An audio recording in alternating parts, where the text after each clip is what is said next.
Hey everybody. Oh, professional streamer. Yeah, that one. I don't even want to be on the screen. I don't know what I'm doing right now. Hello. Hello.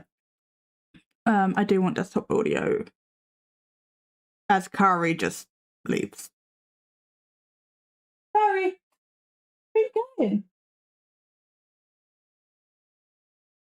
Okay. Hello. Fireball, what is your deal?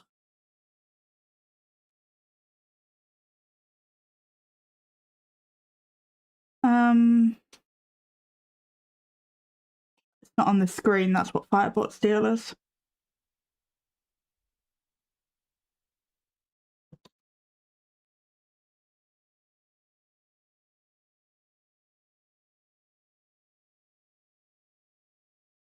Okay.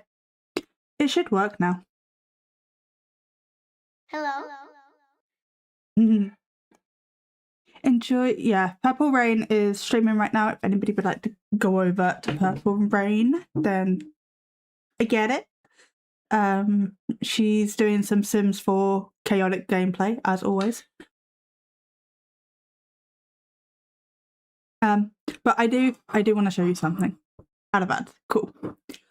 Look at my mug. It is huge. And it's a pumpkin.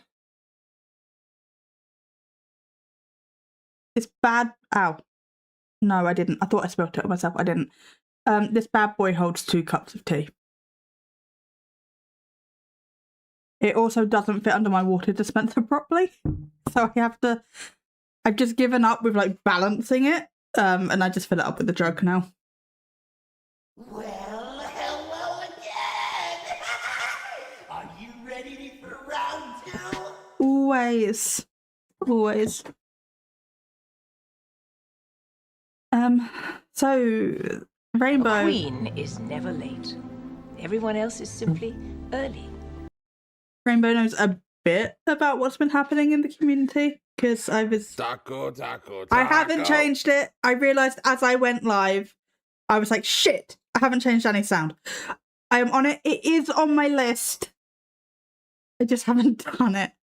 Because I need to go find the sound clip, download it, trim it down, save it, and then upload it. And it's just like a whole lot of steps that I haven't got around to doing yet. But I'm on it. I promise.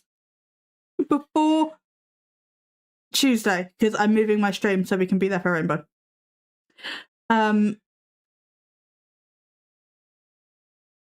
Yeah, it's a whole thing. But yes, on Monday, which would normally be our cozy stream day, I'm going to move it to Tuesday because on Monday Rainbow is doing her stream anniversary, and I've seen like lots of things are happening. I can't remember off the top of my head, but I did see that Brain is doing The Sims, so. And that's what we raised money for breast cancer for. But yes, things have been happening. My very late stream anniversary, yes. But, you know, you've been kind of busy and overwhelmed and had a lot of stuff going on. So, hope both go well. I'll try to watch them. Oh, yeah, because Annie, that's also the day Annie starts work. And also on the 1st of December, that's my little boy's birthday. So, he will be 11. He'll be 11. So it's an important day for like 3 of us, 4 of us, whatever. Harry, I'm stealing you. Come here. Kitty.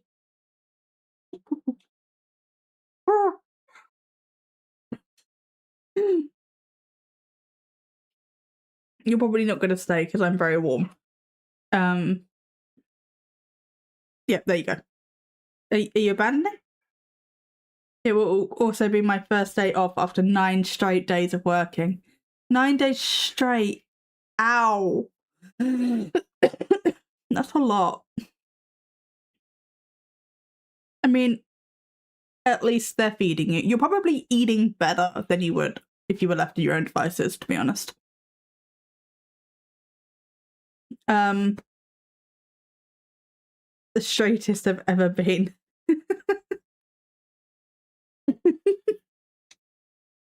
But yes, things have been happening in the paranormal community. And it's been kind of stressful. So true, they feed me actual hot food on shift. Yeah, they look after you, to be fair, which is good, especially for like a minimum wage sort of job. Or a seasonal job for that matter.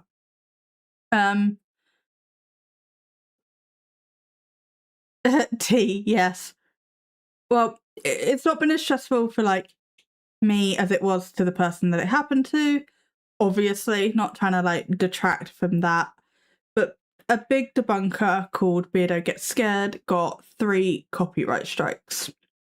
I am going to do a video about this. I was supposed to record a video.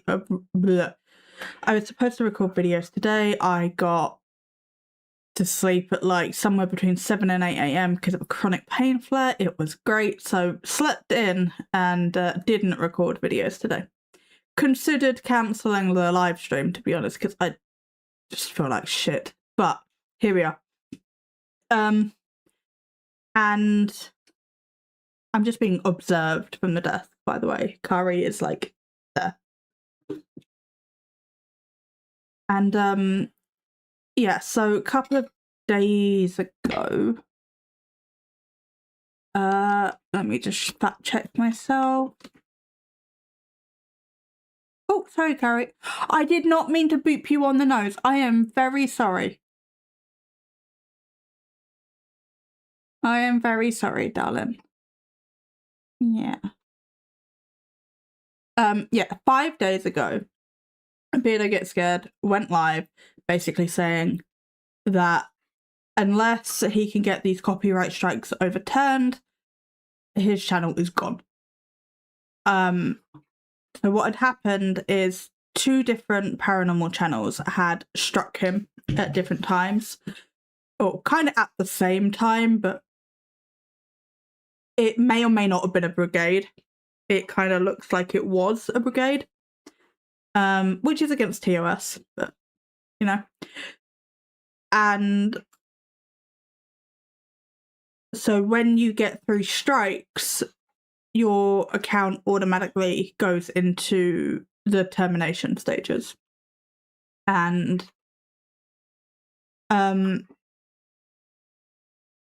you get like 28 days to be like, hey, no, this is unfair, I haven't done nothing wrong. And try to stop the process.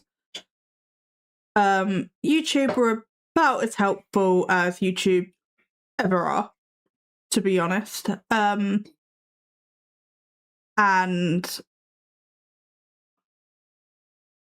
it's pretty much only because a lot of the community was blowing stuff up on Twitter and like tagging the shit out of YouTube that this got resolved moderately quickly, at least from like what's been said and what I'm aware of.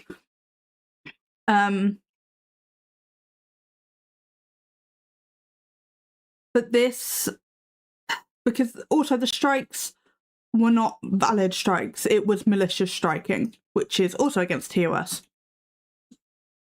But it was very much from a, I don't like what you said about me, so I'm gonna strike you. This is a threat. This is a warning. The first channel literally asked Beardo to look at their channel and be like, hey, could you tell me what you think? And so Beardo did. And because it wasn't positive, they struck. They also went out of their way to like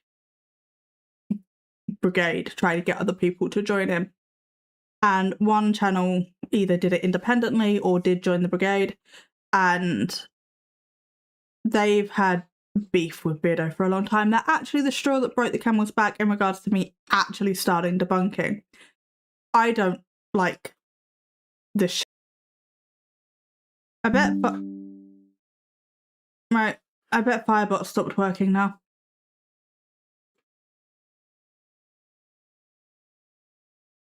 This internet thing is pissing me off. Because I have screenshots and things that I want to share. But from what I can, they've had beef for fucking forever for some reason. But from what I can tell, this is all over Jamestown. And Jim Jones. So also want to do a video on this. Well, it'll be probably part of the same video, but there's a church that Jim Jones, who was, for lack of a better term, the Kool-Aid cult, and he frequented this church when he was like a teenager, and so people like to go to the church and ghost hunt there. I'm not really sure that's appropriate, considering how fresh that tragedy is. But people do it. And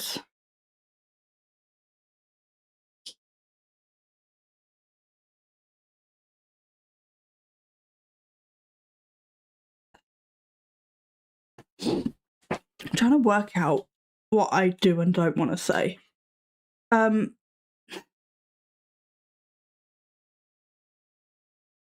Basically, Ghost Club Paranormal went to this church about a month ago, or they published the video a month ago, investigated there, and played the death tape from Jamestown on video. And so I didn't see Beardo's video on it. But I can imagine that it was not positive. I can't imagine a situation where something like that would have been positive. And as far as I'm aware, Beardo took all his videos, well, most of his videos down. And I doubt that he'll be putting them back up. But I saw arguments in Ghost Club Paranormal's like posts and comments basically saying, well, Beardo, you know, attacked us or was bullying us or whatever, but didn't say anything when Khaleesi did it. So then I went to go look over at what Khaleesi had done. And 2 years ago, Khaleesi had dressed up as Jim Jones and then gone and investigated the church and tried to provoke a response. And I don't agree with that either, but it's not as bad as playing the death tape. And I did see one of their arguments was that, well, Beardo criticised us, but he didn't criticise Khaleesi. That's because him and Khaleesi are friends, and if you're a friend of Beardo, you're immune to criticism, basically. I'm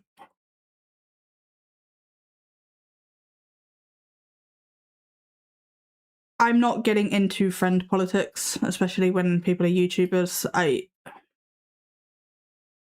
I don't have enough friends that are YouTubers to really have an opinion on how I would handle something like that. Or, you know, controversial YouTube friends.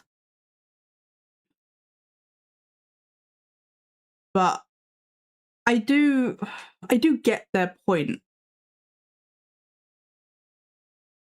But I as I said, I don't know how I would handle that. As a debunker. But their response to start striking Beardo over it is ridiculous. It's low, it's pathetic, it's childish. And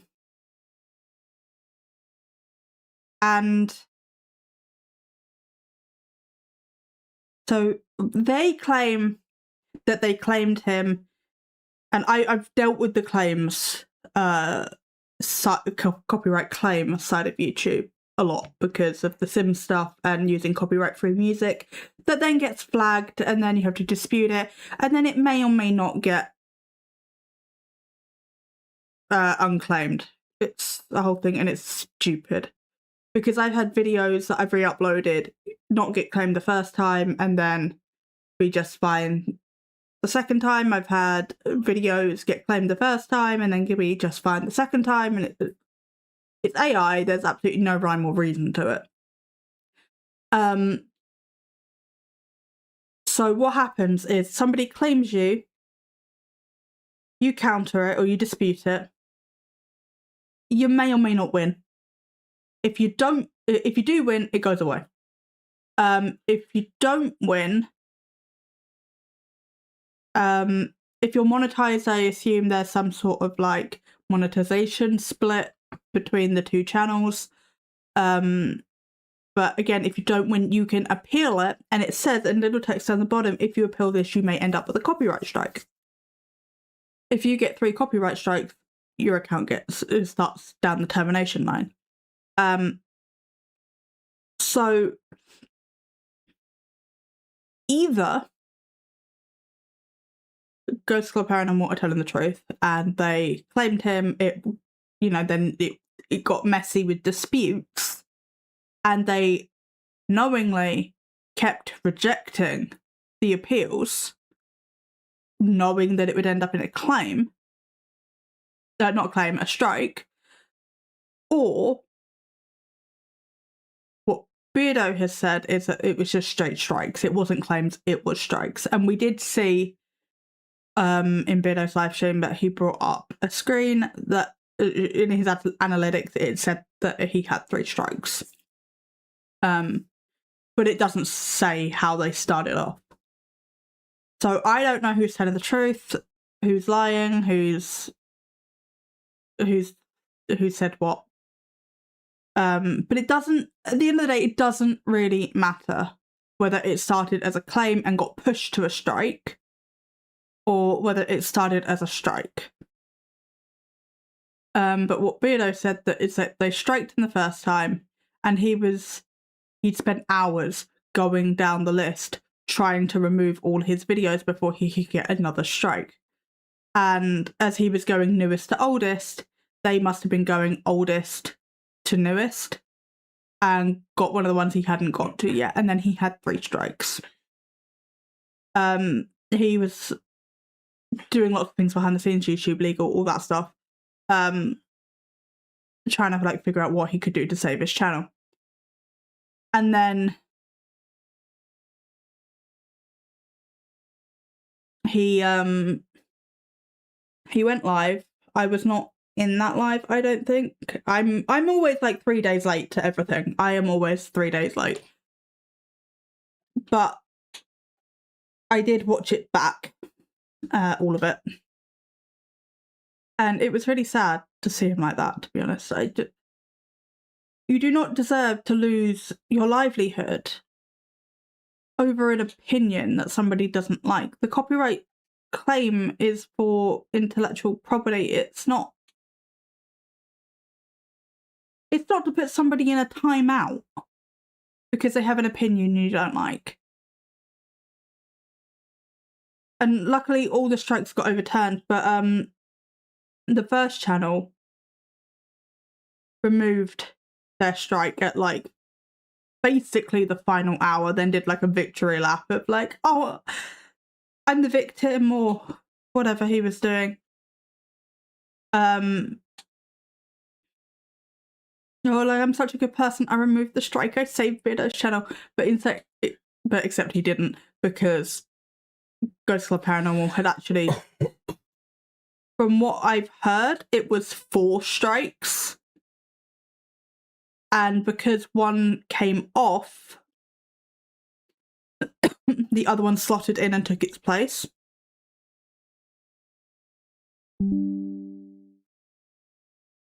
Okay, I think we're back. When you know that 3 will take down a channel, that's why. Why are you doing that? It's other than to try and take the channel down. It's completely unnecessary. But because of all of this, I'm not so, well, to be honest, nobody cares about me yet because I'm not monetized. But I'm hoping to get to the point of monetization one day. And I don't really want my prior decisions to come back and bite me in the ass. But I also don't want... I'm glad this didn't work. Yeah, it's shitty, malicious behaviour. I don't want this to work. Or, I mean, God's sake, I'm glad this didn't work. Because then other fake channels could start getting ideas. I mean, they probably started to get ideas anyway. Oh, I hope so.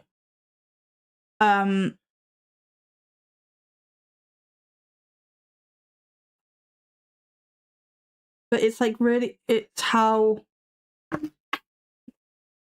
I handle debunking from here? Like, I like doing like the Wheel of Misfortune and everything, and what I do is transformative.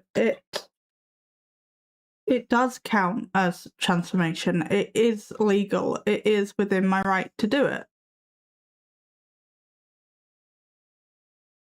But if I'm at risk of somebody getting butthurt and throwing a tantrum and losing my channel over it, then it gets complicated.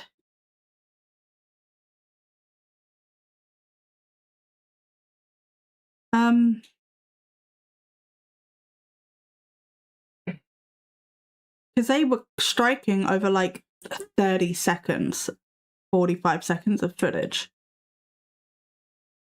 So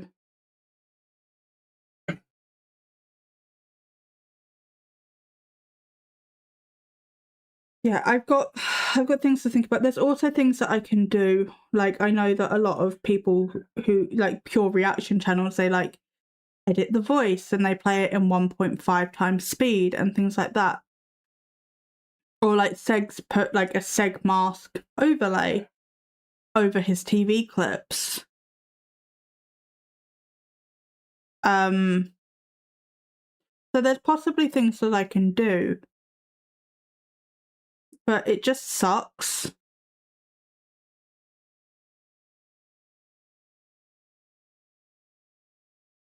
Yeah, I don't know. It just, yeah, it sucks. But...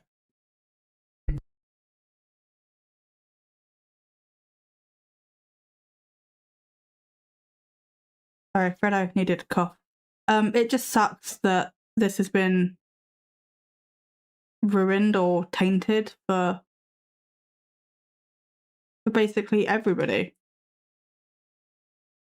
And it comes to something when you have other fake channels going those live stream and being like, yeah, this ain't right. So, you know, props to them for that. And I didn't...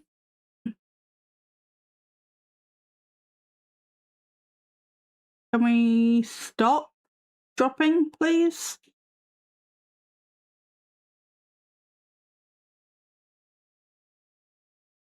I really have no idea what's happening with the internet. Everything says that it's fine. It should not be behaving like this.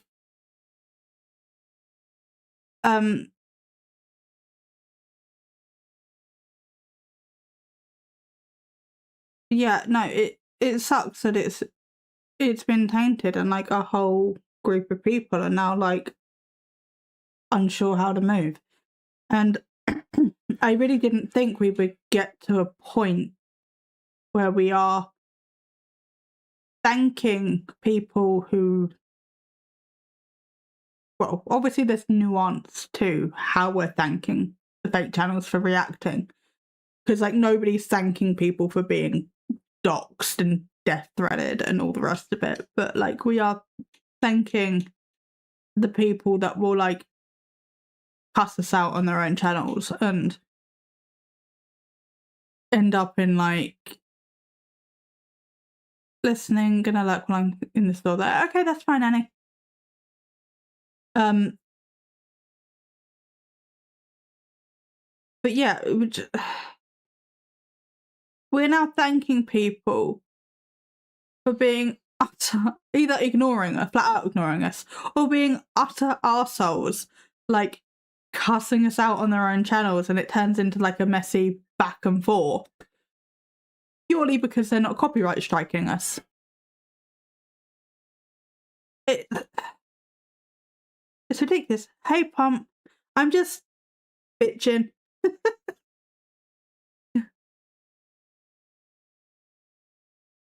Yeah, I just didn't think we would ever be in a situation like this. Because I don't want to change my style. Well, obviously I want to like progressively grow and get better at like video making, especially within like this niche. Because there's like a couple of videos where I've just like dead read articles and I'm like, babe, you're dyslexic. Why did you do that? Yeah, I watched it this morning. No, I think I watched it. If you're on about Flerio, I watched it last night when it came out. And then I was in her live.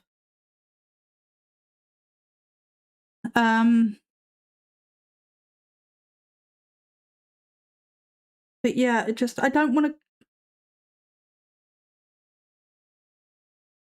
to like, yeah, in terms of like reading articles, I could go for like a more storytelling point of view. But the thing is, whether I'm reading it off an article or reading it off my script, I'm still dyslexic as fuck and it's still gonna suck.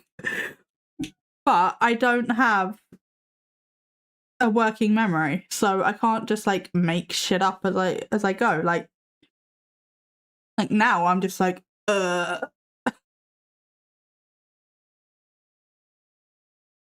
But my pumpkin mug, you haven't seen it, so there you go. I have a pumpkin mug. Hey, Kari. You having a snack? Good girl. But yeah, I don't want to massively change up my style other than through like natural progression. I like what I do. And so it just sucks that we are where we are. So I don't really know what I'm gonna do. I don't think she was saying thank you to them. She was saying she had more respect for those people. Well, she did kind of say thank you. But yeah, there is nuance to that thank you. Because like we're not out here thanking people for death threatening us and doxing us.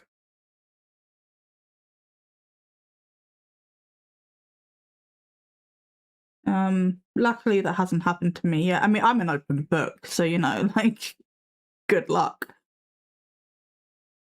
I'm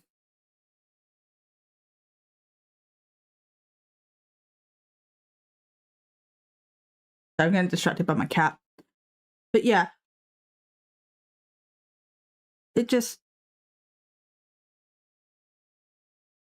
I'm just sort of at a point where I don't know quite how to move. I'm working on a couple of videos that are a bit more scripted, that have a bit more pre-thought. But I still like doing like my Wheel of Misfortunes, like what we do on the live streams. I don't want to stop doing that.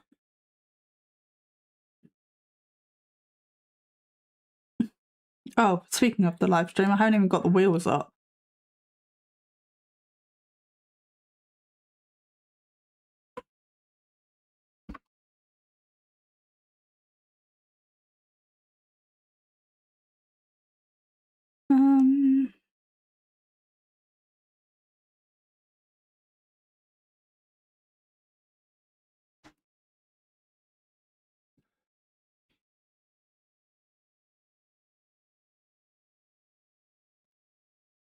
This was an unusual situation where it was an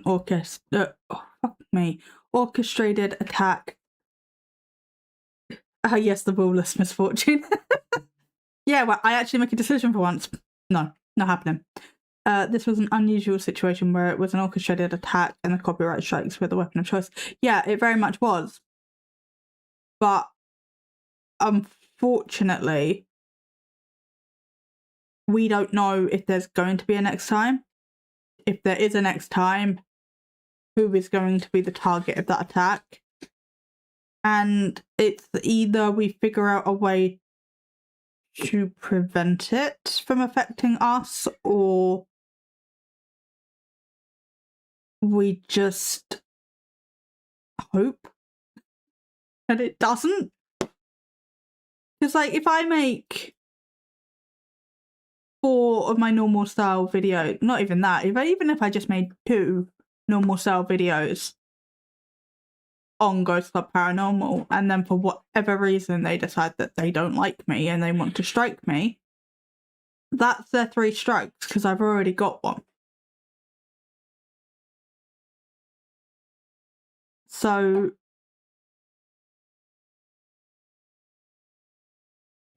yeah, I don't make decisions, Rainbow. That's why I've got you.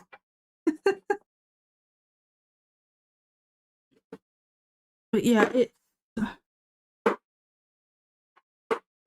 it's tough because, yeah, I'm just repeating myself at this point, but I don't want to change my content up like dramatically, but at the same time I don't want to leave myself open, and I guess it's finding a balance within that.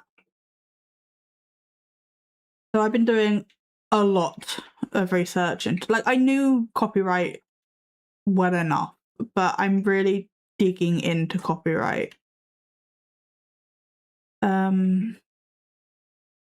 like try and figure that out. Well, it's not the first time and it won't be the last. Mike at Real Evidence had 2 the week before, and JCP have had issues with Seg and Beardo in the past. Yes, it definitely won't be the last, and yeah, it's been the first time I think that we've ever got to 3. And we've had a possible channel termination.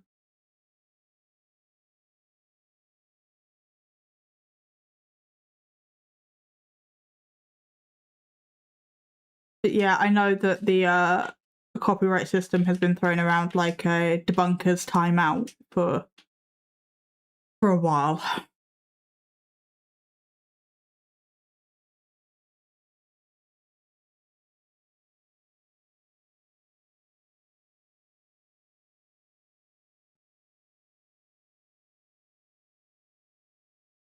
There were 4 initially minimum. Yeah. I know Ghost Club did 4 for Beardo. And we sort of found out about them as they hit.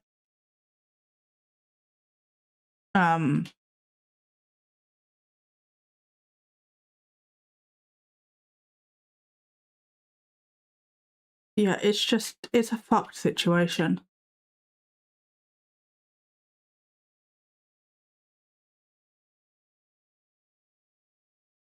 I need to sort out a just chatting screen so I can have my chat on the screen with multi-streaming like this.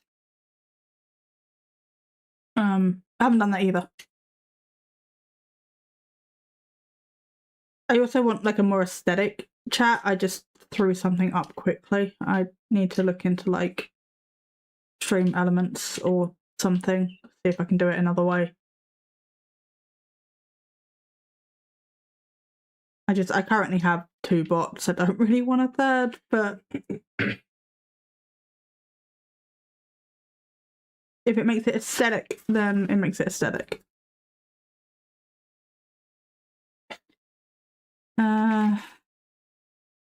JCP hit with 2 in Spectral 1, and then he withdrew, and then yeah, from what I heard from somewhere, I don't remember where I heard it from now, but it was either Beardo or Floria, I think. Or it might have been Seg. It was one of the 3. JCP did 4 total, but we only know about the original 2 and then the 3rd when it came on, but apparently, don't quote me, but apparently there were 4 total. Beardo saying they started as strikes. Ghost Club are saying that they started as claims. I don't really think that it matters, because if you're denying disputes, they're gonna end up as strikes. That's just how that works, and it tells you that.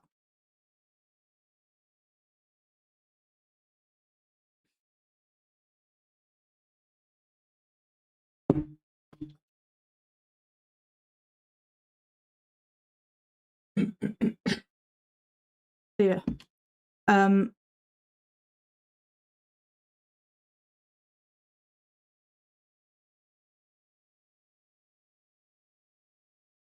Yeah, and this all seems to have been over the Jamestown stuff, so I have started looking into that as well. Because I want to sort of make a concise video on it. I'm hoping to maybe get it recorded probably Monday now at this point, but I don't know. We will see.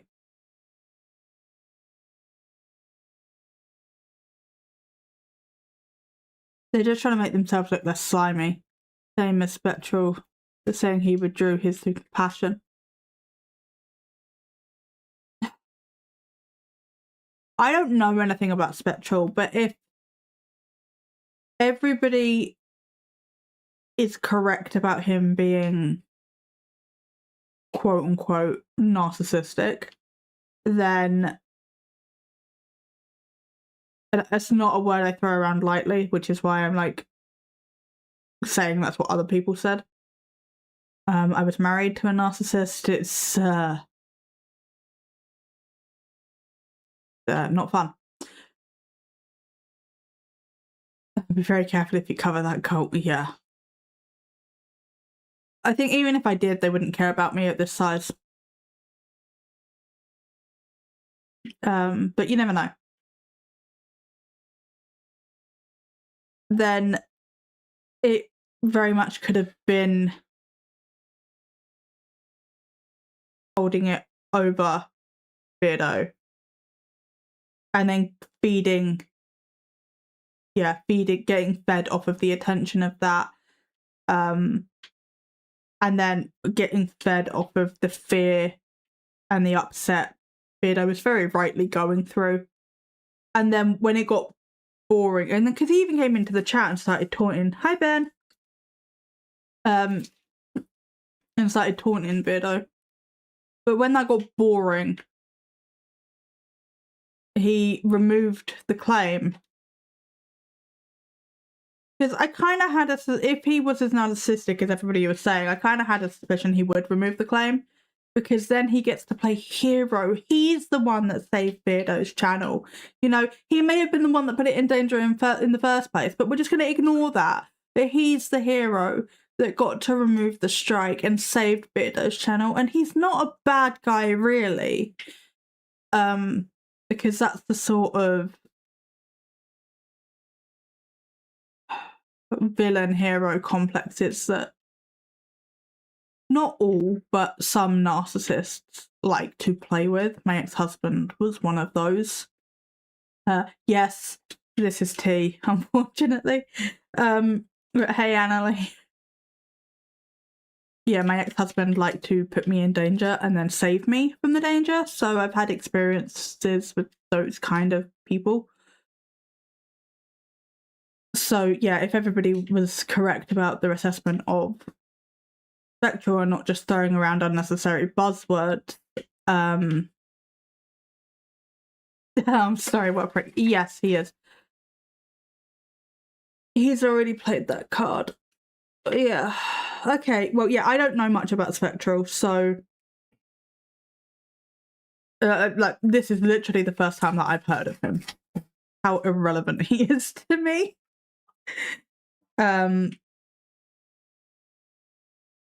yeah, that was sort of my assessment of that personality. I do. Most people watch me over on Twitch. If I go over to that screen, you'll be able to see people. You just have to put up the spinning.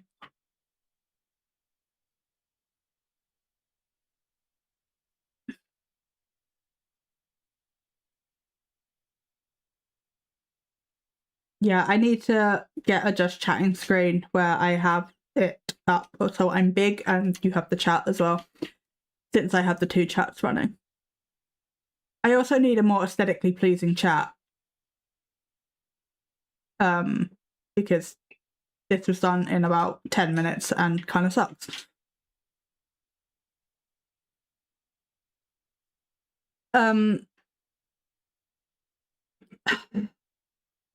Yeah. Narcissistic type people are dangerous to play with. But the name has to stay. Chatty chat is great. Okay, I will keep it the chatty chat. Although, for me to keep it the chatty chat, you guys actually have to be chatty. It's the rules. No lurking. Just chatting. All the time. No, you can lurk. We are aesthetically pleasing. Thank you very much. You guys are. You are all beautiful people. But that chat box leaves a lot to be desired.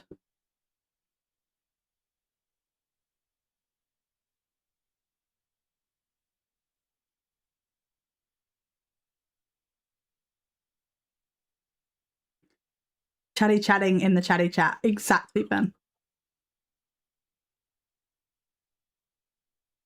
Narcissist is a word that gets thrown around so much. They're genuinely dangerous abusers, and I wish it wasn't used lightly all the time. Yeah, same, which is why I was like, yeah.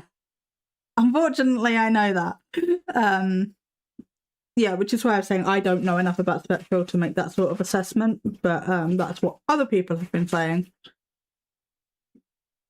So that was the kind of line or pattern of behaviour I was expecting from him. But basically, to catch people up who have just come in, yeah, it's not working because I've had connection issues and it sucks. So I'm back to doing it manually. It's like it works until I hit a connection issue. And I put a ticket in on Firebox Discord and no one's got back to me on it, so that was great. Yeah, narcissist is shorthand for a dick nowadays. I think you mean... Are you trying to say lurk? Yeah. That's fine, Brain. Go enjoy your shows. Yeah, we need to use proper serious labels as insults. Oh, we don't... I don't know where I've got a need from. Yeah, we use proper serious labels as insults. We do, and it's not acceptable, to be honest. The amount of women I know who have been abused by narcissistic men is honestly disgusting. Yeah, it's not great, Ben, to be honest. What surprised me was even Ghost Club's own followers were saying they had stepped over the mark. They have stepped over the mark. The strike system is for intellectual property. It is not to put people who you don't agree with in time out.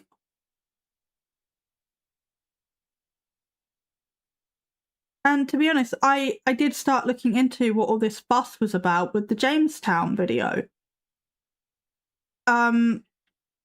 Yes, okay, so big debunker in the community, Beardo gets scared. He's affectionately an opinionated dick a lot of the time. And yes, you do get narcissistic women too. You get narcissists are people. They are not genders. So people can be narcissistic. They exist. They can be any flavour of person. It just so happens you hear more about the men, but women are more likely to report. So that also needs to be taken into account.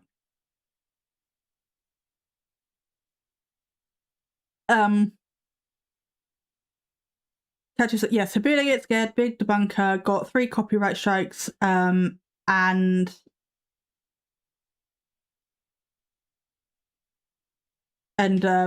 when you get 3 copyright strikes, your account goes into termination, and you get like 28 days to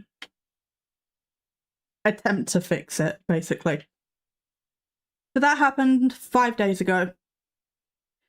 Yeah, I'd say narcissism isn't gendered at all. Some forms of abuse is weighted towards certain genders, but not emotional abuse. Yeah, I can agree with that to an extent. Also, statistics are skewed by reporting.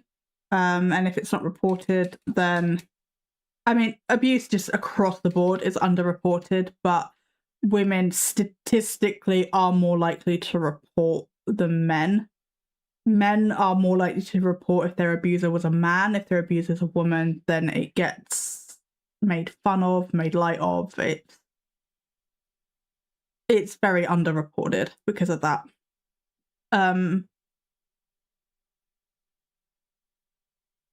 That's where the system fails. I mean, the system fails across the board, to be honest, Pomp, but yeah, men don't report.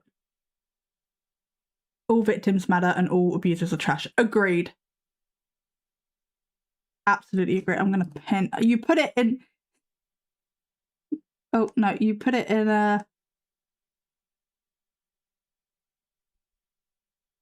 Put it in 2 messages, but I'll pin the important part.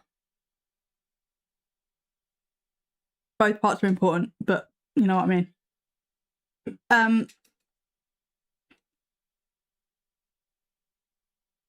Yes, he got 1 copyright strike from Spectral Paranormal, who we've been discussing. He got 2 more. We thought he got 2 more from Ghost Club Paranormal.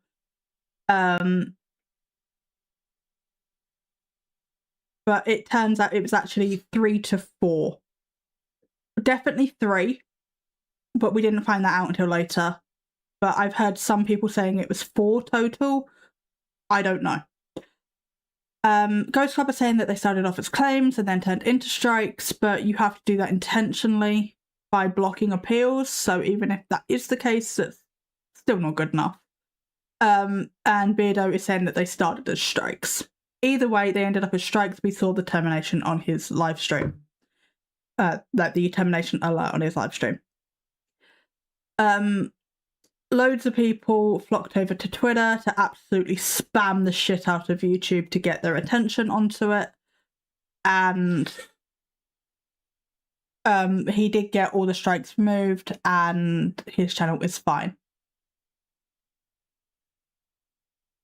But in that process, Spectral was like, yes, I want him to lose everything. I want him to lose his livelihood.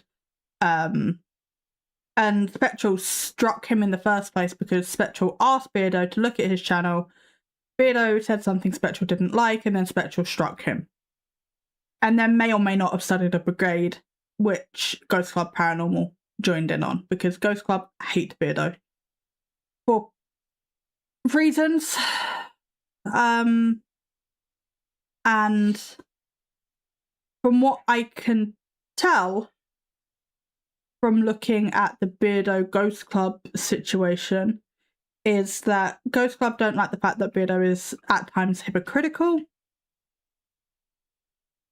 I mean, people are going to be people. Beardo doesn't speak publicly on his friends. Beardo has a lot of friends. People can make their own decisions. But from looking at it, and I want to do a video on it, but I don't know how familiar people are with Jamestown, but Jim Jones, as I've said before, lack of a better term, it's the Kool-Aid cult. He frequented the church when he was a teenager, and people go and investigate that church and try to piss his ghost off, and paranormal investigate there. It's the summary of it. Ghost Club went there like a month ago and played the death tape from Jamestown in that church on video. And it was of the sermon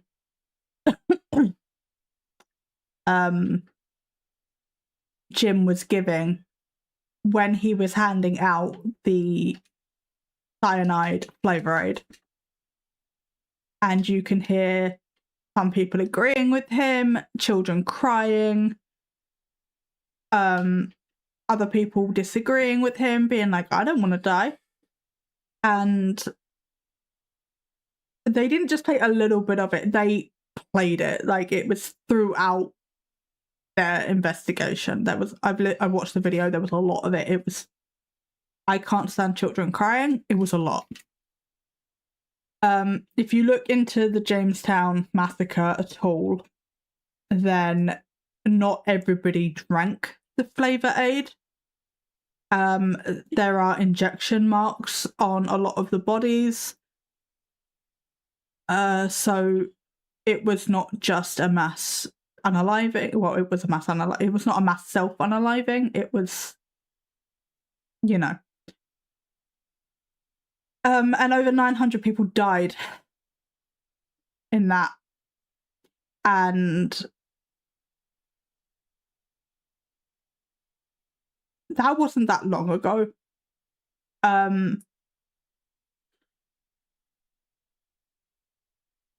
Like, their grandkids could realistically still be alive.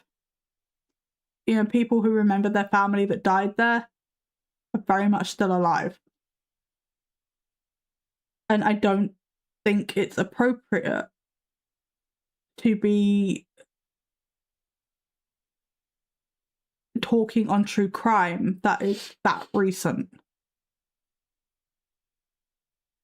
Like, there are exceptions to this, but I think realistically, you should not be covering true crime until the grandchildren of the victims are dead, because realistically, how well do you know your great-grandparents? I mean, some people do know their great-grandparents, so maybe it needs to be like great-great or great-grandchildren need to have passed before you start looking at something, but thereabouts should probably be the line. But Beard, I didn't see Beardo's video because he's pulled it down, but apparently Beardo did a video on it and they didn't like it because they covered him, but they didn't cover his friend. He didn't cover his friend Khaleesi, who went to the same church 2 years ago and dressed up as Jim and delivered, or mini sermon, but it doesn't matter, delivered a sermon trying to piss Jim off.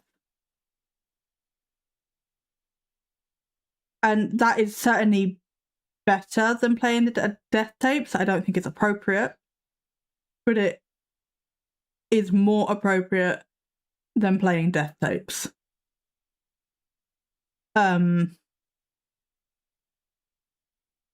basically, that, I think that's roughly what it boils down to, is that they don't like his hypocrisy because he doesn't handle things how they think he should handle things.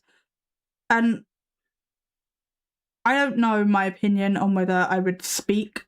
Like, if one of you guys was out there faking ghost content or whatever, I don't know that I would make a hit piece on you. Like, I might just leave it alone. I don't know. Agreed, it feels like every time there's a horrible tragedy, true crime is always there bringing their hands. Exactly. And, like, by all means, tell these stories. Get them out there. But you need to be mindful of the families.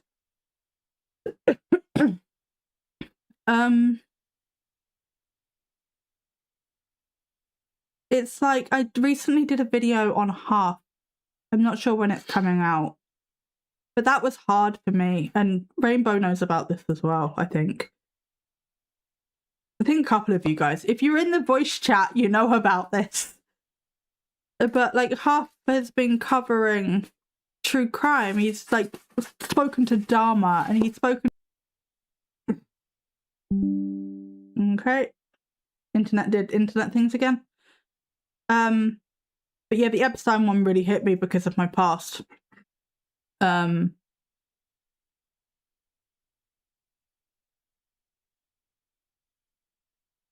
it's...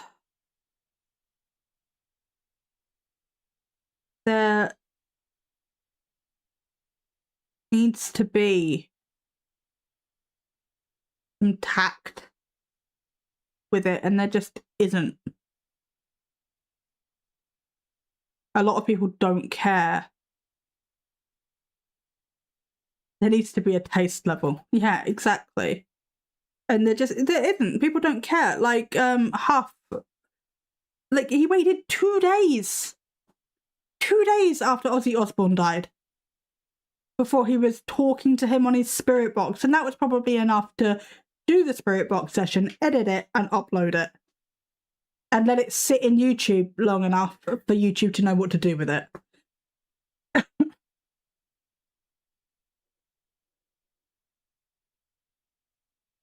Investigative journalism is important, but sensationalizing trauma is gross and so damaging to survivors. Exactly. And there is so much of the sensationalism in the paranormal community. And I don't like it when it's like random 12-year-old girl 38 that you can't fact check or corroborate in random Urbex location 29. Because you can't check it. It may or may not, it's probably not true, but it may or may not be true. But it's completely different when you're naming actual survivors or actual victims with actual families. Especially when it only happened a day ago, 2 weeks ago, a month ago, 20 years ago. Because obviously the first thing Ozzy Osbourne is going to do right after he dies is talk to a random YouTuber. Exactly.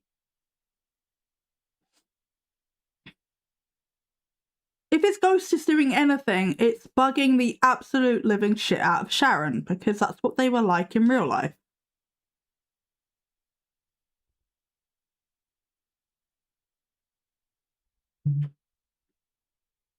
But it's like he did the Queen as well when the Queen died. Because the Queen's priority when she dies is to go talk to a random American YouTuber. It's pathetic.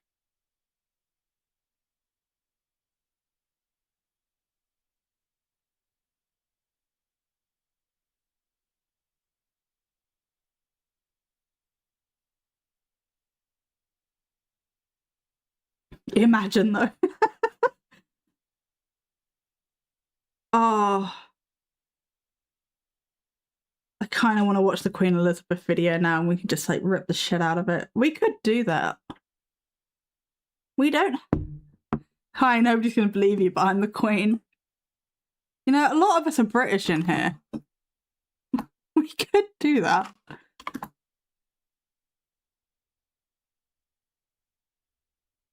Don't have to spin the wheel. It's only 8 minutes, so we could do this. Oh, look, Hope Paranormal did it as well. Oh, Wazuki? Oh, the Queen's been busy.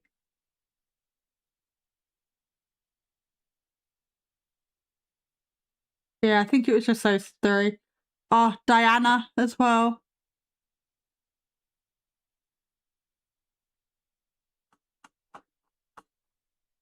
Okay, but yeah. Imagine being able to build an app with your name on it, just by thinking about it. Meet Base 44, a complete AI creation platform. I don't care. Queen Elizabeth. But yeah, Lizzie's been busy. She was a very social butterfly, bless her. She was. Diana would never.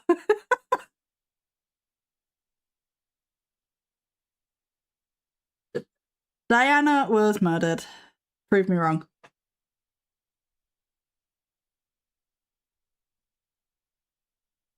I need to get my chair doesn't move in a normal way. So getting it closer to the fucking desk is a nightmare.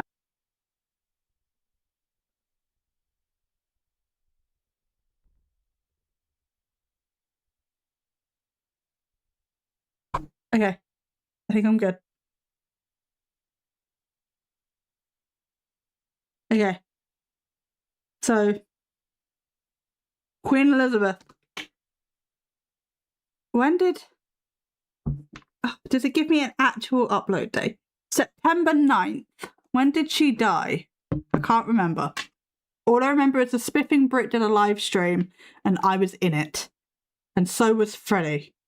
And we were in the same live stream and we had no idea. Queen Elizabeth II death.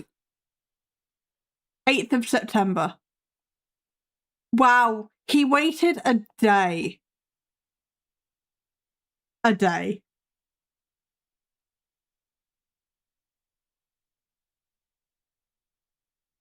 Lizzie was on it.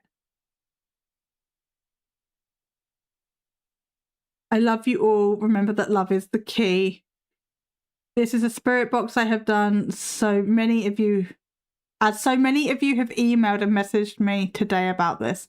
How many people are realistically emailing him within 24 hours? There have also been many comments asking for this, and if we're not for you, oh my god, we're not for all of you, this channel would cease to exist. Yeah, well, maybe it should. Also, can we talk about, he's got 1.6 mil subscribers. That's insane.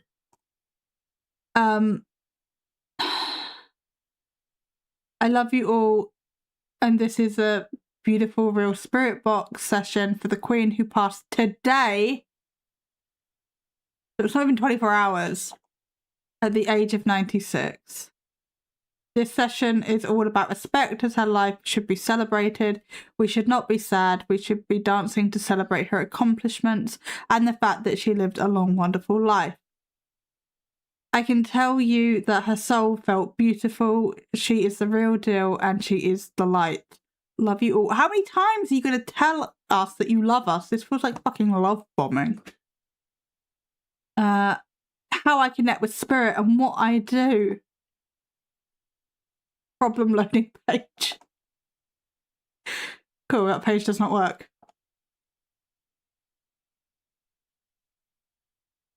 It was found to be violating our terms of service. Wow. That's great. Oh, subscribe. That was that one. I wanted this one. Yeah. No, it can't get to that site.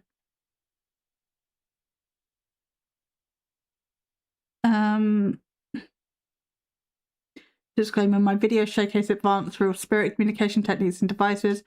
I am always testing new ideas and techniques. I can never guarantee that the spirit I am trying to reach is the spirit coming in. We have to go by the answers and what comes in. In some sessions, there may also be the possibility of a false positive, but the general rule is that if the answers are direct, make sense, and answer the questions when these are legitimate spirit replies, I quadruple check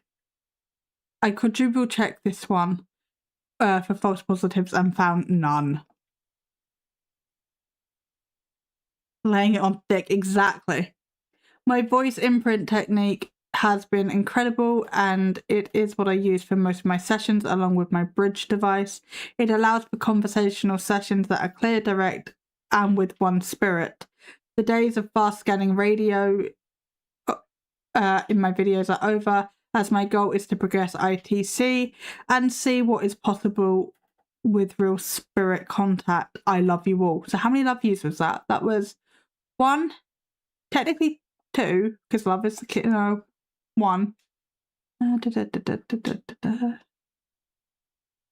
2,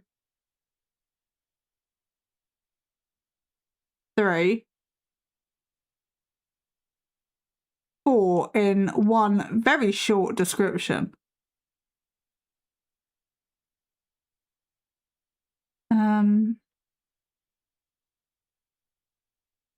I get to his website at all? No. So his website just doesn't work anymore. He stopped paying for it. Who's in... Oh, people mentioned I was going to say who's in this video, and I was like, I feel loved. Don't. It's a trap. I see death differently from most people. Since I've been working with spirits for dozens of years, I see respect as allowing them to have a voice and not deny, shouting that one, them a voice when they want to be heard, and to celebrate their lives as we should. Death is not about darkness, it's a new beginning, and our soul lives on. What I do is not what every TV channel and news network does. What news networks are doing this? As they camp out waiting for her demise so they can get ratings. That's exactly what you've done. You did it the same day she died. I have done these sessions for as long as I have because I fully understand that death is not a death at all. Doing what I do here allows souls to speak again, and it's always based on love and only love. Even her messages were of love, and we should take comfort in that. As I've said on the day I pass, I want all of you to try and reach me, as it would be pretty sad if I had things to say and people were afraid to contact me. Love is always the key, not hate, not anger and trash talk, as so many do today. If this work still exists in 20 years, things such as this will be welcomed and accepted as more people understand that death, what death really is. It is not the end. If you do not agree, then you probably should not watch or be here at all. Hate and trash talk will only get you blocked, as this channel does not allow negativity and nonsense to be spread. Thank you and love you all. I, for one, will not be trying to reach this person on a spirit box. Okay, top comment though. You have a message for Charles? Yes, divorce Camilla. Top comment. Love it.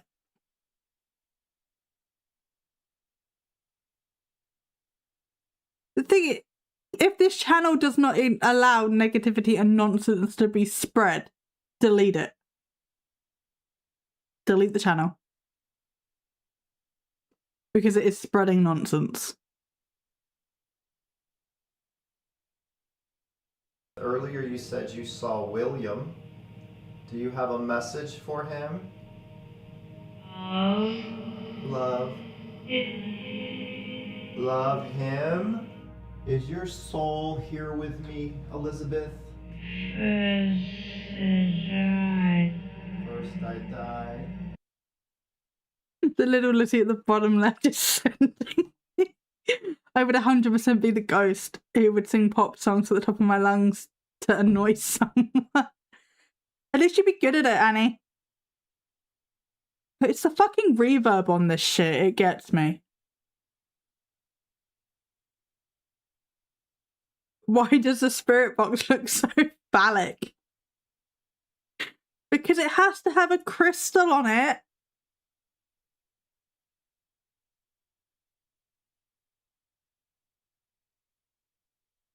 I don't even know what that is. It just looks a bit like a crystal ball. Like, I'm not really sure what the purpose of any of this is. Wiring, copper wiring to a crystal to like boost it spiritually or whatever does not work. Because like, what is it even? I read into this because Frank's box, which is like one of the first spirit boxes, had copper wiring going into it. And it basically said something like, it's not doing anything. It's there for aesthetics. And that the guy didn't understand what he was doing. He had like rudimentary electronics knowledge, and that was about it.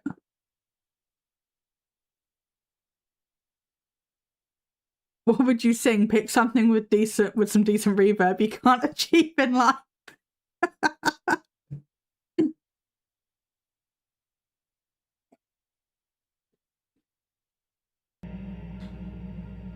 I know, we lost you just today.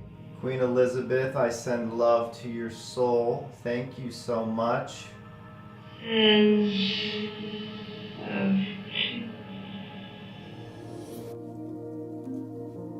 Okay, he wasn't being specific as to which Queen Elizabeth. Like, can you imagine if this was real for like half a second? But if he was talking to Elizabeth I instead of Elizabeth II.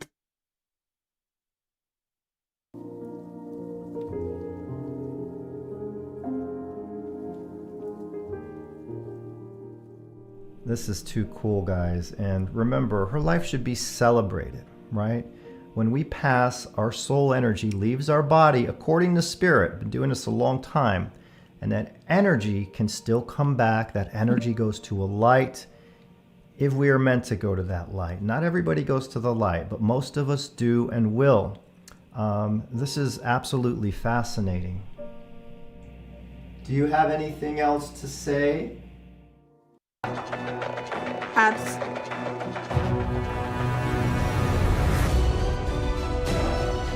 The fuck is that advert?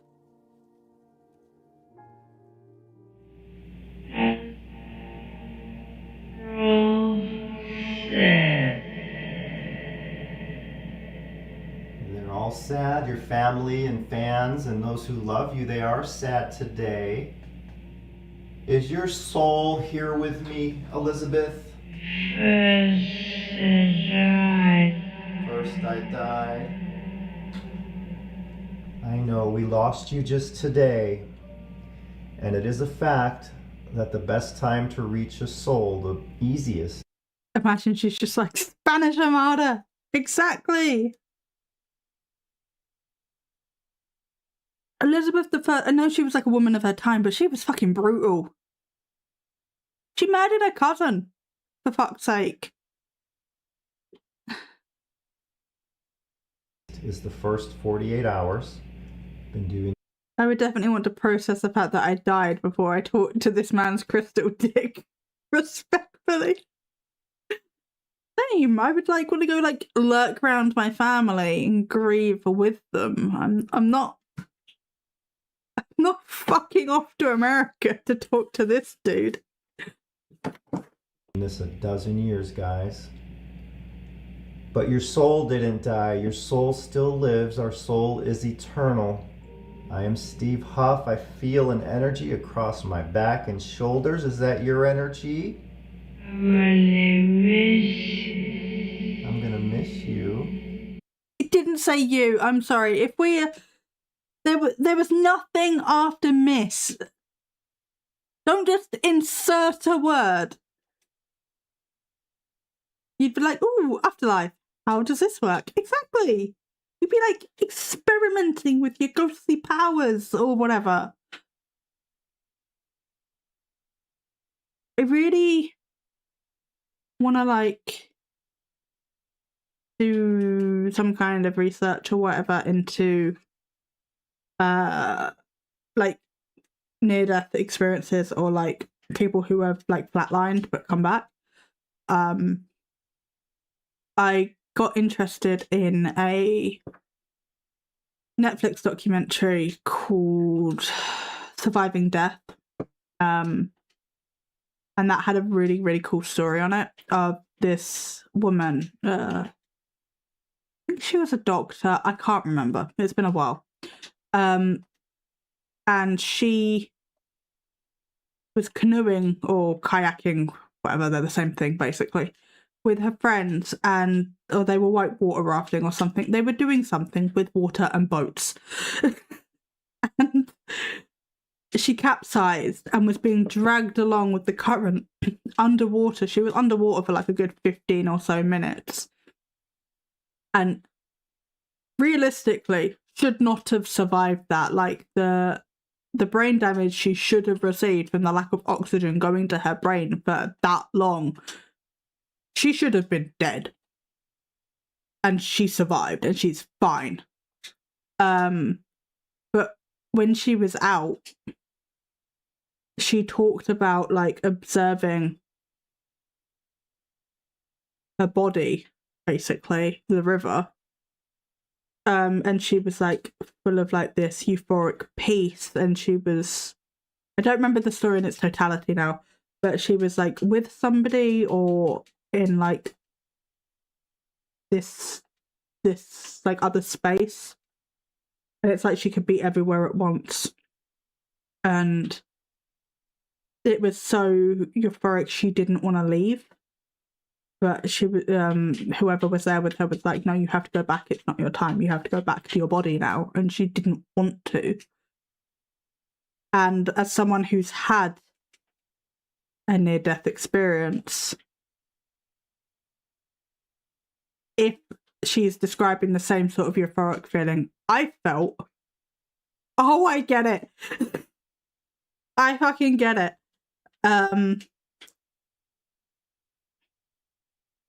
But this is part of what, I mean, I've always been interested in the supernatural and the paranormal and what goes bump in the night, the mysteries. I love a mystery. I love a theory. But I have had, thinking about it, several near-death experiences. But only one. One fucked me up physically. The other fucked me up mentally, and then the others after that were just like, it's another Tuesday, which was pretty much my life at that point. I think if I had another near-death experience now, it might fuck me up a little bit more, but it's fascinating. Like, this sort of stuff's fascinating to me. And also, like, haunted people syndrome. I want to do more research on haunted people syndrome. I touched on it briefly in a video. I think I called it something like, are you haunting yourself? But it's that people that have been through more traumatic experiences are more, I'm not sure if more prone is the right phrasing, but they report or can report more paranormal phenomenon. And I'm not saying it's ghosts, right? But a lot of weird shit happens around me. Freddie's told me I'm a very spooky person to live with. And that comes from Mr. Non-Believer, Mr. Skeptic over there. And my mum was a very, like, she believed because she'd had an experience with what she thought was a ghost when she was younger. But if we're being realistic, she was also a very traumatized person, so the haunted people syndrome still kind of works. But she would always dismiss me being like, there's something weird in my house. Not this place I used to live before. I would always be like, there's something weird in my house. And she'd be like, oh, no, it's pipes or whatever. And so one night things were really kicking off in my house. I don't know what the fuck was happening. Thank you, Via!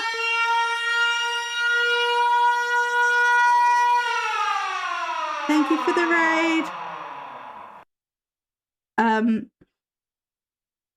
Yeah, and she just looked at me like, what's happening right now? And I was just like, oh, I don't know, it's just house noises. And she just looked at me and was like, this is not house noises. And I was like, okay, whatever. I just completely dismissed her because that's what she'd done to me my entire life. And also, I didn't want to talk about it. What, the tornado warning? It's an air raid siren. I mean, it might still be used for like tornado warnings and stuff, but it's an air raid siren.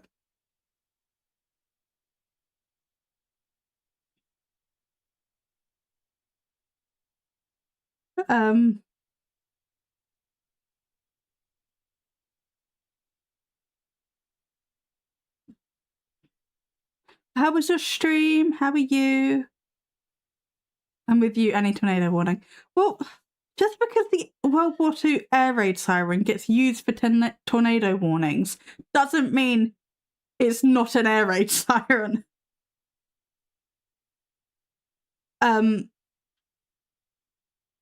But yeah, I'm fascinated by haunted people syndrome. And I want to do more research on it, but I don't actually know if there is more research that's been done on it, or if I've kind of tapped that vein dry.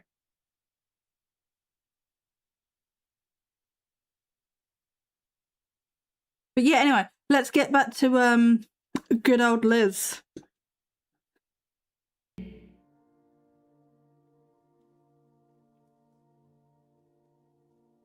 Spirits usually only stay on for 3 to 5 minutes. She wanted to get that message out. You are so beautiful. I was just using that in the face of what the heck.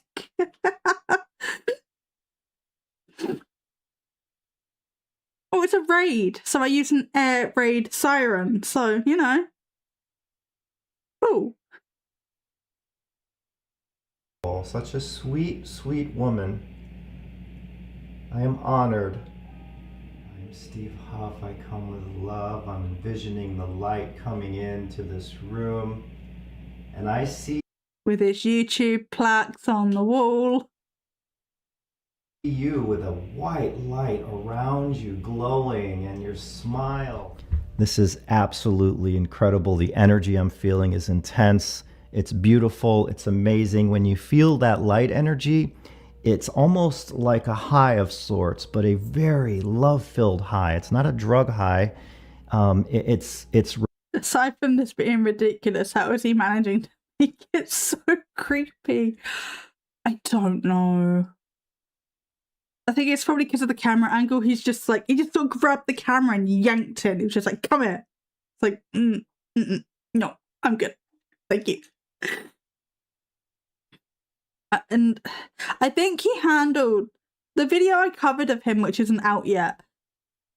He was very sort of like face on with the camera, like camera was level, he was face on. It was very sort of like, I'm about to read you a bedtime story kind of vibes. So he's mastered the vibe. This is creepy. The new one, which kind of upset me a bit, but the new one,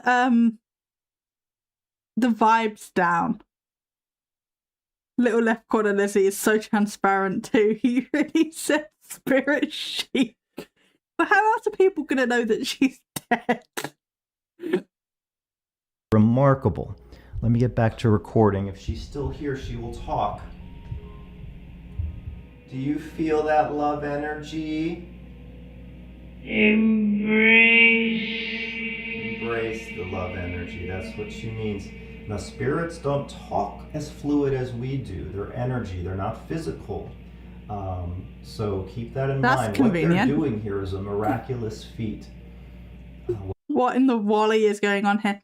This is his spirit box, and he's talking to Queen Elizabeth II the day she died because she had nothing more important to do.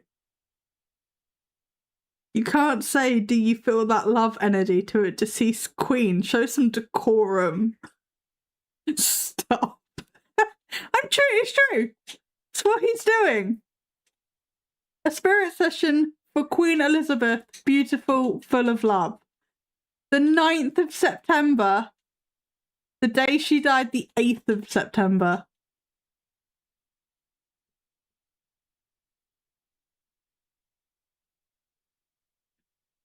And this is his fancy smanchy spirit box with love in the background. Aww.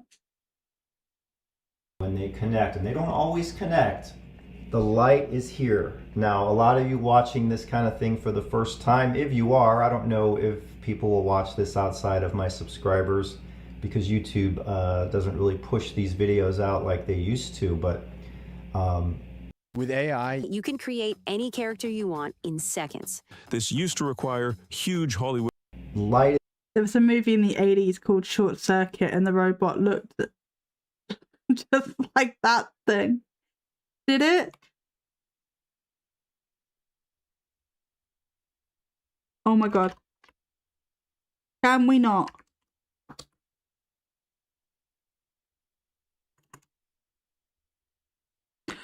Can I spell? It's right there.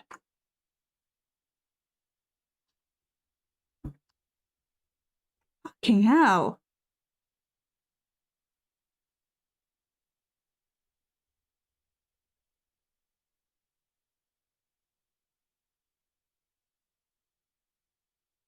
Oh, it's adorable. Oh, I've seen this.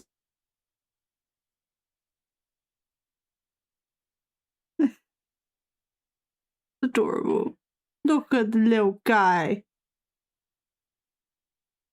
This is what the mimic in FNAF 2 is based off of, from what I've heard. It's the same without the crystal dick. It does. It does. With the eyes.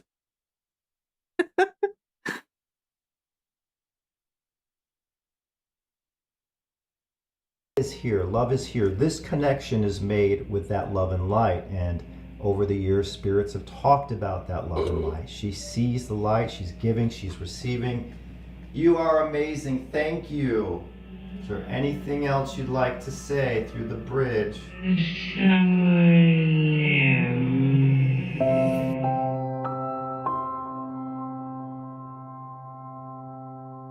Sure, Hey guys, sure. so I just reviewed that first little session I did. That was more of a test. I did not think I would get communication there, but we did. So I'm back in the session room. It's about an hour and a half later, and I'm going to try again and see if we can connect and get any more messages from Queen Elizabeth. I also made the lighting in the background blue. That was because she doesn't have anything better to do than just hang around in case he wants to chat all day. her favorite color. Queen Elizabeth, this is Steve. Would you like to come in again?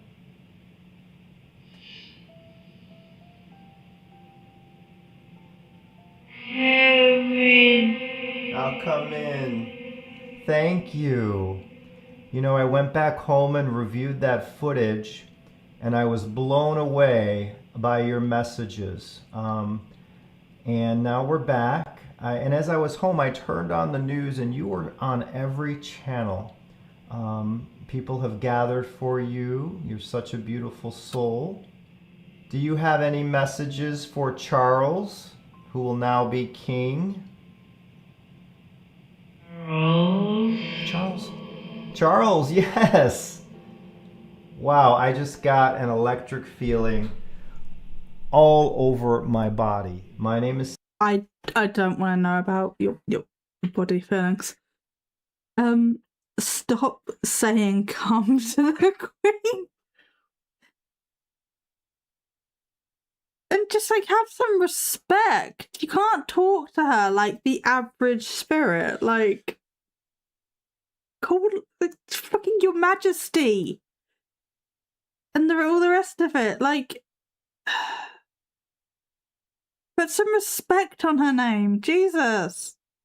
Steve, as you know, you met me. You said our first meeting. This is now our second meeting. I'm feeling an energy around my spine, although...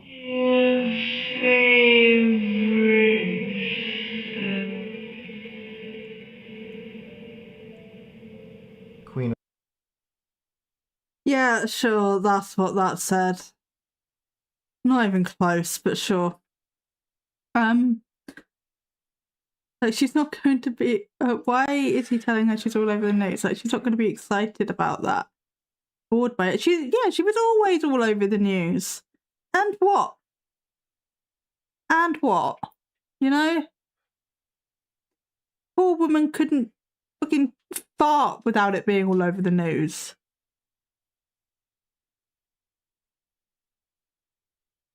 She clearly asked him if he has a favourite soap.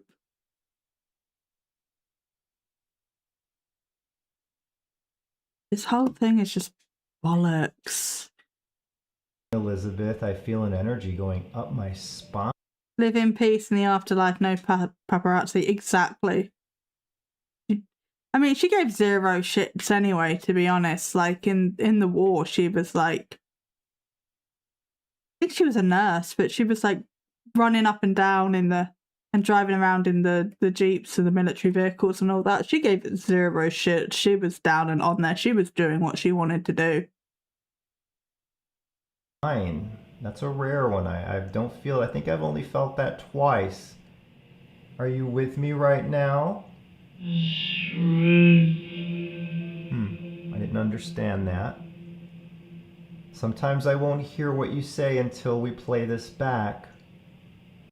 Turn the reverb off then you might stand a chance.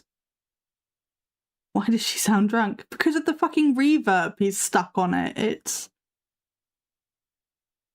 The reverb makes it more atmospheric and spooky, but it also makes it far easier and you get far more wiggle room with auditory pareidolia, which is why they all have the reverb whacked up to 11. Imagine if she says, yes, I did have my daughter-in-law killed. We all know it. It may not have been her exactly, but inside job. You don't leave the royal family. Especially not the immediate royal family. Hey Martin, Oh, come and take a look at this. These types of properties are renting out for £1,500 a month. Yeah, but there's a difference. Elizabeth, you lived a long, beautiful life into your 90s. That is amazing. I saw that picture of you 2 days ago. You looked so beautiful. As you know, you can speak through this. I'd ask her if she was actually a reptilian, as some claim. I don't think they are. They live very sheltered yet greenhouse kind of lives. It's just... It's not a way I'd want to live. Because they both have no idea what the average person is living through, but they also are monitored every second of every day, and I couldn't do it. I'd be so annoyed if I was dead and someone told me my age, like, come on. Did I say beautiful? Sorry, I meant to say ghoulish. Oh, Ben. She was beautiful for her age. She aged pretty well, all things considered. This is all done with love. Ow, it's loud. It. I heard you say Charles when I asked about Charles. Queen Elizabeth, do you have a message for him?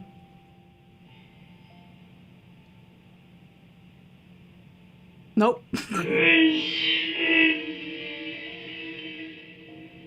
That was not.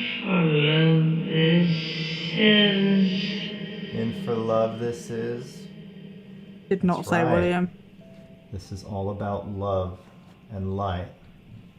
And when we pass, we go into that love and light. Why are you After 12 years of stroking doing your this, wire? that's the one common theme. Many spirits go into that light. That is the goal. And you're there. Queen Elizabeth. Because Charles is totally going to listen to this fool. If she mentions the pegging, I'm going to believe it. It's really hard. Finally. Elizabeth, earlier you said you saw William. Do you have a message for him? Love. Love him? That is amazing. You heard it, guys. Love him was the direct answer. This is too cool, guys. And remember, her life should be celebrated, right? When we pass, our soul energy leaves our body according to spirit. Been doing this a long time. And that energy... Jeez, this is painful. It really is. And I've decided this is what I want to do for my YouTube career. She loved her grandson. Who would have guessed?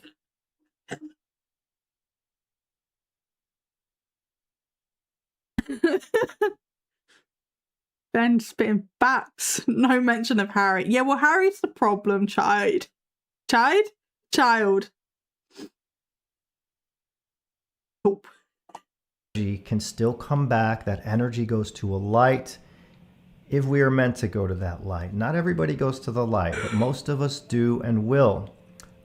This is absolutely fascinating. Queen Elizabeth, I send love to your soul. Guys, will you avoid the light with me? You know, if one of us don't go to the light, we all don't go to the light. Like, solidarity. We'll haunt some rando together or something.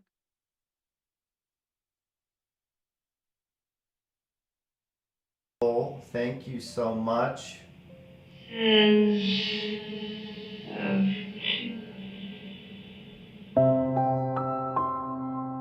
Wow, I feel so much better for watching that. Oh my god, look at his profile picture. I plan to haunt this guy, honestly, but then you're giving him content. That's what he wants.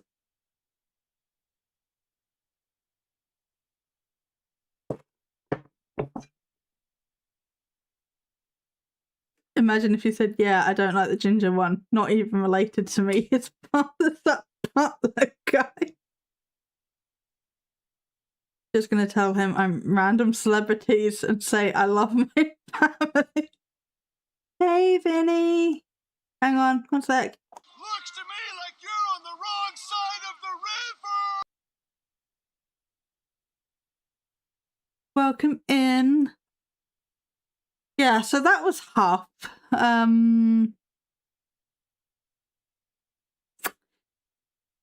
Yeah. Hang on, I need to... You guys get a sneak peek again of what I've been up to.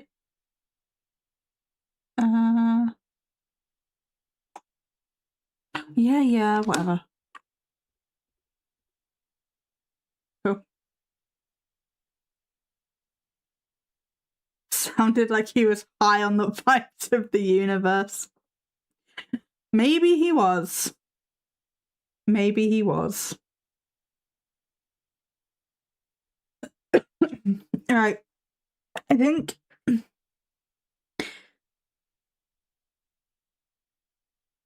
I'm on something. I just woke up. It's only 4 p.m. Oof, Vinny. Well, welcome in. Imagine if she also said, what about all this shit coming out about Andrew? Well, that hadn't happened yet. This was like a day after she died. So that was like 3 years ago.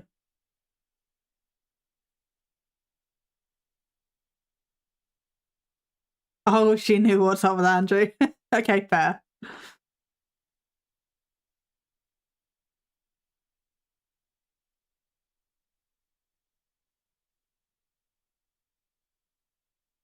Right, I'm going to throw it back to you guys. Is there anything you would like to check out, or would you like me to spin the wheel?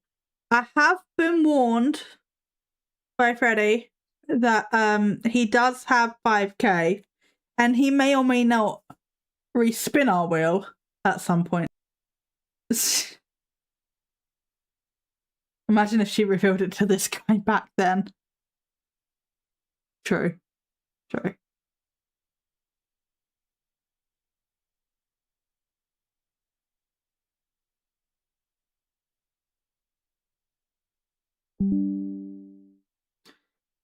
And disconnect. And reconnect. Spin away, make Fredo spend. Whatever do you mean? You know exactly what I mean. Okay, we may respin. It depends what bullshit we get. Like, anyway. But yeah.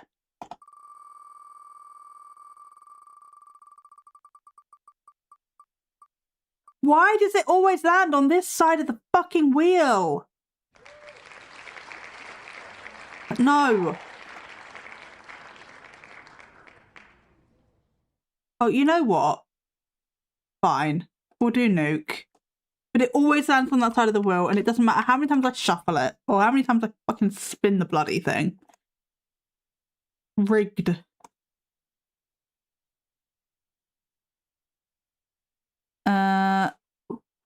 With nuke, they're kind of short. I don't know if we need timestamps, but we need a random number generator. Between 1 and 50, go. 6. Cool. 1, 2, 3, 4, 5, 6. Scary videos, or are you a big baby? That doesn't make sense, Snook, but sure.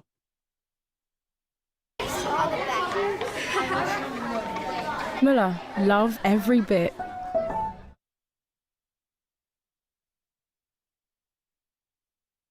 The most important thing about a video is how it sounds. But finding the right audio can be challenging. Okay.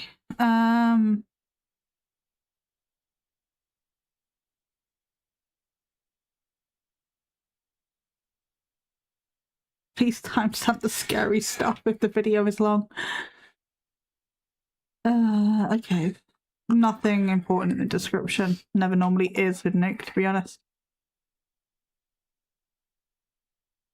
Let's just watch it. It's not that long. And they're short clips anyway.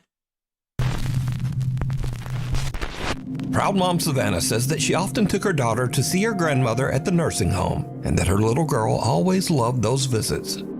Unfortunately, one quiet night, Savannah's elderly grandmother passed away peacefully in her sleep. The very next morning, just before sunrise, Savannah's daughter wakes up and wanders into her playroom. She sits there in the dark, all alone, playing and just talking to herself. But when Savannah listens closely to the security footage, it seems like her daughter might not have been alone. Can you pick an age for this child, please? Because so far you're all over the place with it. After all.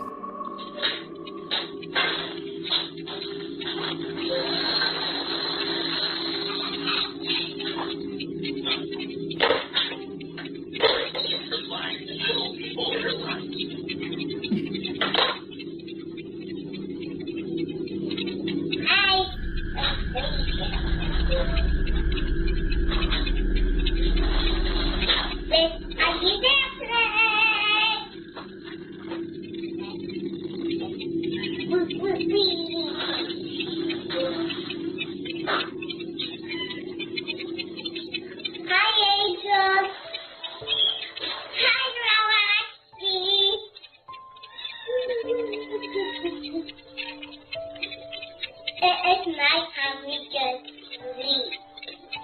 And you want to say so now. You want a pizza? Remember? The toddler seems to be speaking directly to her recently deceased grandmother. Okay, but that's kind of cute. I take bills for this. I'm James.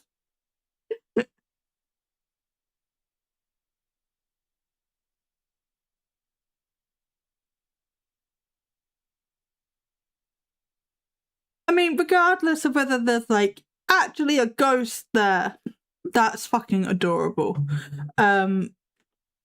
Just passing through. That's fine, James. Okay, but the kid had to have heard that somewhere and she's just playing. Exactly. If she's found out that her grandma has died, she is processing that information through play. That's what children do. She's just being a child. It doesn't mean her grandma is actually there in the room as a ghost. You know that all the family members have been like, Grandma is in heaven now, she's an angel. Exactly, because that's how you explain it to a, what, 3-year-old maybe?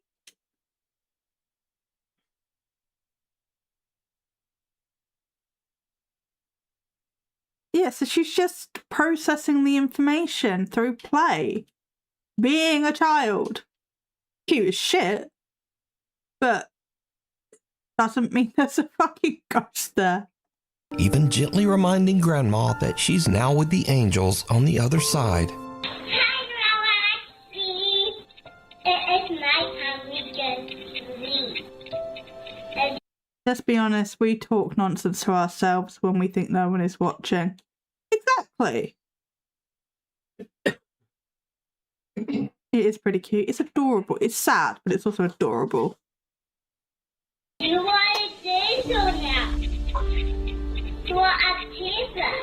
Remember? Savannah says that she can't explain what happened, but that watching the bittersweet video always brings tears to her eyes. She believes that her grandma came back to say one last goodbye to her beloved little granddaughter.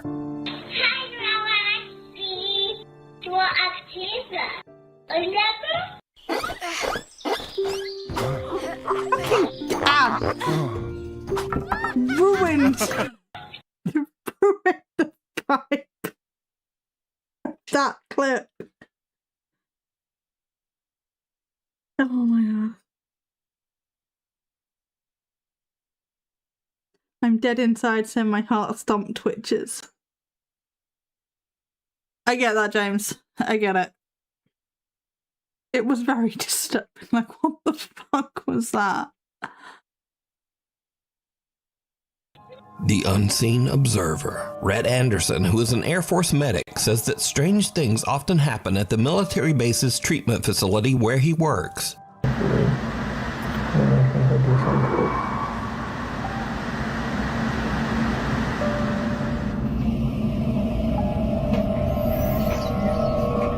That ain't it.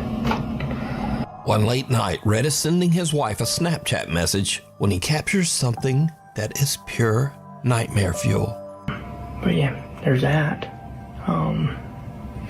Anyway, I just had to check this email real quick. I'll be home in a sec, but I love you crazy.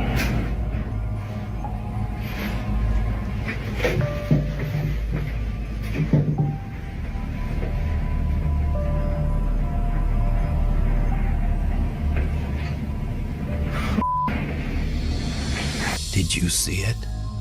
In the doorway across the hall, some strange dark shape seems to peer down from the top of the doorway. Something with two little widely spaced... Oh, come on. What simp advert was that? I don't... It was, apparently, is what I think it was called. Can we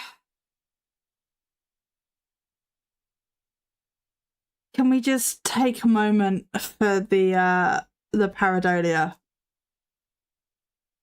that happens when he is filming? How lucky, exactly, but oh no, the weird shadow kind of looks a little bit, if you squint and tilt your head just right, like it has eyes. Eyes. As it ducks out of sight, a strange sound can be heard. Now, there isn't supposed to be anyone else in the base medical facility, so Rhett goes to investigate. But he doesn't see anything. Rhett... Mwah. For his investigation skills. It was just a... No, nothing jumped out and bit me on the nose. It's gone. It is little left corner Lizzie peering in. Exactly. Gotta go... Oh my god, peak investigation. It can look a little small, like a little small Baltic fishing village if you squint. Exactly. If you squint just right and tilt your head a little bit, you can kind of see it. It says that his wife later pointed out the strange onlooker in his video, and when he saw it, it sent a chill. Can we just take a second to watch how this phases out of it? It doesn't move. It slow fades. That's put in editing. Pointed out the strange onlooker in his video, and when he saw it... See? It's sort of... That was a fucking blur fade if I've ever seen one. Someone get this man a microscope and he can be a PI. It sent a chill down his spine.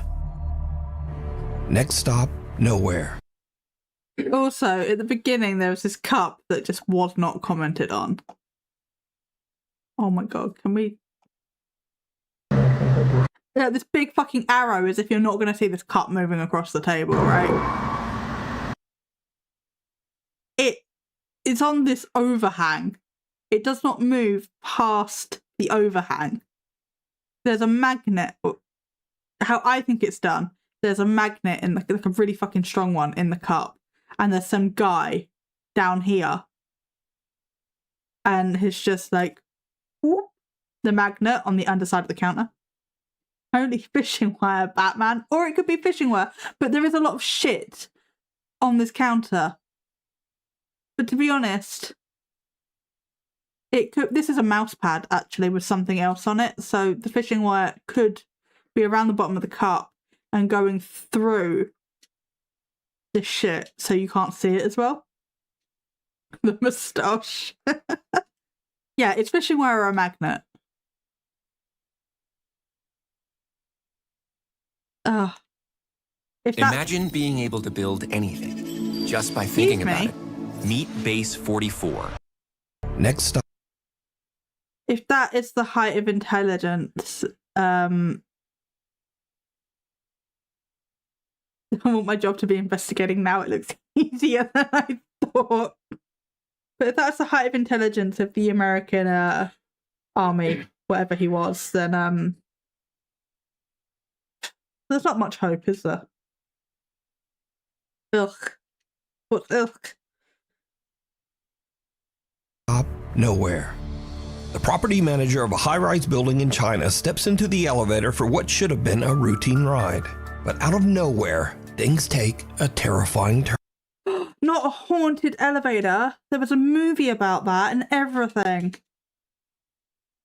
Did that guy in the ad just describe the powers of the Green Lantern? I don't know, Ben. I don't know anything about the Green Lantern. You'll have to tell me. My facial hair goes ginger, so I can't risk facial hair. Oh, there is nothing wrong with ginger facial hair, James. Absolutely nothing wrong with it. Turn.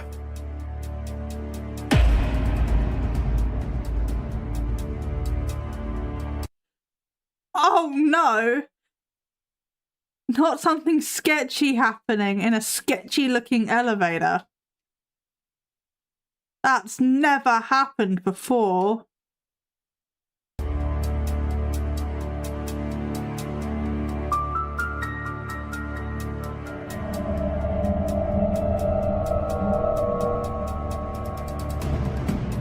The elevator suddenly lets out a loud metallic bang and then slams to a violent emergency stop. The property manager is a bit shaken, but luckily he's unharmed. However, there was something more going on here. Did you see it? No. In the reflection of the elevator doors, something strange appears. Oh, yes, I saw that. And what? In the reflection of the elevator doors, something strange appears, like a pale hand or maybe a long white finger. A hand or a long light finger.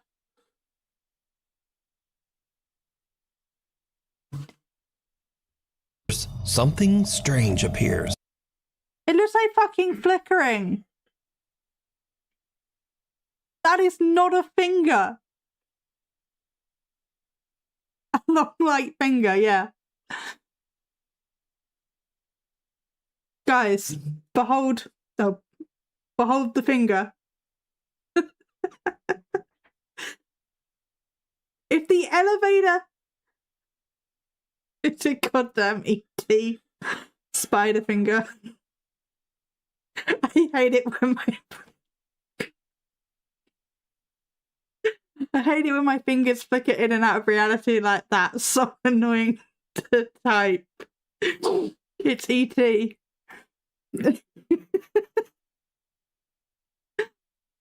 Oh my god. Theoretically, if the elevator is crashing or something, then couldn't it have been like, I don't know, some elevator electrical thing happening, like reflection or whatever. Like the whole door's fucking bounced basically out of the frame. And like this guy, he's just like zero shits. Even after it like emergency stop crashes, whatever, he's just like just zero shit. Like a pale hand or maybe a long white finger reaching towards the man's shoulder. Others say it looks... It was also not reaching towards his shoulder. It was reaching over here, if it was reaching anywhere. His shoulder's over here. More like a ghostly mist creeping through the small gap in the elevator doors. But either way, let me know what you think. Low resolution imagery being vague. Exactly. It's also like it happened after the elevator crashed. So couldn't it have been like elevator electronical shit? Or even fire? It could have been fire. I'm not saying it was, but my expert and wearing headphones, it's great. Fucking ghostly finger. Nuke's great for this shit. Because something ghostly would totally need to go through a crack. It just couldn't go through the walls or something. I gotta go because we're about to get back to pull up groceries. That's fine, Annie, take your time.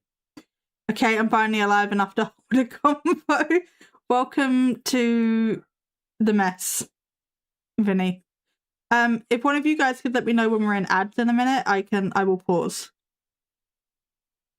Next up, 3 friends are on a summer trip to Spain, staying in a large high-rise hotel. One night they hop on the elevator to head down to the lobby, but that's when things start to go very wrong. Yo, so this elevator is acting mad weird. We started a few floors up, and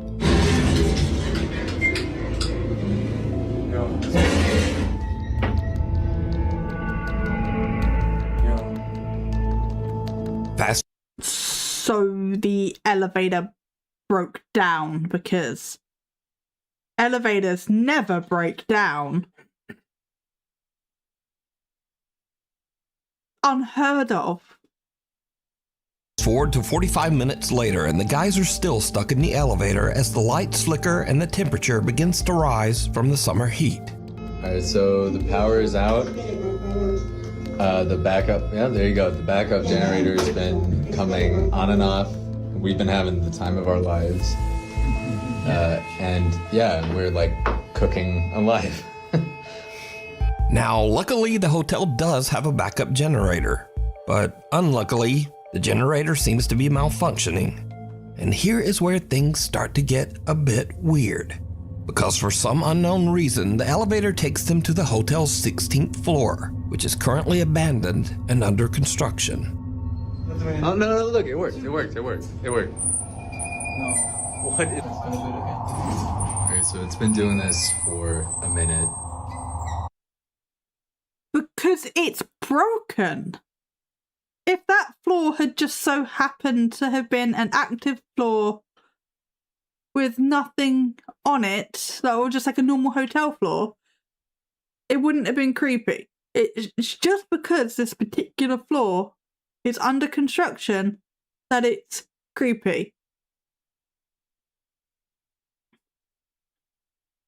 Just elevators break. Technology just weird shit. It doesn't mean there's fucking ghosts involved all the time, or demons, or whatever the fuck else. Okay, I don't know if anybody here is in ads, but apparently we are in ads, so I'm just gonna sit here. But how is everybody? How are your days? I know, Vinny, you've only just started your day, but how is it anyway? I like what Queenie is doing in this video. It's better than the last one. Oh, our mascot's Trevor. Are we going to swap it for the Queen? Can we do that? Is it ethical to do that? I don't know if it's ethical to do that. Ads for FNAF 2 movie. Sweet. COD and cover. I love cover.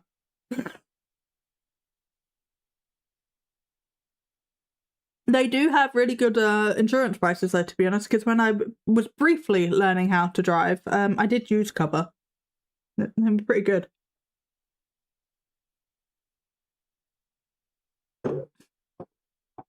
I'm good. Tired as heck. A 7-hour playthrough finishing Lost Records last night. I love Lost Records. Bloom and Rage. You're off for a bit. Okay, James. Thank you for popping in, though. But I'm glad you like the new game, because I know it was recommended to you, so I love it when someone recommends a game and then it's amazing. Just made myself an adult hot chocolate. Ooh, what did you put in it to make it an adult hot chocolate? I do love the cover ad song, though. It's like... It's great.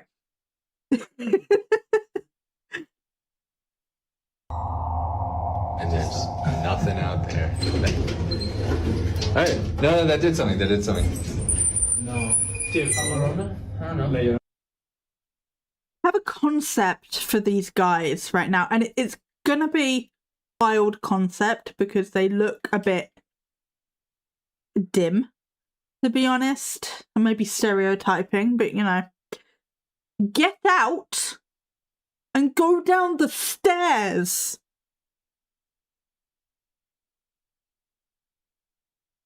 Don't just stand in the broken fucking elevator. Peppermint hot chocolate with some peppermint rum. Ooh. I'm coming over. And we can have adult hot chocolates together.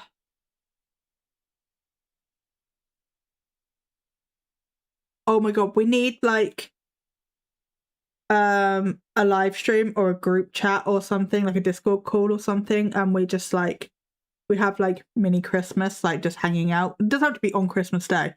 It can be a different day, but like have like a mini Christmas or something, and we all have like a special drink or something, and we like play a game, either like to play our own things and just hang out, or like if there's a game we could maybe play together. That'd be cool.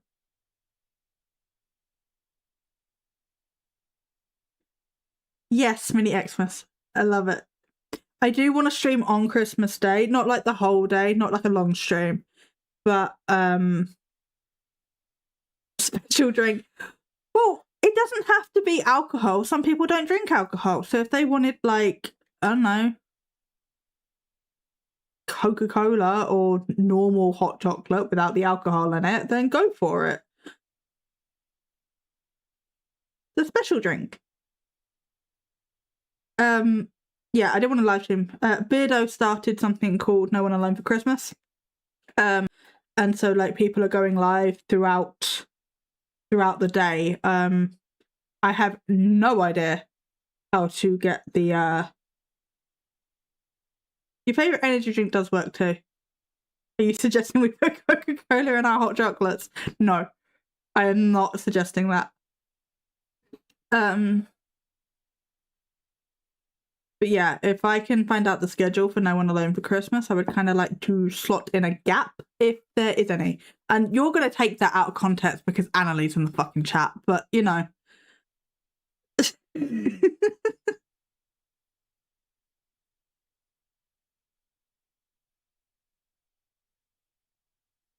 What is going on? Are we too heavy? Is there someone there? What the? Sounds like what British people would call a virtual sesh. Yes, we're going back to the COVID days. I'm behaving well. You are, to be fair. Yeah, going back to the COVID days of virtual sessions.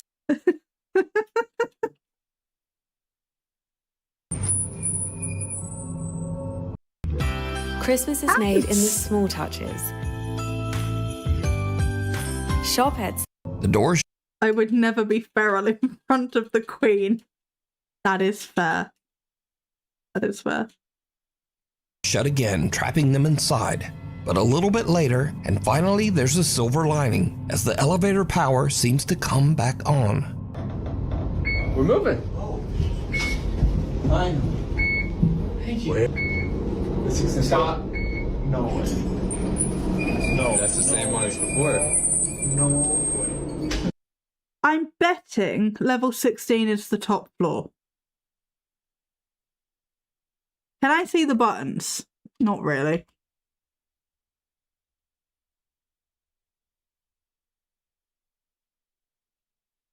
One, two. Oh my god! 1, 2, 3, 4, 5, 6, 7. There's more, but wait, that'd be ground or basement. Actually, no, it's probably American. 1, 2, 3, 4, 5, 6, 7, 8, 9, 10, 11, 12, 13, 14, 15. Well, it's definitely got 16 floors. I only count in 15 buttons. Maybe one of the other ones is like the first floor. I don't. How? How am I meant to save my game? Save the fucking game, dumb shit. I might be feral in front of the Queen because American and stuff. That is fair. But yeah, I can count 15 buttons here. It's on the 16th floor, so I'm guessing 16 is the top floor. And then this button starts at 2 and then it goes up to 16 up here. This might be 1. Actually, I can't really see because it's dark. But yeah. If it's on the top fucking floor, get the fuck out. Don't be like, oh, it keeps going to the 16th floor and doing this. And then going back down again. Just get out of the fucking lift, find the stairs, and walk down. Why? Ooh. There's probably only 15, but because of no floor 13. That's a fair point, actually. Which is also ridiculous, but whatever. Yeah.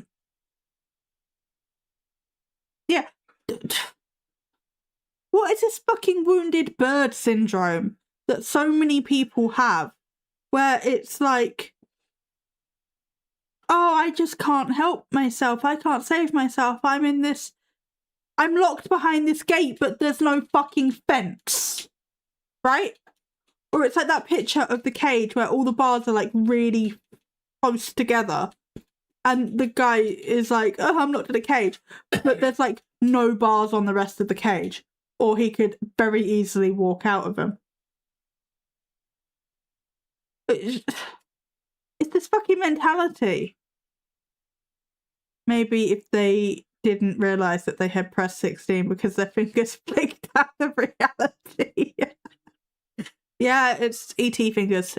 Ghost fingers, yes.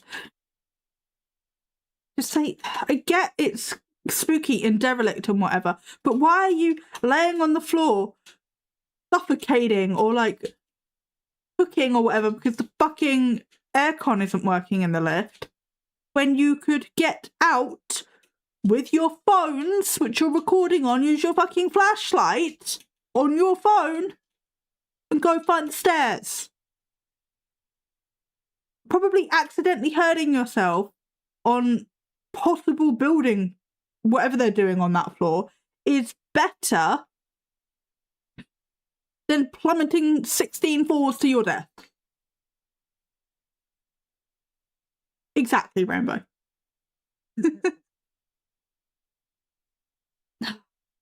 Men! Well, they're not even fucking men, really, are they? Boys. No. Dude, What is going on? Are we too heavy? Is there someone there? What the? The doors shut again, trapping them inside. But a little bit later, and finally there's a silver... Yeah, watch this. Hey, wait. Stop. No way. No. That's the same one as before. No way. All right. The power comes back on and the elevator starts to move. But inexplicably, it somehow just ends up back on the creepy abandoned 16th floor. Because I bet the elevator defaults to the top floor when it's broken so that it's closer to all the maintenance bullshit so maintenance can fix it. I don't know a lot about elevators, but I'm pretty sure when ours was broken, it was on our floor.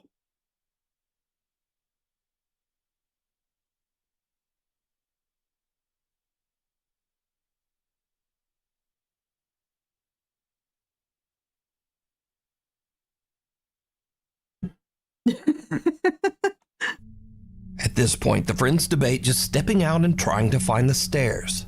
But with the floor completely blacked out and under construction, they decide it's safer to just stay put. How is it safer to stay put?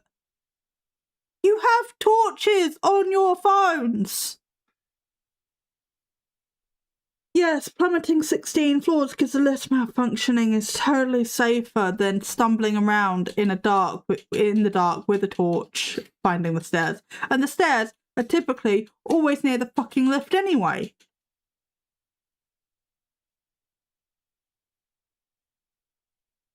Natural selection, just take them. Give them a Darwin. You gotta pee. Like a rapper. Go. I gotta pee. I'm holding the ladder.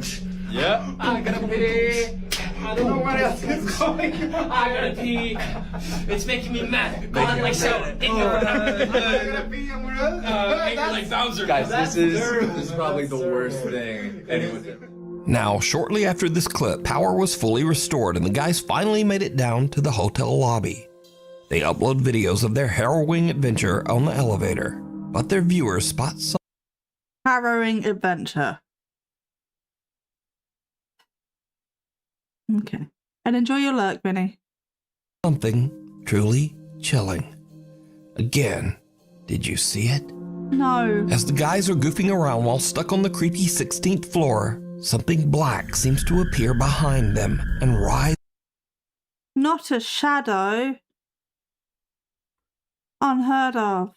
The creepy 16th floor, something black seems to appear behind them and rise. So harrowing they decided to sing about urination. Exactly. Up from the floor. So just why did the elevator keep dragging them back to that closed off 16th floor? And why was it shut down in the first place? But most importantly, what is this? Let me know what you think.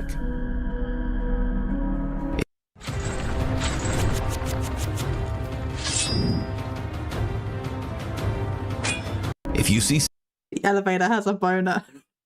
Bro is discovering primary school science. Well, they do have the American education system debuff. So, you know, it's not fully their fault. something that you think would be perfect for the top 5, email me at nukestop5@gmail.com. You can also tag me on TikTok at nukes. Hey, I said that to you before and you liked it. I'm so tempted. It's so you know when like You've Been Framed. Yeah, You've Been Framed was a thing on TV. You should email him and tell him what we all said in this video. I don't think he'll care, Ben. Let's email him. I want to know if he'll hire me to investigate stuff. I kind of want to make like a scary video, like a bunch of us just like make a scary video and then like send it to him just to see if it ends up in the top 5. That'd be cool. No idea how we do it, but like it'd be cool. Top 5 official, and be sure to tag me only at Nukes Top 5 official because there are a lot of fake accounts on there. A bolt from the blue. Now, I usually don't post many UFO videos on this. Yes, you do. But sure, okay. Channel, but there's something a bit different about this one. Something a little weird and possibly scary. So, can I be the person who stands in the door for 0.3 seconds to investigate an anomaly? Yes, you can. Go stumble around in some ruin late at night. That's all you gotta do. That is true. I don't have a local ruin though, so I need like an at-home project. On August 5th, Andrew Clifton was walking his dog Dash in the Malvern Hills of Western England. He was shooting some slow-motion video clips of his dog to post to Facebook. When Andrew checked his footage back, he found something that left him speechless. Keep puppy.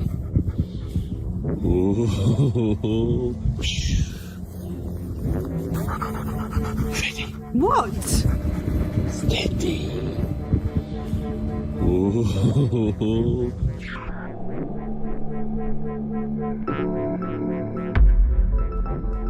Oh, come on. Did you see it? As Andrew films himself throwing a frisbee to his dog Dash, some unknown long cylindrical object seems to fly just over his head at a very fast speed. And so this is when things get a... Is it just me? Hang on.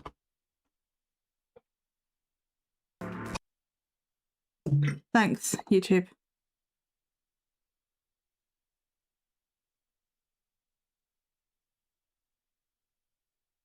But it looked more cartoonish.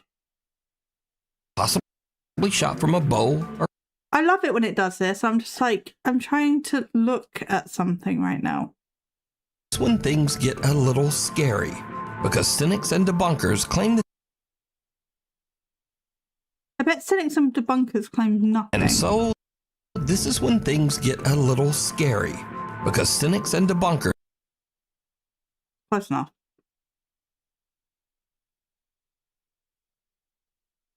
Oh, we can rig your house up so that the cabinets pop open and fling shit around. You can simply fake a ghost video with Umbra, the moving shadow, to be fair. I could, to be fair. The amount of times she, like, jump scares the crap out of me. Or, like, I'll be laying on my bed by myself and then I'll just, like, flop my hand out and there's a fucking cat there. And I had no idea. Or the amount of times I have to text Freddie because I'm tired. And she's laying on his side of the bed. I'm just like, Umbra's last known location was your side of the bed. Or Umbra's on your side of the bed. And so I'll just text that before I go to sleep. Just so he doesn't come in, not think about it, and just sit down on Umbra. Not that I think that that would happen. Like, I'm pretty sure he would always check, you know, having a black cat that likes to lurk in shadows. But I get paranoid.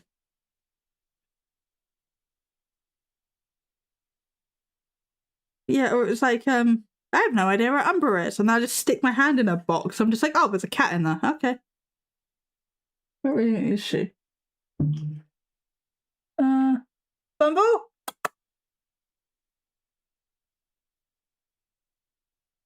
Umbra! Yeah, there you are.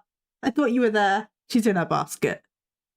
Umbra is such a cool name for a cat. It means shadow. Or it's like a... I don't actually remember exactly what it means.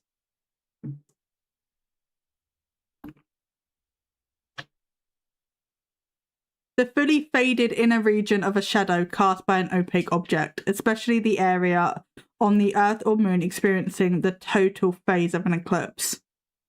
So yeah, it's part of a shadow, which is why I named her that. And then, because I wanted, like, matching names for them. And so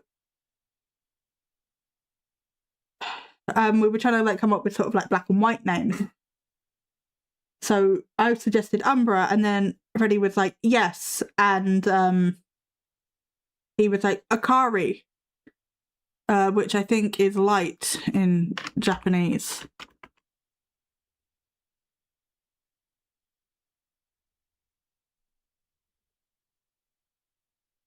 Yeah, light or brightness. I know this is the AI overview, but it's correct. So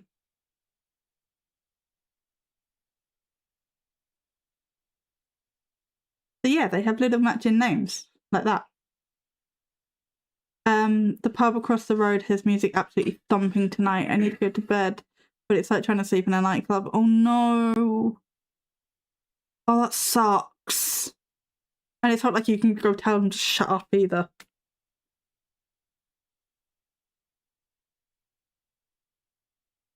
I'm sorry, Rainbow, that sucks. Claim that this object is an arrow, possibly shot from a bow or crossbow. So, this is either some strange UFO or someone randomly shot an... This doesn't... It doesn't look like it's actually in the video. To me.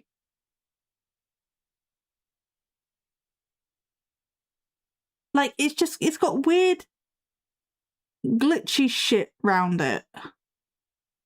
It doesn't usually matter too much, but I'm up at 5 AM again.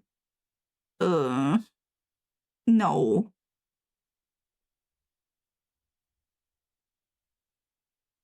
It looks like a firework or something. That's the fair point. Yeah, because it was fucking fast. Steady. Ooh.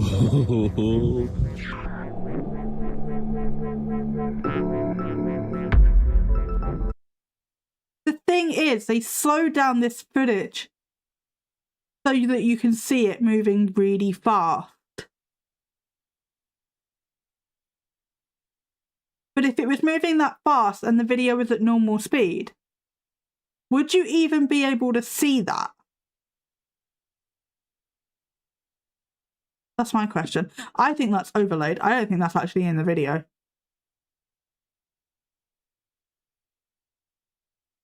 I cannot get over the, ooh, dude, are you like flirting with your dog? Oh God. It's absolutely a firework or some other firearm situation. Okay. I believe you. I don't know enough about it. I don't even know what country we're in, to be honest. This looks very sort of like British country, but that doesn't mean anything.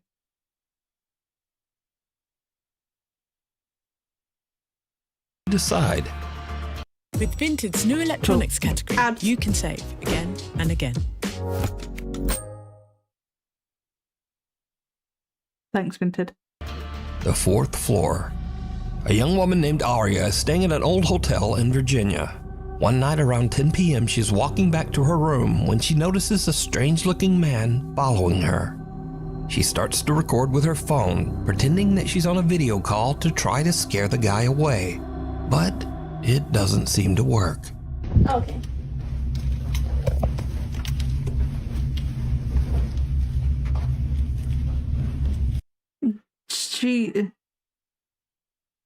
Totally get recording for your own safety, not knocking that in the slightest. I've done it. She's not pretending to be on a video call, Nick. She's pretending to not be recording at all. Those are two very different things. What video call is just your thigh like that? Well, I think we probably all have video calls like that. At one point. If it's not a video call, it might be a picture.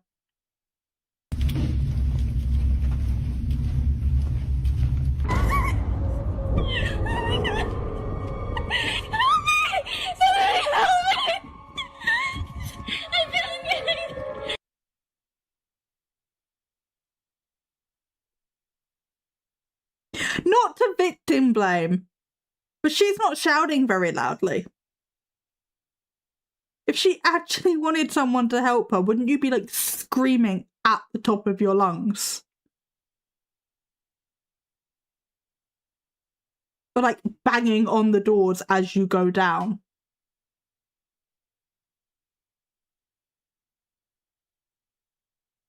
Was I the only one taught fucking like safety? That was so amateur dramatic. Oh my God. It's like, it's so quiet. It's like she's trying to be dramatic and get help, but she doesn't actually want to alert anybody, so she's being so quiet. B-movie horror acting.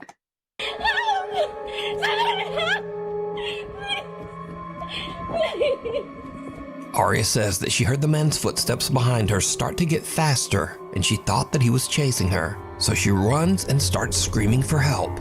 But now this is when things start to get weird, because viewers begin to notice that if you look behind her, there's nobody there. Could you imagine if she actually shouted and people came out and she had to explain what she was doing? Exactly! slow down the video at a couple. Oh no, I'm just recording for TikTok. I don't need help. Just ignore me. Almost impressive not to catch a single shot of the guy on screen. Exactly. Of key moments, no one can be seen chasing Aria. And so now. Which means it's totally legit. And there's a ghost. Hello, I just watched its top 5 as well and wondered who's still up. Are you a fan of News Top 5? That's the question. Because We're taking the absolute piss out of it. I'm going to be real.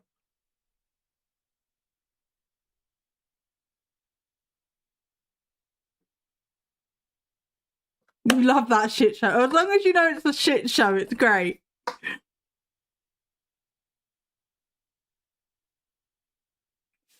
Well, this is what we do on Saturdays, and also what I do over on my YouTube channel is debunk and take the absolute piss out of shit like this.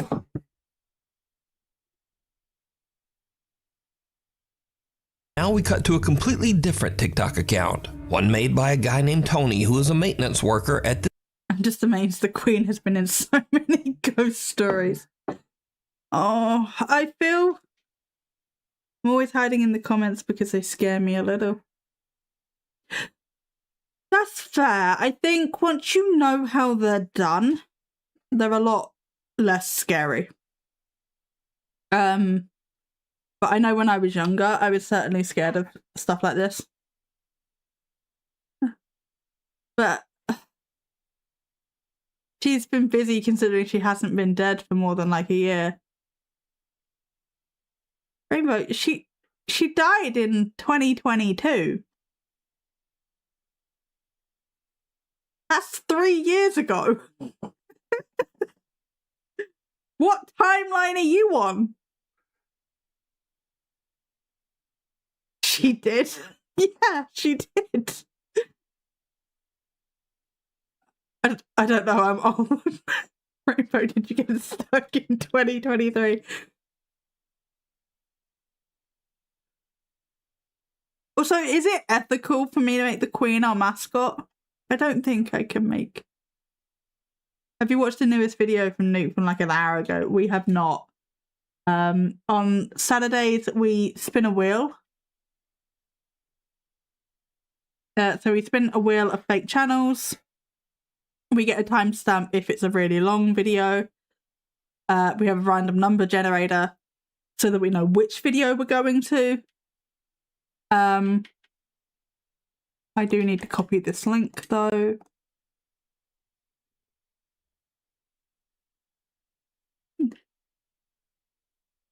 And then we watch it.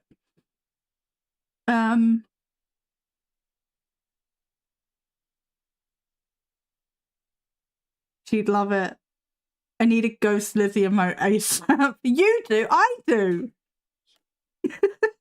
The Queen would be all over that. She's a YouTube sensation. Why not try Twitch Lizzie emote? Oh no, you're in ads. Damn it. Oh, Sam. Yeah, we will wait for you.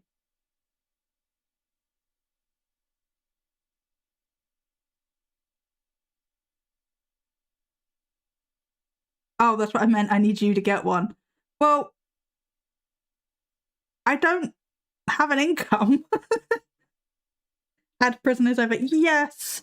Okay. I don't know how long we've been live, to be fair. 2.5 hours. Okay. I really don't care. Do you guys want to stick with this Nuke video or go over to the new one? I can do a poll. Probably. Poll. My bottle is like massive and it's in the way.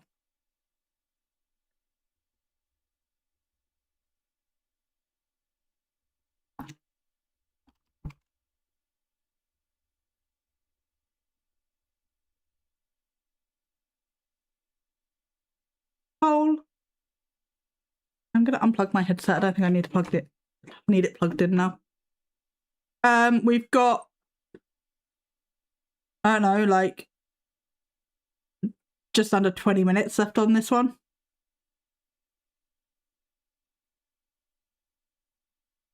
Which isn't that long, realistically, but if we're pausing it every couple of seconds to take the piss out of it, it might be a while.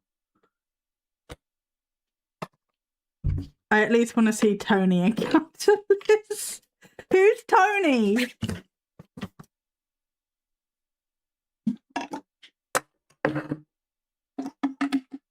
We can finish this clip. Is this Tony? I wasn't paying attention to names, to be honest. Oh my god, my straw is stuck. Purple Rain. Okay, what's that? I want it. Got paralag.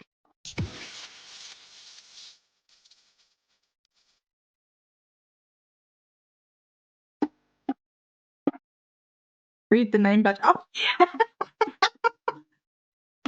ow! I'm struggling with my straw right now. I was not reading name badges. Oh my god.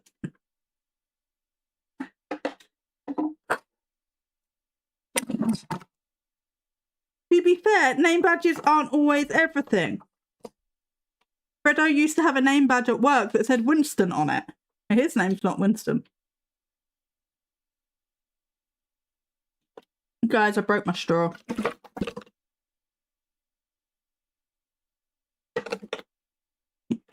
Do I have to drink it stupidly again? I have to drink it stupidly. You called him Tony like 38 times. Look, it's been 5 seconds since then. I don't remember.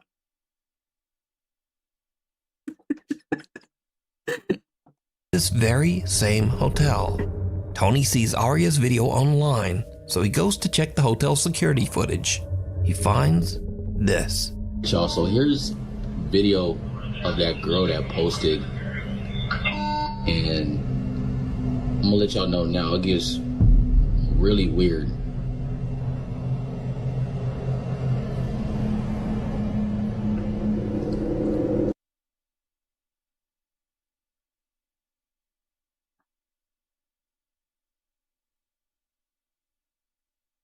This isn't what I think it is, right?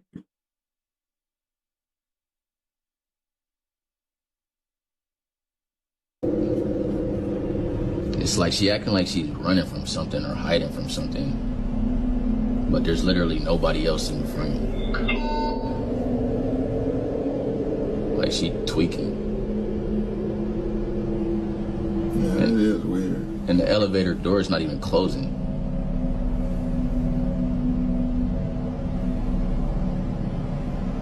Like she playing hide and seek or something. In the video, we see Arya running down the hall and then... Did I miss it? Probably. It's giving Elisa Lam. And she was a girl who was off her meds. She was on holiday by herself. She was off her meds. She had a mental health break. She was hallucinating, and she ended up in the water tank on the roof of the hotel. And she died. I mean, wouldn't you want to send someone for a welfare check? Exactly. Like, this girl is either acting for her B-rate Elisa Lam with some really creepy stuff. It was until you explain it, and then it's just a tragic story, really.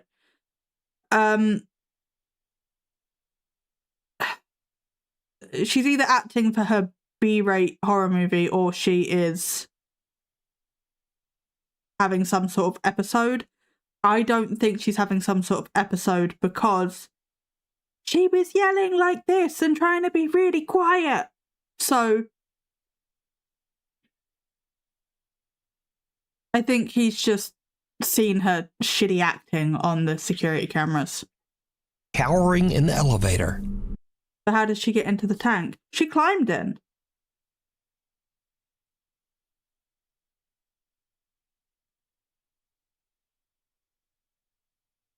Those tanks are designed to not be climbed out of, because nobody's supposed to be climbing into them. So she could very well have got in to hide because of whatever. That could have been a great idea in her psychotic break. In her brain at that time, you know, with the issues she was having. Because who's going to look for her in a water tank, right? But then she can't get out, and then she drowns. Or passes out and then drowns, or whatever happened first. That was really jolly jogging she did for someone who believes they're running for their life. Exactly. Really sad, yeah. But again, no one can be seen chasing her. Strangely, the elevator doors just won't close. Because I'm pretty sure she didn't push a button.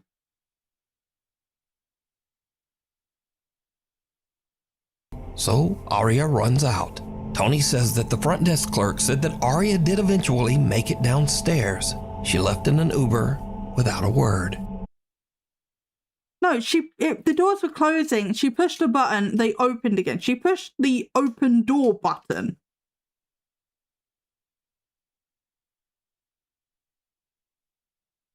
Okay. What the fuck?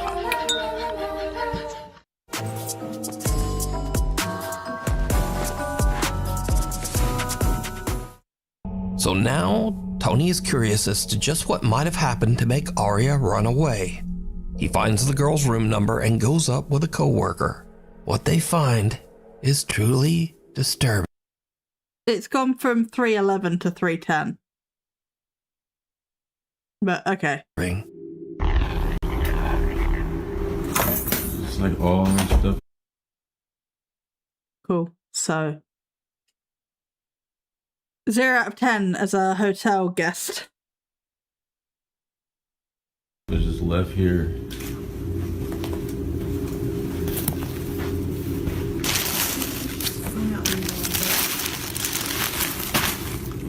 It's crazy.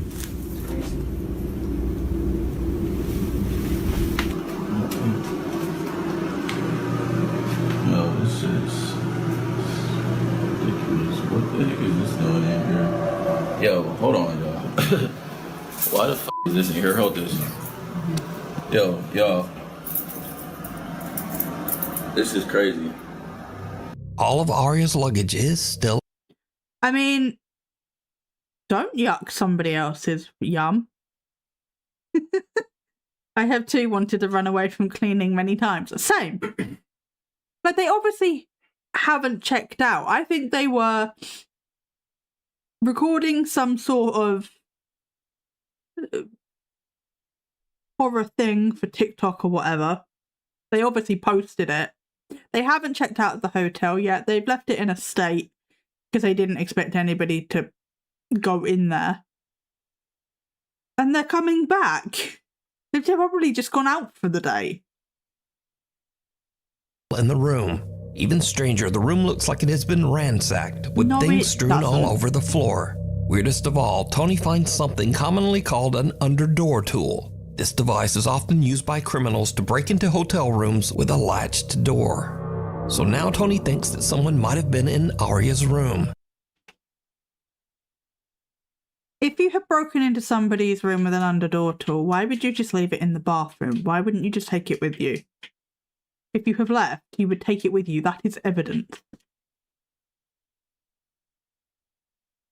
If they've got an under the door tool, it's probably more likely that they are going to rob someone or break into somebody's room. Or they wanted to use it as a prop for their B-rate horror movie. And maybe there actually was someone chasing her. He goes back and takes a closer look at the hotel security footage. What he finds chills him to his core. All right, y'all. So I went back and was looking at the video of that girl from the other day, right? Because I'm thinking maybe somebody must be following her. Just keep watching the screen right here, man. I saw something that just... That's just the housekeeper down there. Right there. Right there.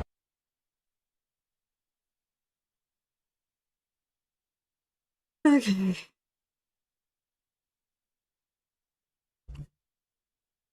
Down there. Right there.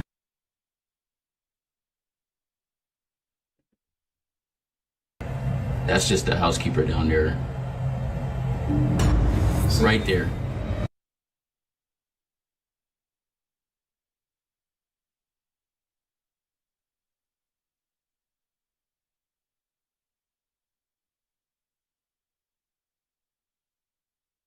there any chance he's in on it?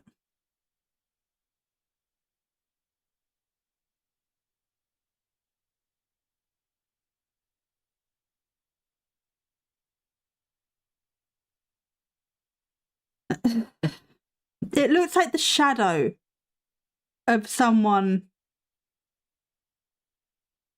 running / moving quickly. It's either a reflection from one of the light sources. Tony would never, but yeah, of course he is. He in on it. Yeah, or it's overlaid. Or edited. That's just the housekeeper down there. Right there. Is it like ducks under the camera? In what world would they open a hotel guest room with no reason to believe someone is in danger? Yeah, that is very true. They don't do that. Maybe didn't he confront them after the elevator situation and they roped him in? I mean, maybe they could have done. Or they were straight in there, clearly involved. Yeah. Or he's not actually maintenance. Yeah, he might not even work there. He might be the guy that was chasing her. There's also no proof that this is a hotel security camera. This is some dude's fucking laptop. And they could have placed a static cam up there and posed it as a security camera. I could buy a Tony name badge on Amazon right now, and maybe I will. Maybe you should. Maybe you should be Tony now. Your alter ego, Tony.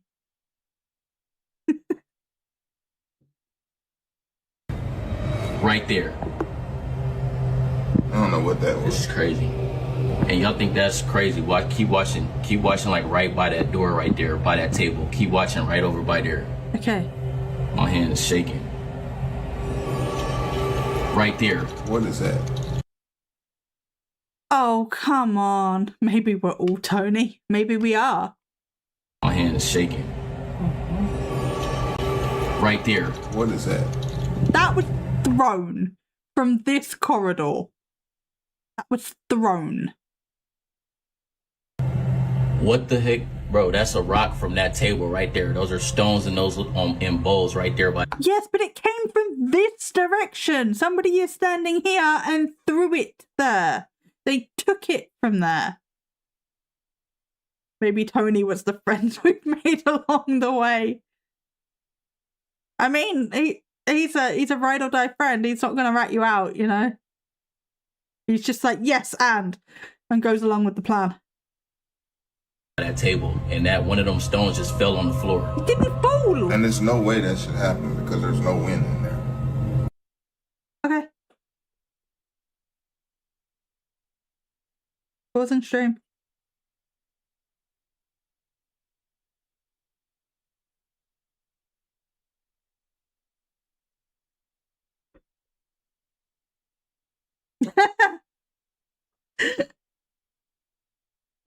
Did you get the exact picture?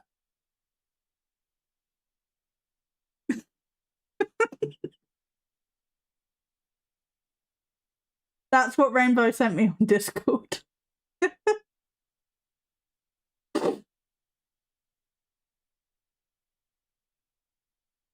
I had some fun on Canva. I can tell.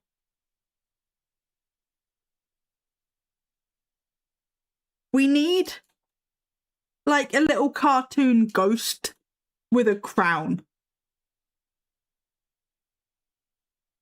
We need like a little cute animated queen, like a little Lizzie. But yes, no mo, I will figure something out. We need a redeem where she pops up in the corner. Oh my god, I was gonna make Trevor like our bot. But is it now gonna be Lizzie?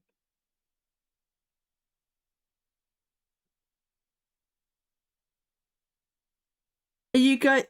Maybe I should make. I would go for it if you want to. I never expect anything for free, but like, if you guys want to make shit for the channel, go for it.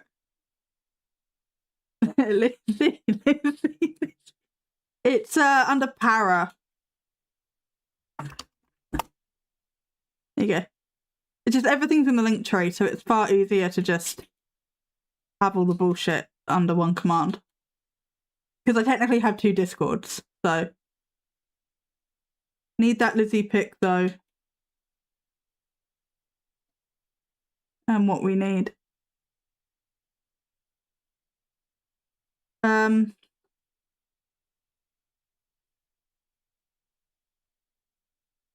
I was thinking, like, I don't have access to Purple Rain's emotes anymore, I don't think.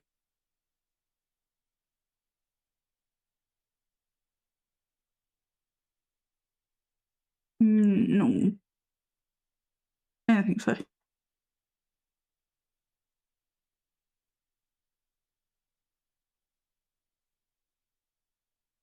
I don't know, just like one of the ghost ones. I'm thinking like cute little ghost with a crown, or I don't know how you'd make it look more like Lizzie, to be fair. Like Ghost Lizzie somehow. Just like a cartoonified version of the Queen. Cute, yes.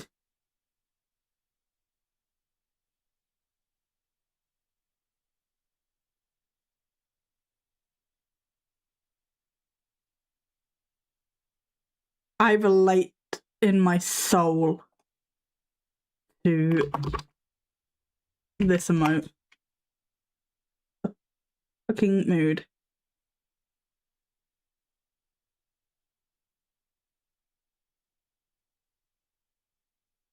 Wind ain't even gonna do that though. This is, this. Wind in that internal corridor. Sure. Okay, Tony. Okay. This is crazy, yo.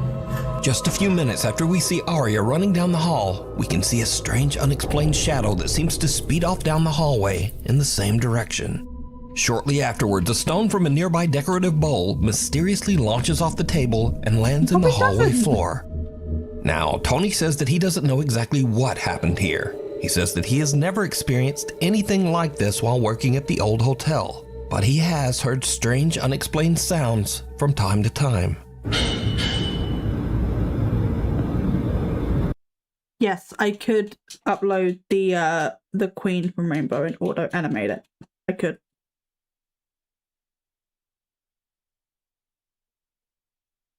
Then it's an animated emote and people can't use it. Or like can't use it unless they're subbed. Actually no, I think I have 3 normal animate spots. I don't remember. It's been a while.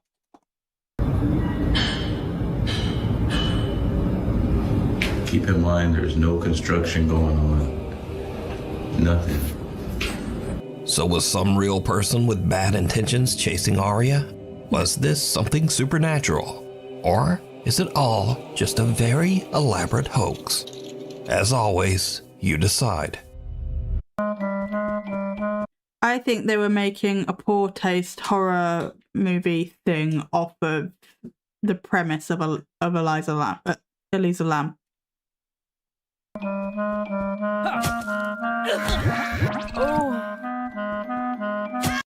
Unleashed. Okay. I think we decided it was a hoax. Yes, we did. So, Nuke's most recent.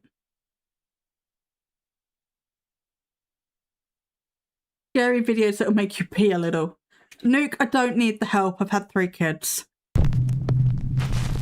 Built in 1917, the Santa Maria Inn is one of California's oldest and reportedly most haunted hotels. Can I? Yes. Hello? Fucking Staff hell. have been reporting strange activity here for decades. Objects moving on their own, unexplained voices and footsteps echoing through the hall. That all you've got to do is sneeze. Exactly. Yes, we're going to the new video. That it wouldn't let me pause for 17 seconds.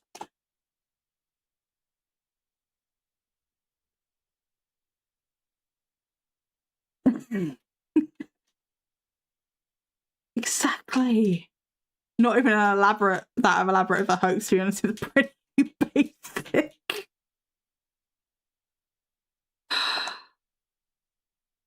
That's Nuke for you.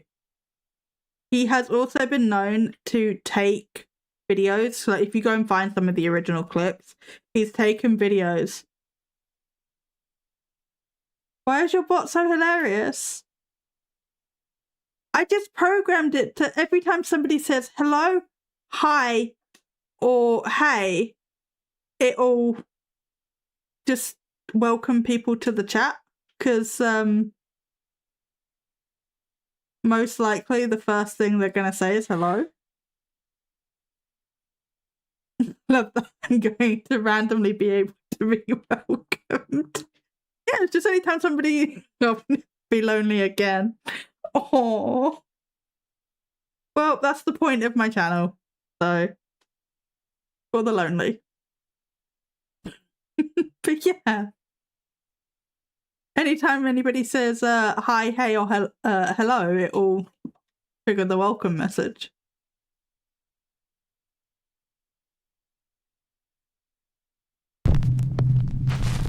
Built in 1917, the Santa Maria Inn is one of California's. Imagine when you're not live, you just see me coming into your chat like, hello? I don't think it'll work then. It's supposed to, it should have picked that up because it's supposed to scan like whole messages for the word. But it did not pick that up. And it won't work when I'm not here because it's Firebot and Firebot has to be active. Oldest and reportedly most haunted hotels. Guests and staff have been reporting strange activity here for decades. Objects moving on their own, unexplained voices and footsteps echoing through the halls, and doors opening and closing for even your bot's being like you're being needy. Oh, poor Annalie, starting to ghost me. Sent you the little Lizzie. Look.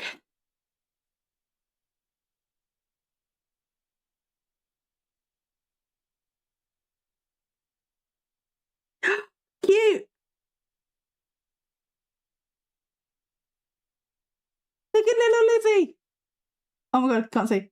There. Look at her. Adorable.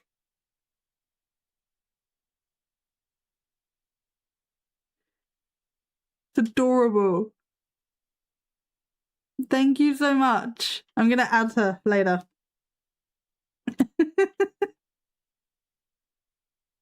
And yeah, I will get on Lizzie being our mascot. no reason. So, Martha and her husband are staying at the Santa Maria Inn with their border collie, Oreo. They're walking down a hallway when their dog starts acting a bit strange. Oh no, a dog acting strange in an unfamiliar place. What a concept.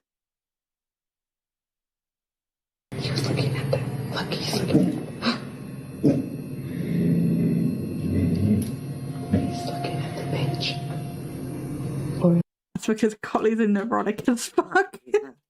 He's freaking out, guys. And there's somebody sitting there. He doesn't want to go by it.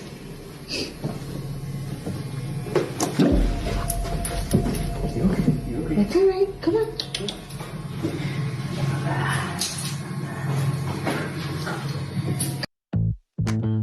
Black Friday deals, everybody.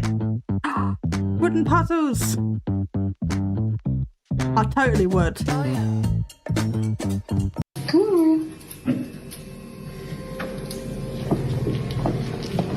Oh look, and now he's fine. Well, he looks a bit scared, but now he's fine. People are unhinged. If my dog growled at a bench, I'd be pissing myself laughing. Exactly, like, he's a dog. He's in a new place. Lots of unfamiliar people. Lots of unfamiliar smells. Maybe he just hit a smell he didn't particularly like. Okay? He's a dog doing dog things.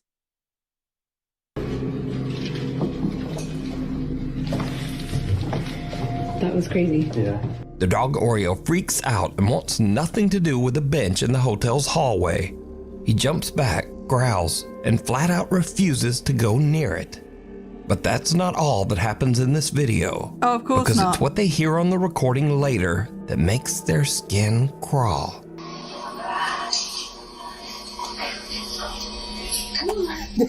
You hear that? What the f*** what did he say?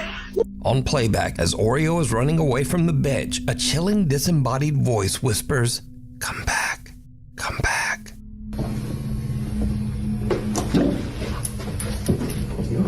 It's alright, come on. That we magically just didn't hear the first time. My dog is afraid of air vents. Dogs are just weird. My uncle's dog is scared of the wind. So, it's a little concerning their dog is cowering like that from being on lead. But not because of ghosts. Probably just trained though. Yeah.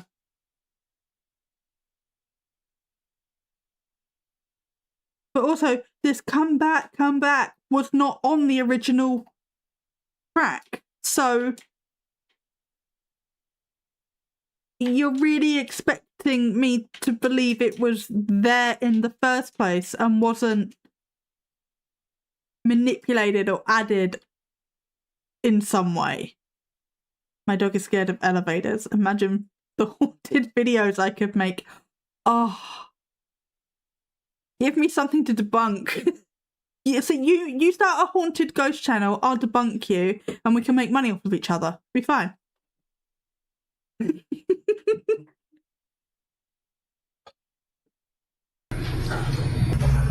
Oh my god, please do.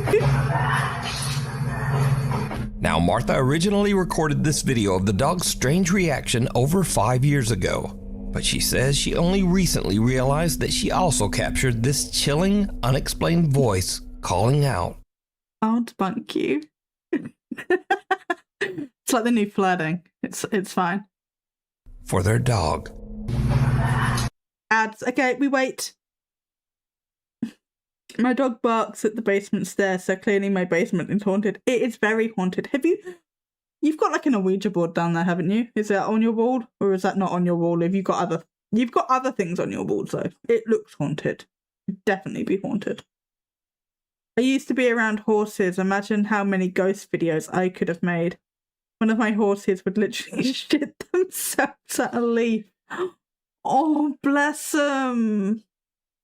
Animals are just really stupid. Like, they're both really intelligent and really fucking stupid. I mean, my cats... No spirit board in my basement. Okay. I know you've got, like, other things on the walls. I wasn't sure if an Ouija board was one of them. Like, Kari was scared of her bird toy for over a year. She played with it last night. It's one of the first times she's played with it. But she plays with it in a way like she baps it so it starts flapping. She runs away, stares at it, waits for it to stop flapping, goes back up to it, baps it again, it starts flapping and repeat. And that's how she plays with it. Welcome back. Yeah, and she... I mean... Rainbow knows. Like, Rainbow and Brain came in the door and the cats were like, shit, hide! But that's how they are with everything. This is the same horse that when a car came screaming up behind her, just calmly stepped on the pavement. She was a human. But a leaf is scary. A leaf is very scary.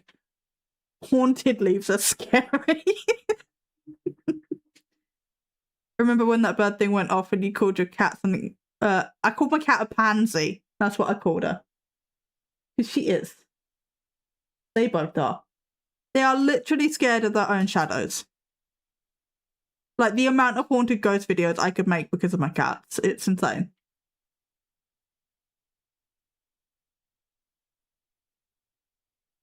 She's being really cute and asleep right now. I have to take a picture.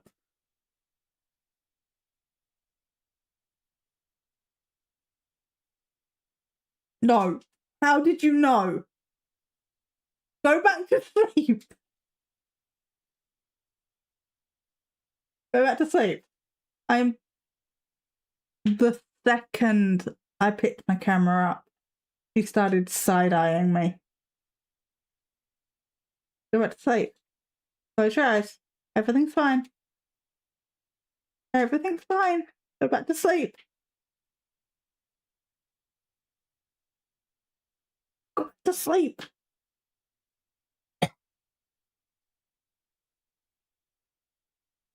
I got you. I got you. I got it. Yeah, I got the picture. I have no fucking clue how you knew I was going to take a picture of you. But I got it. Mm-hmm. Don't mind me. Oh, wait. No, that way. Look,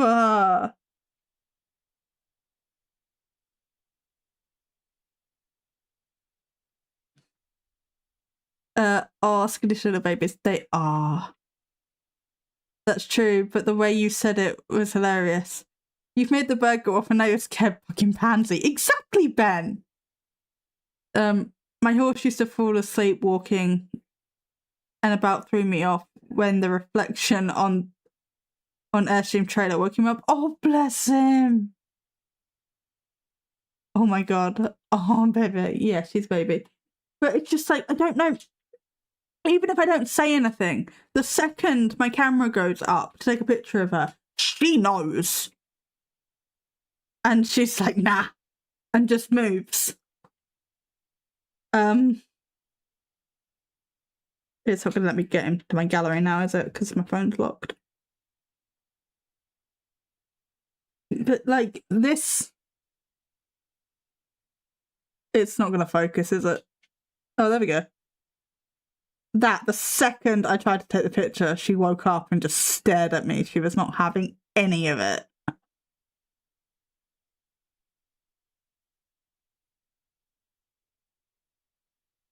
I had to wait for her to go back to sleep or move. A lot of the time she just moves and then I've lost the shot. And she is very cute. Yeah. I also used to ride a horse that would randomly trip over his own feet. I was doing a dressage test once and did the whole thing without incident. And then the final move was literally trot in a straight line and he completely hit the deck and I nearly came flying off. Oh, bless him. Then he just got back onto his feet and stood there looking blank. He was tripped by a ghost. That's the only explanation. Ghost leaves. Gary, come here. No, snacks are more important. Okay. Come on.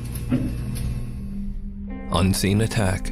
A new attraction in town is sure to leave even some skeptics a little spooked. The Savannah Paranormal Museum is now open down on West Boundaries. Yikes.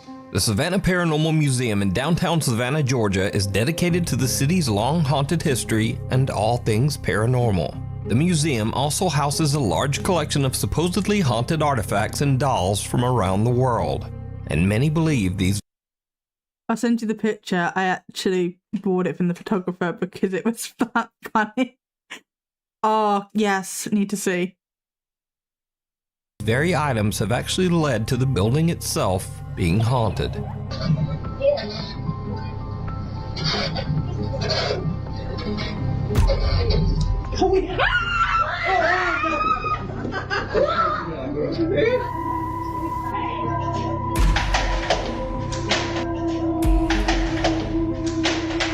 I didn't do that. But lately, activity at the museum. Is this the height of paranormal activity? Oh no, a closing door, holy shit. Exactly. Like, doors move. Sometimes they're on auto close. Sometimes they're positioned at just the wrong angle, so they swing. Like, my bedroom door opens itself. It is physically impossible. I don't know. It's probably because of the weight on the back of the door, thinking about it, because I have like a clothes horse thing that goes on the back of the door so I can dry my clothes.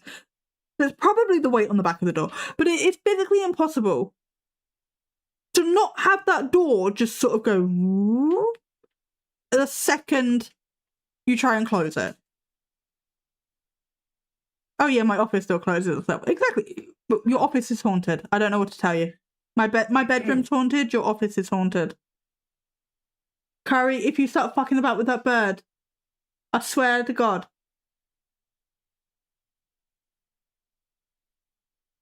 Curry.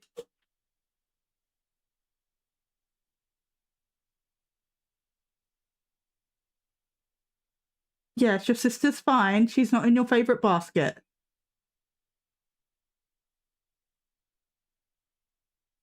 That's it. Good girl.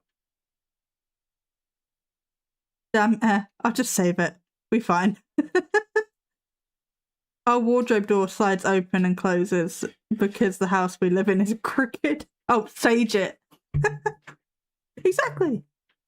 I'm sorry, but if the worst this ghost is going to do is open a door or close a door or drop a picture onto the floor, I can live with that. I don't care.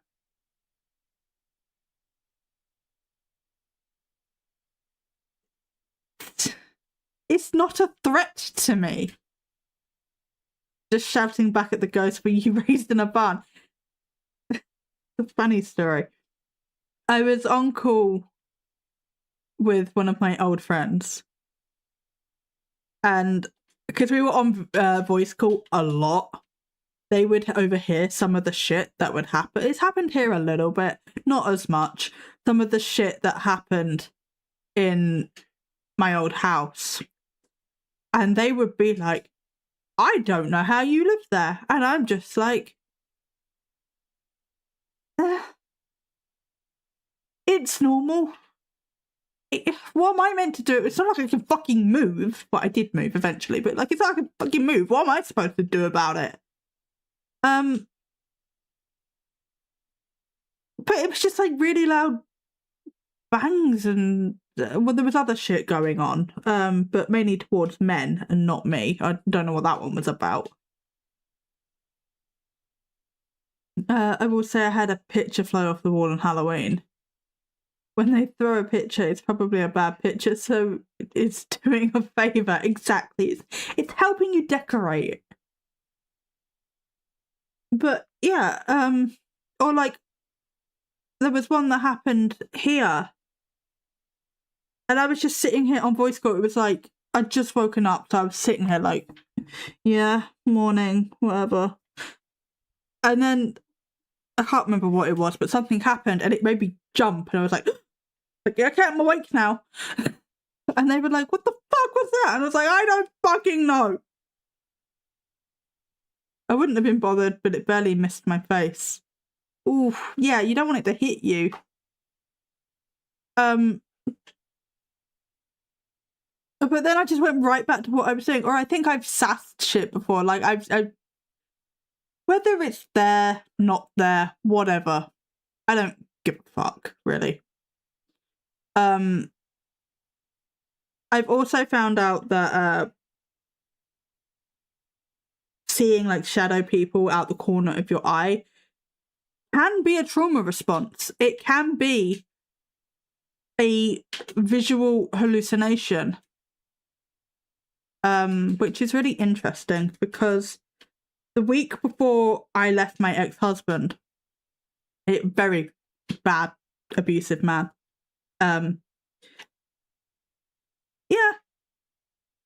I was seeing a shadow man every second I was awake. The corner of the room. When I moved rooms, he just was in the new corner. I used to see stuff like that when I was a kid. Well, that makes sense. I saw a lot of shadow people at the height of PTSD, yeah.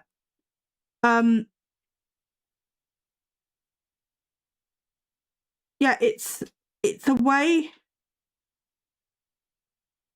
from what I've read, because I get deep into like the whole PTSD, vagus nerve, fight and flight, all of that shit, because I have quite severe trauma disorder.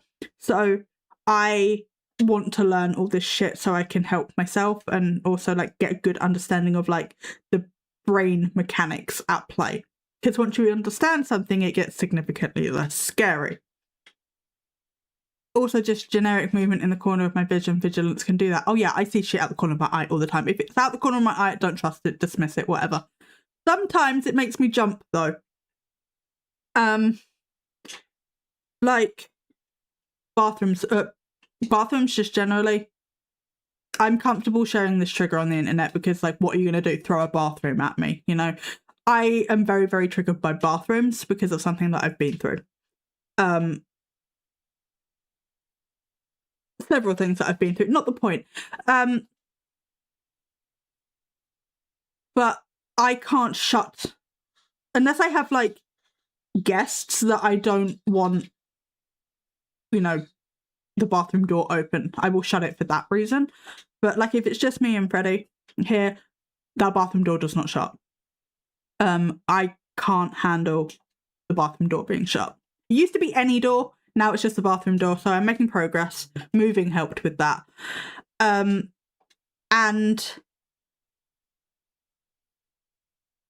what are you going to do? Throw a bathroom at me? It's such a survivor human thing to say. But it's true. People are always like, don't share your triggers on the internet. And I get it. If it's like, if I was scared of like pictures of bathrooms, yeah, sure, I won't share it. But the trigger is specifically being in a bathroom. So like, what are you going to do with that?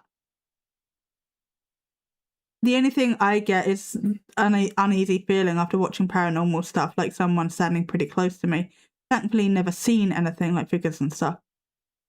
Well, that fear of like having that uneasy feeling is your nervous system. It's your nervous system going, I don't understand this. I can't explain this. This is weird. I don't like it. I'm being watched because I don't know what to do with this information. It's a very normal, it's vigilance. You go on high alert because you're presented with a simulated threat. One of your haters just putting a voodoo doll of you in a bathroom and leaving it there. Well, I deal with constant anxiety anyway, so what's a bit more? Yeah, it's basically just your nervous system kicking in fight and flight because it doesn't know what to do with the information that it's trying to process, because it can't explain it. The human brain needs closed systems. When you're doing a task, it's why we get so overwhelmed when we've got multiple things going on at once. Typically, if you've got ADHD or like another spicy thing going on in your brain, sometimes it's a little bit different. But typically, it is. And people have different levels of needing closed loops. Some people are like, oh, that show was left on a cliffhanger. Cool, don't care. Whatever. Other people are like, what the fuck? Why would you do that? And they need the closed loop. And then it gets cancelled. And that's a whole other thing. But yeah, so basically it's why all YouTube videos at the moment as well are like, questions or you'll never believe what this happened because it's opened a loop and now you have to know. So you click the video, you watch the video, it was probably clickbait and you don't get your answer and then you get pissed off and you move on. But humans need cycles. They need to be able to close the loop. And so when you're watching paranormal content that is spooky or scary or you don't know the answer to, you cannot close that loop. So your nervous system kicks in of like, I can't close this loop. I don't know what's going on. I'm in danger because our nervous systems are dramatic bitches. I wish I could send you the German ghost hunters I've been watching since 10 years, but they always leave me in this state after their investigations. I mean, I don't speak German, but send it to me. Anyway, I will have a look. sometimes they auto-translate on YouTube, but even if it doesn't auto-translate, I can look at what they are physically doing. The fucking TikTok that says see part 2. Fuck off. These make me so mad. Oh, I hate the part 2s. Oh my god, not needing closure, a PTSD. Is not needing closure a PTSD thing? Because I really relate to that. I'm very comfortable with the unknown. It can be. It can be that because you have not had closure for so long, your nervous system is just like, probably not going to get it anyway. What the fuck matters? You don't get invested in anything. Well, I'm not saying you don't, but you could very much struggle the opposite way with getting invested in things, caring about things. Because especially if you've had like a habit of like everything you love being taken away from you, or things that you cared about being destroyed or taken away or whatever, maybe you've gone the other way and it is like, oh, nothing fucking matters. You can take everything away from me because whatever. Even Nuke's Top 5 had them in their list once, but I send you. Nowadays they only put up the episodes on Amazon because of the production cost is heavy, but they have a lot of seasons on YouTube. Interesting. But yeah, I definitely take a look. I will say, if anything involves technology, it's walkie-talkies. Especially on a TV show, it is walkie-talkies. Friday! Friday! Friday! Yeah. Maybe I wouldn't be able to be in the investigation person at the door for like 0.3 seconds after. It'll be like, ghost, meh, don't want to know. Well, that's basically what the guy did. You're perfect for it.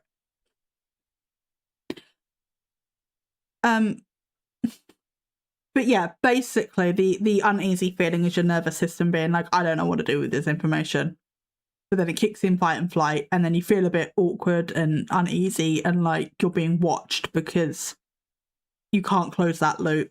And then your nervous system is like, I don't know what to do. We're being hunted. We're going to die.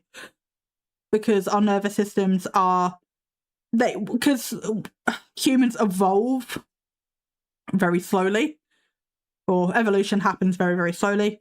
Our nervous systems are living in the modern world, but they are primed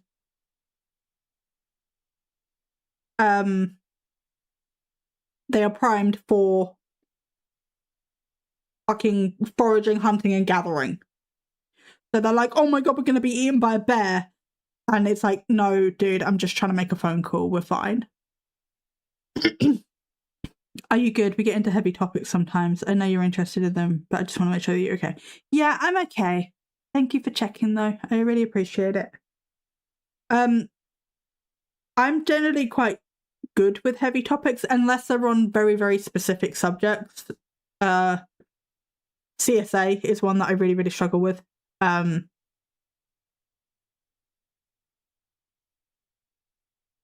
Cool. Thanks, brain. Yeah, dissociation just went. Yeah, CSA is one that I really, really struggle with. But other than that, I think I'm more or less alright. Okay, it depends on the day. But yeah, typically I'm okay.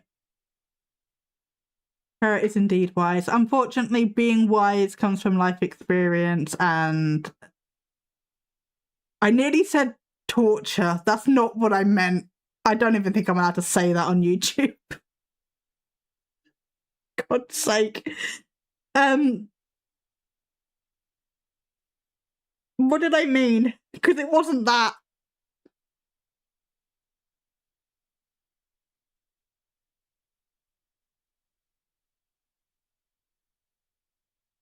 I don't know what I was trying to say.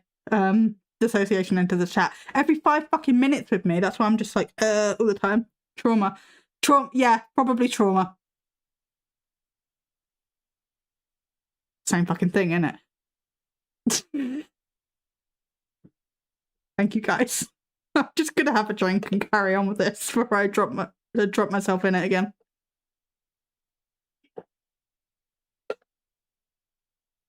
Museum seems to be escalating and becoming more aggressive.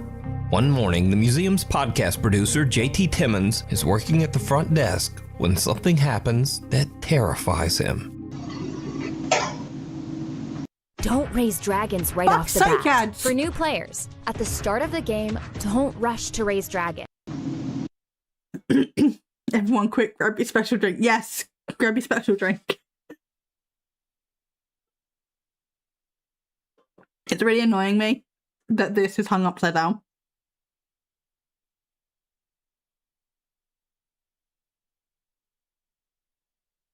Did someone say dragons? The advert said dragons. I don't know what the advert was for. I wasn't paying attention.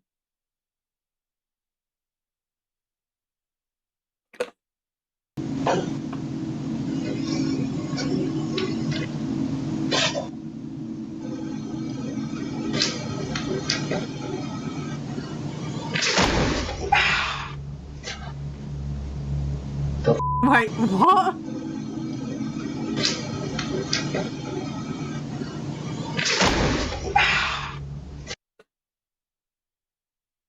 Can we all agree that was really bad acting?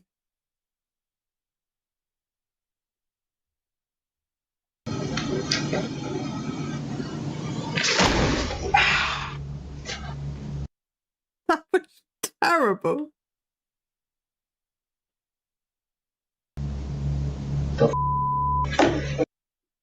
Why is the museum sign upside down? Is this man on the ceiling? Oh no. Arrow! My Moonwood Mill tour. Fucking Plague of the Arrows. Because For Rent just deleted itself from my game for no reason.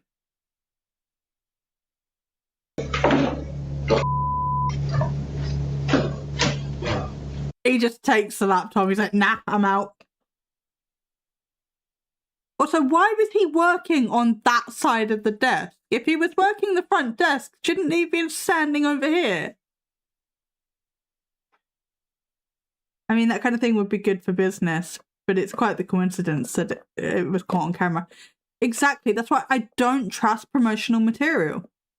Like, I have... Is there an octopus behind the desk? I don't know what this is. What is happening? I don't know. But it's like, I've heard enough stories from people that are hopefully, because I don't know, you never know for sure, hopefully trustworthy, about stories that have come out of 30 Years Drive. So I would kind of like to go to 30 Years Drive one day and have a look. But do I believe their promotional material out on their website or on their TikTok or whatever the fuck they've got? No. Because it's a fucking business. They need to drum up interest.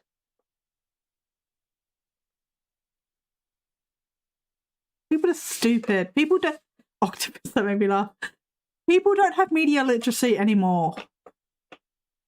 Or ever, really, but anymore. First, JT hears a cough from somewhere nearby. And he turns to look, but there's no one there. In fact, he's the only person in the building. Then something shoves him hard into the desk. He grabs his laptop and just hurries out of the museum. Just a week later, and a group... He didn't leave the museum, he just went to a different room. We're all on the ceiling. You've got an octopus on reception. Yeah, I don't think we need to invent a haunting. is conducting a paranormal investigation inside the Savannah Paranormal Museum. What happens next is chilling. What are you angry about?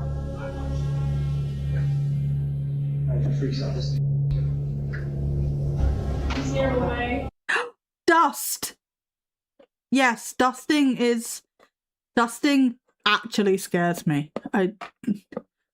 Octopus Receptionist sounds like the title of an anime series. It really does. But yes, dust terrifies me. Oh, this gentleman was struck in the back by an entity. Of course he was. Yeah.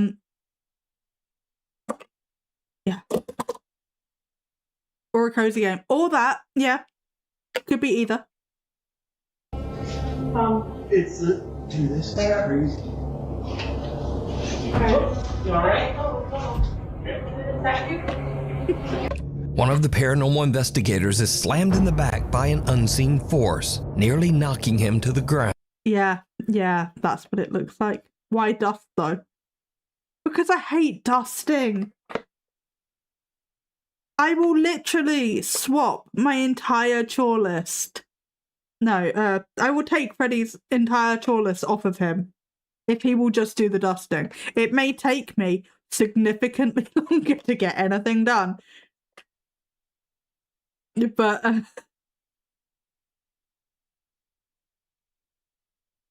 I just fucking hate dusting.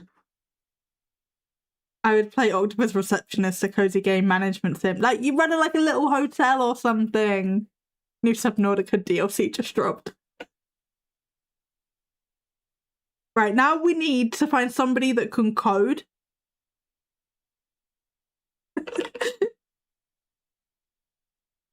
We need a game coder. So that we can make Octopus Receptionist.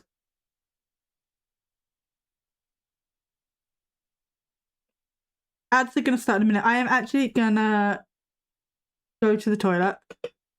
So Nuke's video doesn't make me pee a little. And then we'll be back after the ads.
Okay, well, thank you for being here, and I hope you sleep well.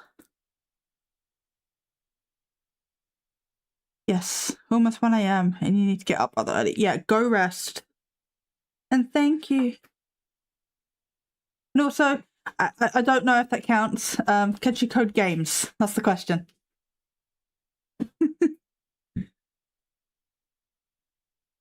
How is everybody doing? So did the Paranormal Museum capture 2 real ghost attacks on camera? You can check out their full video covering both incidents over on their YouTube channel, Haunted City Studios, and judge for yourself. I'm gonna judge that it's promotional material for the museum. What I'm gonna judge. Invisible guest. A young woman named Sydney. The worst kind of guest. Like, if we're being real.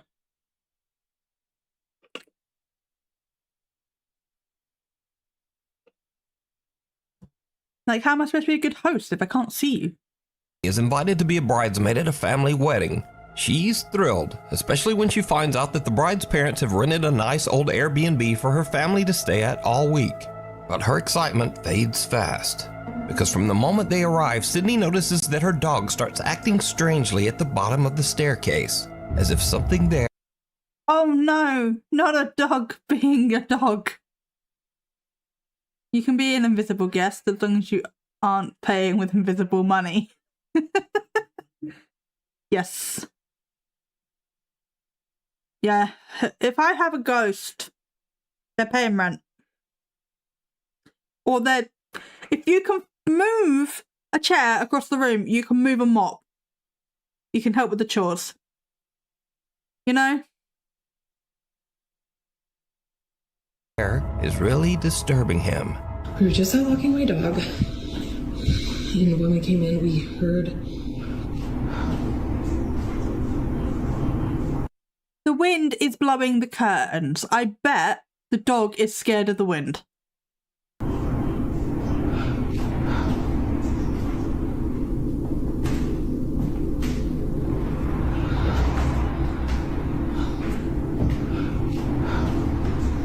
Yeah, don't mind my dog. She does this a lot. Okay, Vinny. That's fine. Jesus Christ.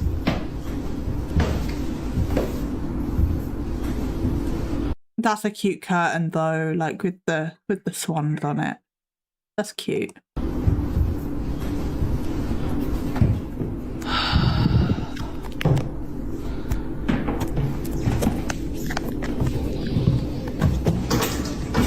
Oh, the window is open. Let's actually take a look at what's inside one of these energy Hey, drinks. Wasabi. Starts off with carbonated water. That's fine. Enjoy your lurk. I hope you get your work done. I have sucked at that this week.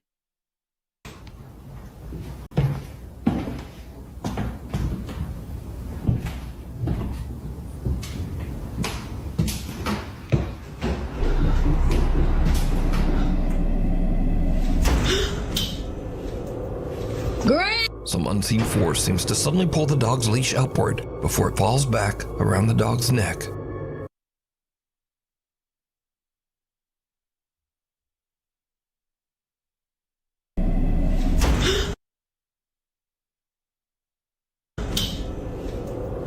Great! Some unseen force seems to suddenly pull the dog's leash upward before it falls back around the dog's neck. The clip alone is creepy enough, but if you listen closely,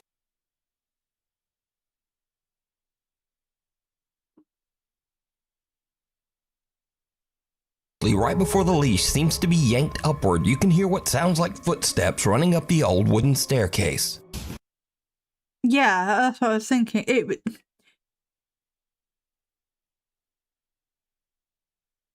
Yeah, I'm sure it'll go better next week. I've been flaring with the weather and stuff, so it's been rough. But I've got like a bunch of stuff like scripted, so hopefully I can just record it this week, get stuff edited, and it'll be fun. I'm like a month ahead to allow for this stuff, so it'll be fine.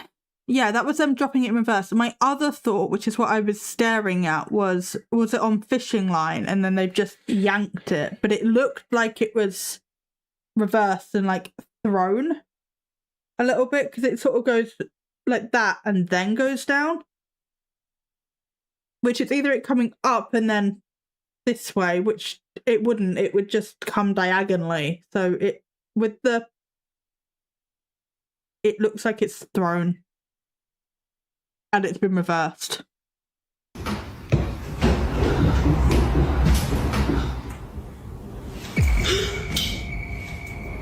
Sydney has no idea what could have made the dog's leash fly upward like that. Okay, so this is the leash. I mean, you're in an Airbnb.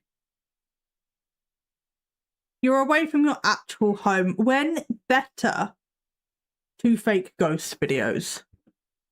You know, you see if you like it, you see if there's any interest in that sort of thing. And then you can decide whether it's for you without having committed to your own house being haunted.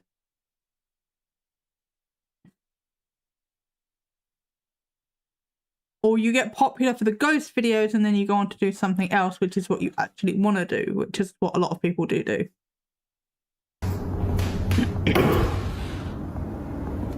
If this moves, I'm literally going to run.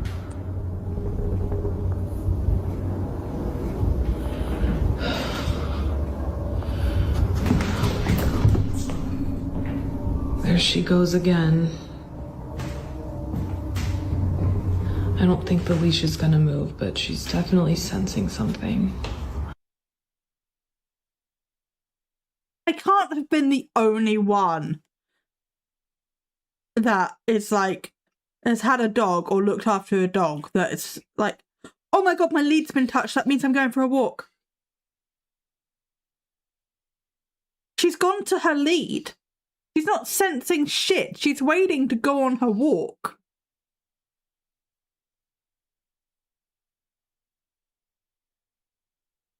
Again, the dog reacts as if there is something there, but Sydney can't figure out what's going on. However, she's starting to notice a pattern. The dog only freaks out at the bottom of the stairs, never near the top. That's the middle of the stairs if we're being pedantic, but sure, Nick. I just found a door back here. So I don't think that it's what's on the stairs. I think it's something that's underneath. The door is locked. Obviously, it's an Airbnb, so they lock a lot of the doors up. As she looks around, I can point at the stairs and my dog will take a few steps. The dog is uncertain about the stairs because they might be slippery. Yeah, exactly. There's a lot of reasons. Or the dog might not be allowed upstairs. Like maybe... And what they find is absolutely chilling. Of course it is, This Nick. is the switch. You guys can see their light is on right there.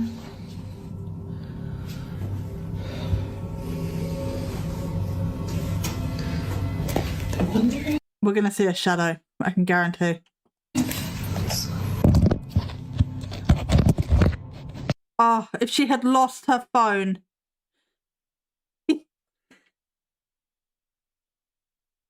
If she had lost her phone in that cupboard, I would have fucking laughed. Probably a basement. It could be. Oh my god, don't try and open locked doors in people's Airbnbs. Exactly.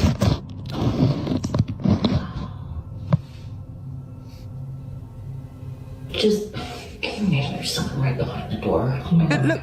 It looks like a basement. Christmas is made in the small touches. Shop at... And then Luke's going to say, did you see it? And I'm going to be like, no, I didn't. And then he's going to point it out and it's going to be something really fucking stupid. As Sydney pulls her phone back, someone seems to turn the doorknob and yank the door. Sydney is terrified. She thinks that maybe there's someone else in the Airbnb with them. I sent the video to... Maybe that seems Really? to...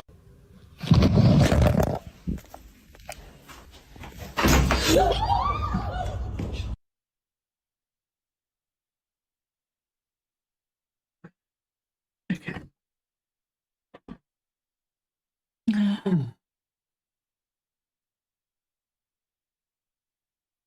That door didn't move, for sure. They've already been overlaying sounds, so...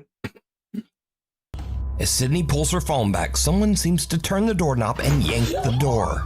Sydney is terrified. She thinks that maybe there's someone else in the Airbnb with them. I sent the video to the landlord of the Airbnb asking, like, hey, is there someone else renting it out as well as us or what? Because there's a room under the stairs that we can't get into. It's locked, so I didn't know. And basically he was like, no, you guys are the only ones that are in the Airbnb right now, like booked out for the week. So now Sydney begins to wonder if they caught something paranormal when they had the bizarre encounter at the door. They go back to Do you reckon they're trying to get a free Airbnb?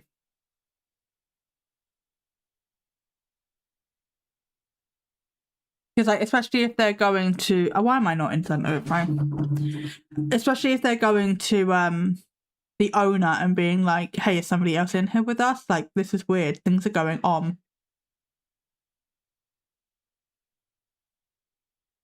Assuming they did go to the owner, you know, and they're not just lying. But they could be trying to get a free Airbnb. The landlord should have been like, why the fuck would you try to open a door that I obviously locked on purpose? Exactly. Anyone who films their dog's lead on the stairs, like, I don't think it will move, cannot be trusted to judge anything. Exactly. Record again. And this is where things take a terrifying turn. Mm-hmm. Sure.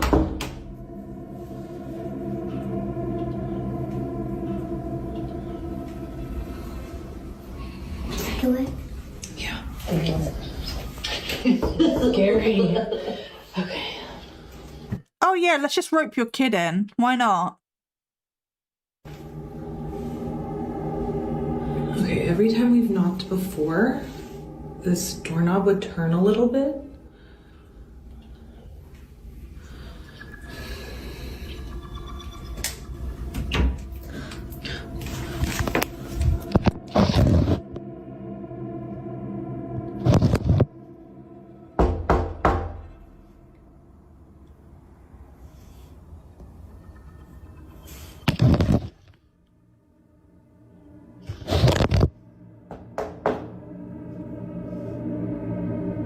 Babe, no one's there. No one's home. Don't need to keep knocking.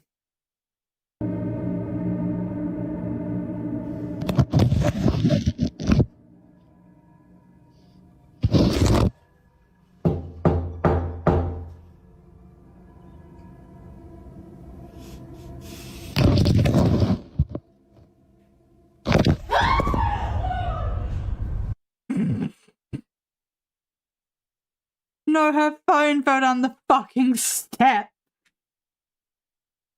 That's great.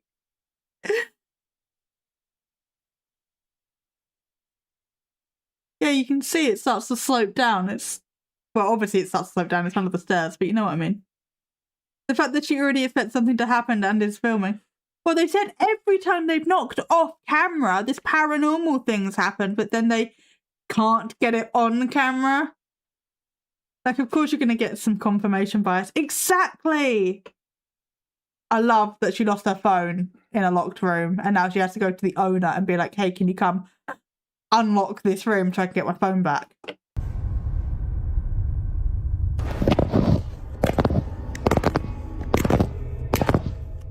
Yeah, it's a basement.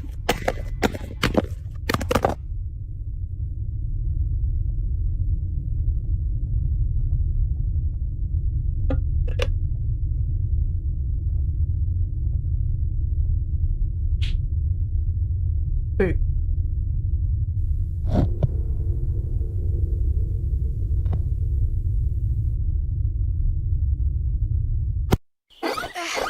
Fucking ants.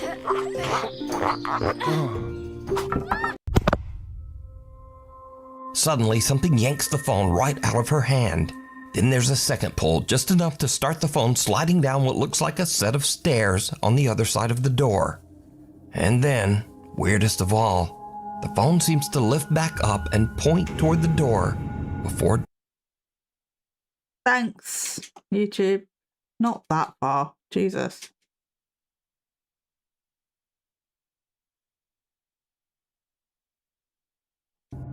Sydney calls the owner and he comes over to unlock the door and retrieve her phone. But it turns out that the door doesn't exactly lead to a little room under the stairs. It actually leads to a dark, creepy basement. And while it's open, Sydney... Of course it does! Clearly tied something to her phone. Yeah, she probably did. Oh God. Not that one again. Is the house a walkout? I don't fucking know.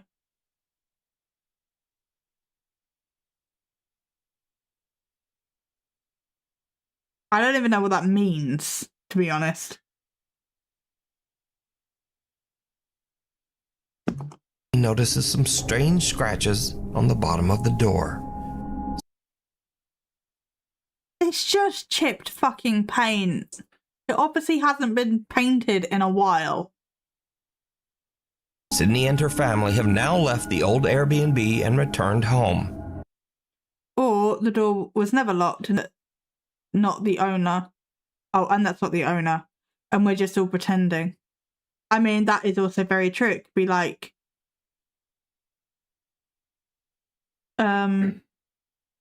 like a walkout basement.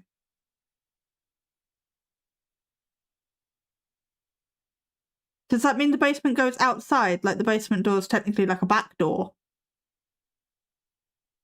So someone could access it from the basement from outside, separate from the locked door?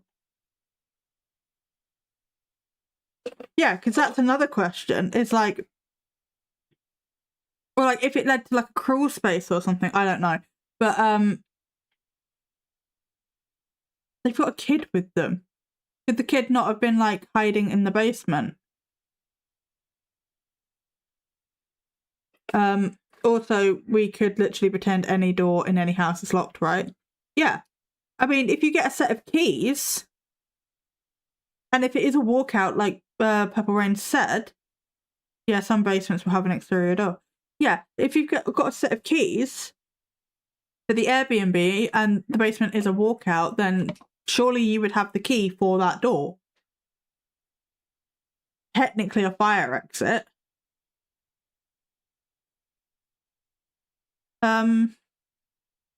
Imagine being this Airbnb's owner watching this, like, for fuck's sake, what is this woman doing in my basement? Exactly. Or you're just a kid fucking around. Or that, yeah. But just what did they encounter? Was it something supernatural? As always, you decide. It's cold outside, but you can keep warm in some all-new Nuke's Top 5 merch. Oh, yeah, now, of merch. course, we have t-shirts, hoodies, and coffee mugs. But we also have blankets, pillows. Yes, because this is what you want on your merch. Like, there's no originality here. It's just this logo on repeat. It's not even a good logo. I'm sorry, Nuke, but it's not. And long sleeves. We even get stockings and wrapping paper. Anyway, shipping is free and be sure to order by December 10th to get delivery before Christmas. Go to nukestop5.com to shop now. Or, you know, like whenever you feel like it. Maybe after the video.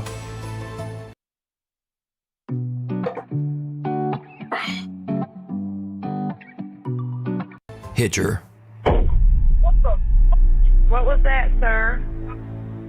That's not human! That's not human! So this next audio clip...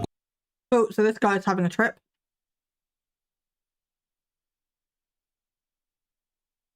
...was actually sent to me months ago, and I ignored it.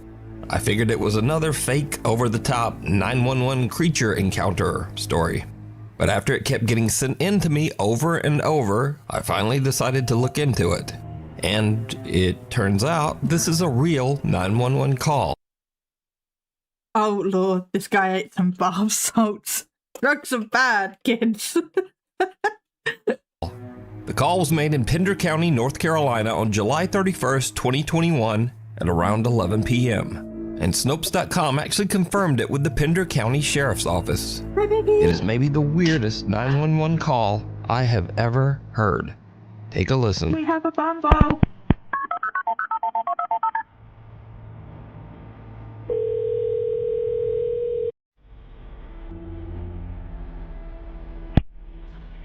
Pender County 911, what's the address of your emergency? I'm driving on 210. I just crossed the Black River, and I thought I saw a guy standing on the side of the road bleeding. Okay, where are you at, sir? I'm on 210. I've just crossed the Black River. I'm heading towards 53 East. I just passed Patriots Watch. Okay, so you're over near Moore Street? Yes. Okay. And did you saw a man? I know Nuke said he corroborated this was a real 911 call. But this emergency dispatcher seems very checked out and also very like, this is my first day. I don't know what I'm doing. Very slow. Like, normally these 911 calls are like more like boom, boom, boom, boom, boom. And they're choppy because they've got very limited time to get a lot of information so that they can help people. Why is she taking 15 years to ask the questions? Yes, very trailer park dweller. Stand on the side of the road. Yeah, I'm back after a streaming break. Welcome back, Annie. How are you doing? Our trailer park's just a US thing. Mostly. I don't know of any. Like, we have a lot of like caravan parks and stuff, but they're typically more commercial. They're like holidays spaces. I did. Yeah, you're not allowed to live in them here. I did know somebody that lived in a caravan, but I don't know where it was. They were in the UK, and they lived in a caravan. Yeah, but I don't know. I don't know where it was. Yes, and VC's here. Now just her butt, but you know.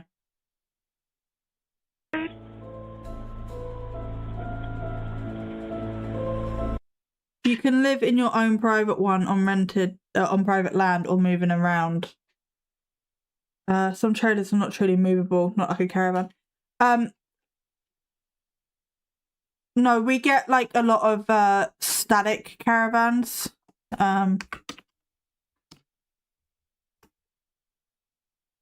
It's gonna give me American caravans, isn't it? Yeah. Like these. These are like our typical caravans.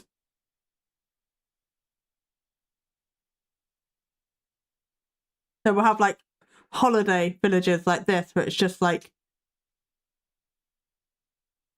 yeah. These are like holiday parks. You can't live in them. Yeah, I know somebody, they rented one and they were waiting for it to be delivered.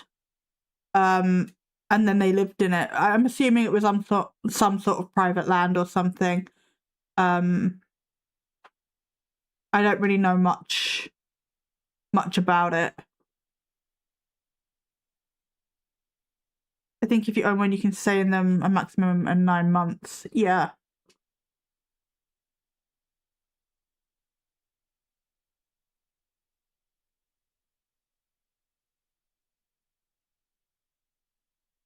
Which is stupid, because something like that could solve our homelessness problem. If you just had like a couple of like large caravan parks dotted around the country, and we use that for temporary accommodation. Yeah, very affordable. There are some permanent caravan parks, but those aren't as common. Yeah. They're also really, really hard to research because when I was trying to leave the ex-husband, it is something that I tried to look into because I was like, realistically, that's, you know, they're very cheap. It's something that I could afford, especially with the little ones. But it was so hard to find out any information about them.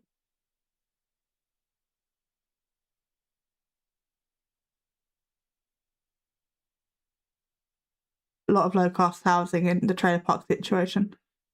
Yeah, and unfortunately it gets a bad name because like a lot of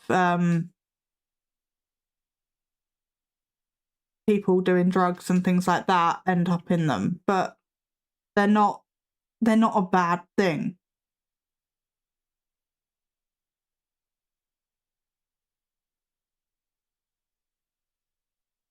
Umbra, you know you're stabbing me, right?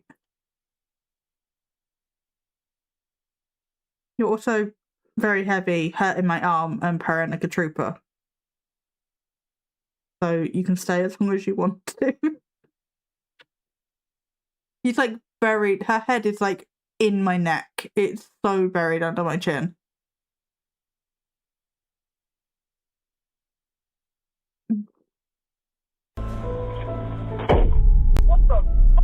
What was that, sir? That's not human! That's not human! Sir, are you okay, sir? There's something in the bed of my truck! Okay, what's in the road? No, it's not in the road, it's in my truck! In the bed! There's something in the bed of your truck? Yes, ma'am, I just turned on my bed light for my truck and there's something in my bed. Okay, sir, when you say something, what do you mean? I just knocked it off of the bed of my truck and went over my roof. Okay, what was it? Now again, this call is verified. It is a real 911 call. But obviously, that doesn't mean that everything the caller said is verified. According to the man, he first saw what looked like an injured person on the emergency caller who wishes to remain anonymous being here on the left. Is verified. According to the man, he first saw what looked like an injured person on the side of the road. And then out of nowhere, a pale humanoid figure with sunken eyes and no nose or ears jumped into the bed of his truck and pressed its face right against the back glass. He says The person on the left isn't Lizzie, I don't think. It's the thing in the bed of the truck, Lizzie, though. Is that the... Bumble, are you okay? She looked at it and her ears just went... It went so flat. Ow. You're okay, baby. Because he is afraid he hit a person. Yeah. Although I feel like she'd be decomposing more aesthetically. You know, that's a fair point. Lizzie does everything with style. He slammed on the brakes and the thing flew over the cab, hit the road, got up, and ran into the woods. The YouTube channel Carolina Case File.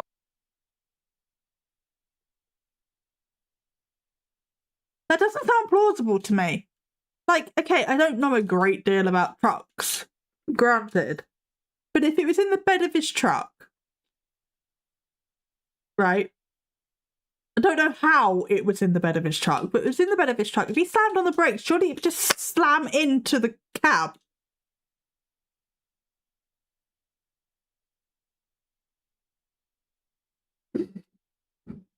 Like, how is it positioned so that when he brakes, it goes over and doesn't slam into? Oh, well then, if it ran, it was a chupacabra. I'm gonna be real, I've completely forgotten what a chupacabra is.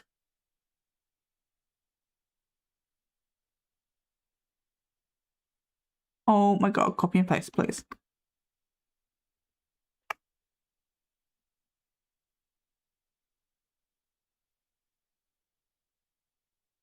Well, he said it was humanoid. The chupacabra doesn't look humanoid. I mean, it was dark. It was also that.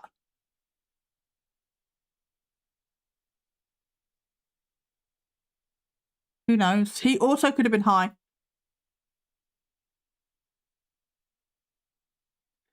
files actually confirmed the report with Pender County Sheriff Alan Cutler. About 11 o'clock p.m. that evening, a call came into our 911 dispatch of an individual standing on the side of the road, and it appeared to be bleeding. Now, he stated he was traveling 55 or 60 miles an hour, so I can see how traveling at that speed in the dark, it would be difficult to exactly identify what he saw. But he stated that it looked like a human being standing there with streaks of blood coming down. It is very hard. If that's what he saw, why didn't he stop? He was worried enough that he called the police, right? Why wouldn't you stop? Or he hit a human who was high as fuck. Yeah. Jesus, so one of them hit someone and then the other one drove past. Brilliant. Yeah, it also could have been that. And they've concocted this elaborate story so that they both report it and don't get in trouble for it.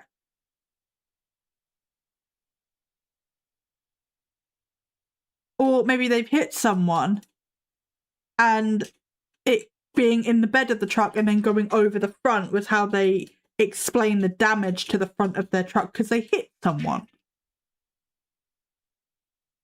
Yeah, because he was drunk driving and hit someone high as fuck walking along the road. Yeah, possibly, yeah.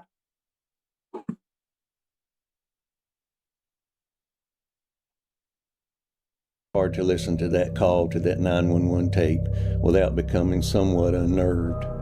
It actually bothered me the first time that I heard it. Now, obviously there's no way to verify what the man saw, but keep in mind, he stayed on the line with 911, pulled over, and actually met up with sheriff's deputies.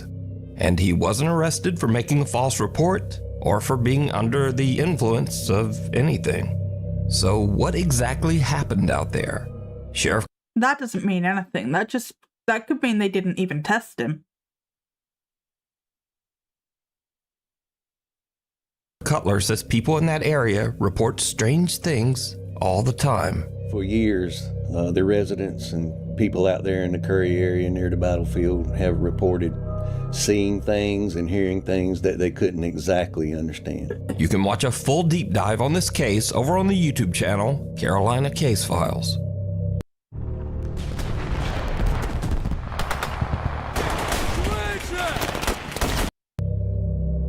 Pulled from a dream.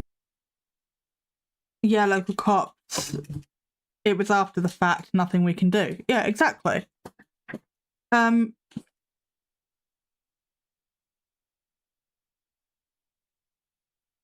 it even say if it was where it was exactly?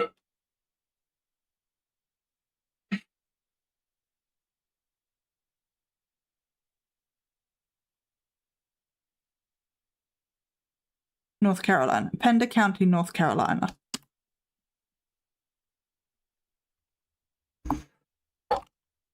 Oh.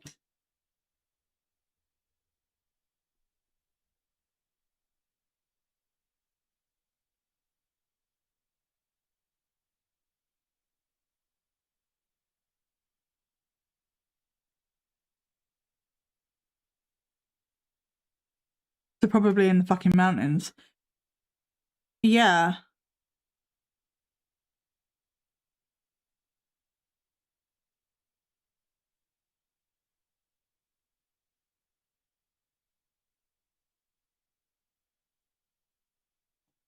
Just out of interesting. Interesting? Just out of interest. Fuck's sake, interest.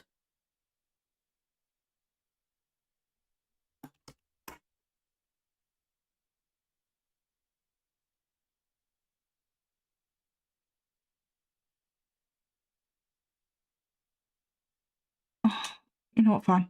Whatever.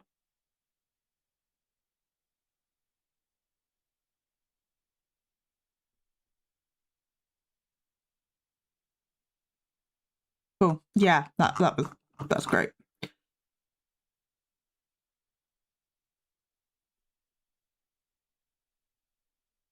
Is it on the coast? I don't think it's... Pender is...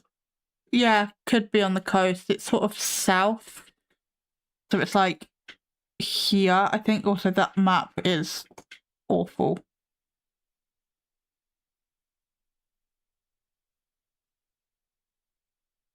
No, I don't. Fine. Yeah, it's like here, I think. Okay, it doesn't line up with the missing 411 maps. I was just curious.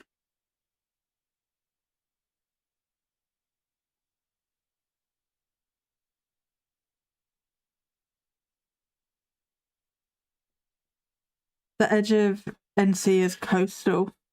Yeah.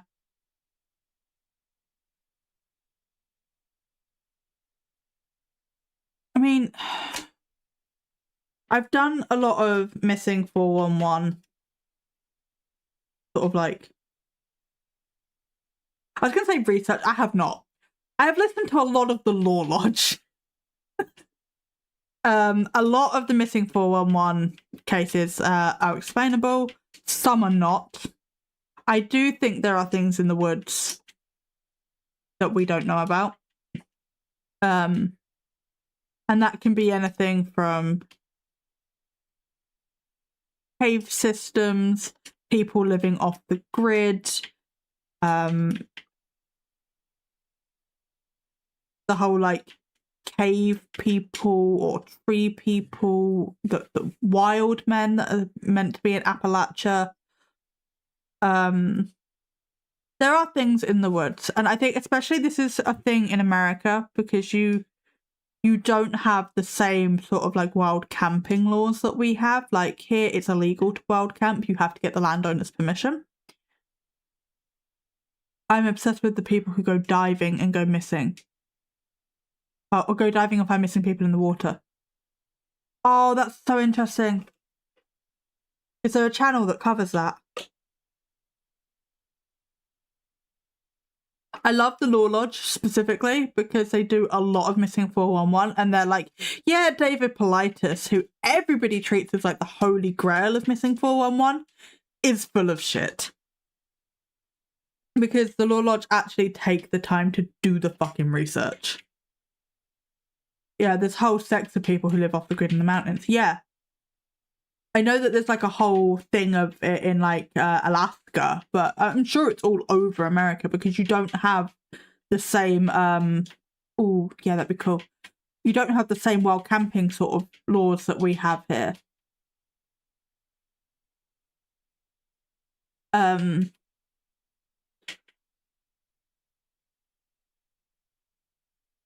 So yeah, it could have been somebody that, I mean, maybe he wasn't.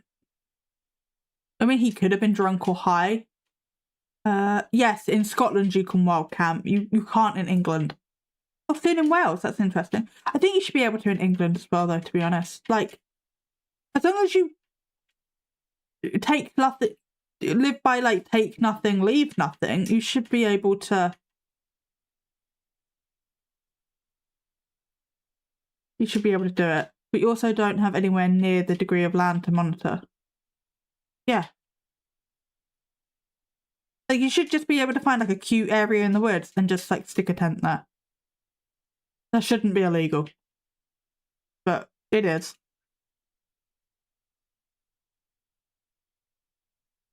You can stop by viewer. Wait, I was talking. Memory. Yeah, he could have been drunk, he could have been high, they may not have tested him. Maybe he wasn't, and he just hit somebody and lied. Maybe there was something coming out of the woods that was a bit creepy. I mean, we don't know. Maybe it was a wild man. We just... I do think there are things that go bump in the night, but it's proving it. I don't think it's as common as people think think it is. Also, if he did just see like a person covered in blood, or if he did hit somebody, the shock of that could have tampered with his memory. It's on my list to do, but I want to do a video on the Rashomon effect, which is misremembering. It's the whole thing of your brain is not a reliable narrator. So the USA is so vast and many states are bigger than the UK. Yes. So of course all kinds of stuff going on in the woods. Oh, I'm sure. I would not want to go wandering in the woods in America, if I'm honest. I mean, I barely want to do it here. I mean, I do like walking in the woods, but like small woods. Like if you go missing in America, you're fucked. There are common jokes about the people who live in the Appalachian Mountains. Oh, I'm sure.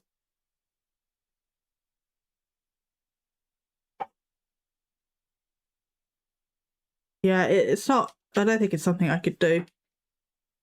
But there are some very specific 411 cases that just don't make sense.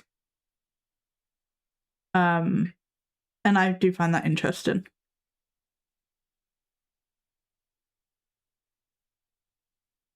Nikolai says that ever since they moved his young daughter Hannah into her own room, the nursery camera has been catching some very strange things at night. One evening as Hannah sleeps, the camera records. I'm sorry, but babies are just fucking creepy, okay? Babies do the sketchiest fucking shit. I point blank refused to have a nursery camera. I had the heartbeat sensor under the mattress. That was a must. Other than that, no camera. Not doing it. Babies are fucking creepy.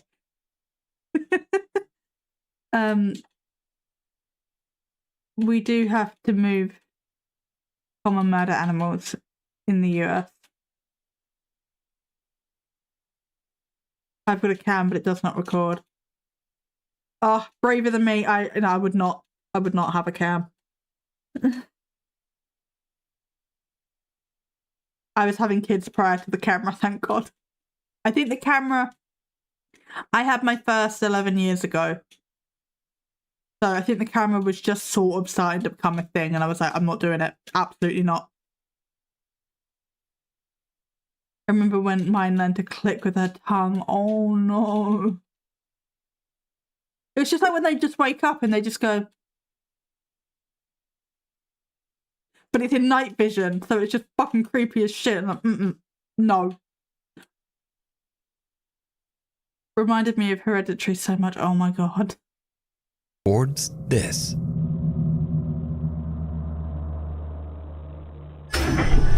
Jeez. Let me jump.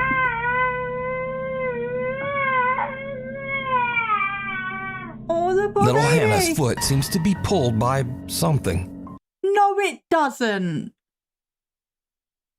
She had a startle reflex. She was probably having a bad dream. She was being a fucking baby. I'd go in to comfort her and she'd look at me and click. Oh. She just jumped herself awake. The poor little baby. Exactly. She just jumped awake. Also, why is there so much stuff in her cot? Can we not? Hello. Oh, come here. Oh, yeah, come here. Don't shout at me. We're not shouting. I'm busy. We do not do the shout. Pulled so hard that not only does the crib move, but it even shakes the camera several feet away. She wakes up screaming from the sudden jolt. Now, normally I would just dismiss a video like this as a child kicking in her sleep, but... Oh God, not a cot. She was caught on camera in her cot. I know, like, it shook the cot. Like, all of that furniture is touching. If one thing shakes, it's all shaking. That's how physics works. But, sure. Again, this pull is so violent that it actually shakes part of the room, and her leg doesn't even seem to make contact with the bed. So it's hard to believe that a toddler could create that much force on her own. But is it supernatural? toddlers have an unholy fucking grip. Babies and toddlers are the strongest thing on the fucking planet. I swear. Yeah, the cot is against the wall too. Of course it's going to make a bang. Exactly. Caught. It's a whole thing. Ask Ben. If he doesn't think a toddler can create that force, he's never met one. Have you tried to open a toddler's hand when they've got something they're not meant to have? Natural, as always, you decide. If you see something that you think would be perfect for the top 5, email me at nukestop5@gmail.com. Dude, you've already said You can this. also tag me on TikTok at nukestop5official. And be sure to tag me only at nukestop5official because there are a lot of fake accounts on there. What waits in the shadows? A woman named Sarah cleans rental homes for a realtor whenever tenants move out. But there's a house that she keeps getting called back to because renters never seem to stay there for long, always breaking. That always tells me that there's something wrong with the place. It's got mold, it's got roaches, the washer doesn't work. I don't know. There's something physically wrong with that apartment, house, whatever it is. Their leases and leaving early. The realtor has never explained why. Sarah decides to film a quick tour of the house, and she's... Or the owner's an absolute asshole. Yeah, it might just be a shithole. Kara doesn't say that. No, I don't, because I'm not from the north. Sorry. Starts to realize why no one ever stays.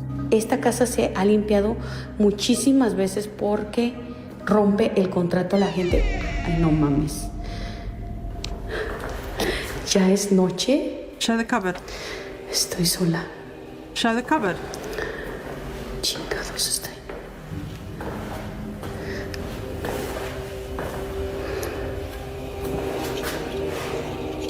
No hay nada. Me dio cosas a la pinche puerta. ¿Dónde está la luz acá? What side? Estoy sola. Rompe el contrato a la gente. Ay, no mames. Right. So not only did it take her 5 years to get over here, you can't see the door handle when the door's sort of closed anyway. So somebody else is there standing behind this door, pulls it, she goes and looks at the toilet and never looks the other side of the door. It's not even a northern thing. It's the thing that happens with certain in certain American accents. Oh, I thought she was talking about the whole northern accent thing.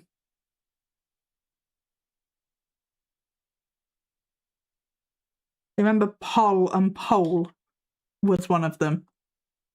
They're kind of similar anyway, but still. Ya es noche. She said them the same, not me. Estoy sola. Fair. Chingados estoy. No hay nada. Me dio cosas a la pinche puerta. ¿Dónde está la luz acá?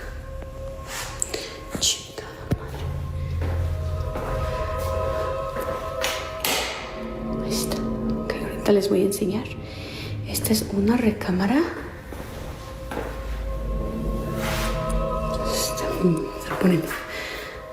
Se está poniendo ahorita tenso.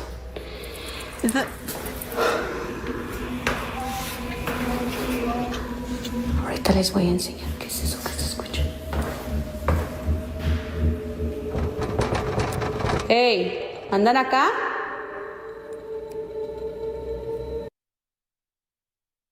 I've only ever heard one person say pole to rhyme with doll. Yes. I remember the conversation. No mames. Espérenme. Iba a dejar grabando, pero la neta. Oh, wait, you're talking about me? Pole doll.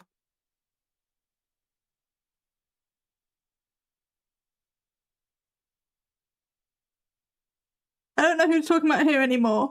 Okay. I get confused. I am easily confused. que me está dando cosa. Se escucha el ruido para acá. No sé qué sea. Escucha mucho ruido. Tengo que ir a apagar la luz de ella porque se está poniendo ya. Ay, no. And somebody was in the cupboard, pushed the door, now she backs away because she's too scared to look in the cupboard. Okay, someone you know from your area. That's fair.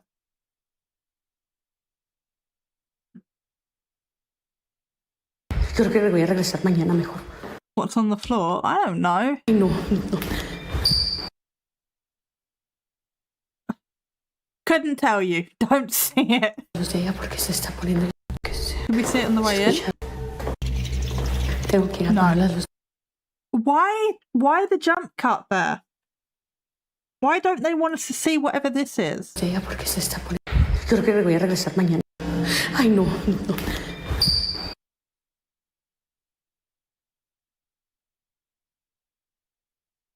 Yeah, no, I don't know. They actively avoid whatever this pink thing is. You can't see what it is.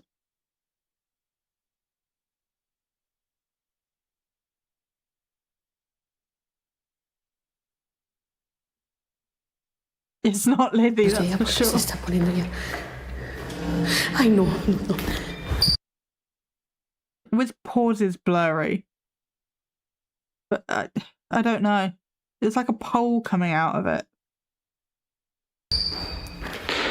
Creo que voy a regresar mañana mejor. Yo me voy a la chinga. First, the door to the toilet opens on its own, but Sarah shrugs it off. Then a creepy voice can be heard mumbling something indistinct. Entonces, el señor. That sounds like a recording. Dice que ya van varias. But again, Sarah doesn't notice. But then Sarah does notice an odd tapping sound from somewhere in the house and goes to investigate. Se escucha el ruido para acá. No sé qué sea. Nick, how many fucking watermarks do you need? Like, this is huge. And then you got this other one down here. I've literally only ever heard one person say pole rhymes with doll instead of rhyming with roll. Okay, that's fair. Escucha mucho ruido. Did you see it? No. As Sarah goes to investigate the strange tapping sound, something in the dark bedroom.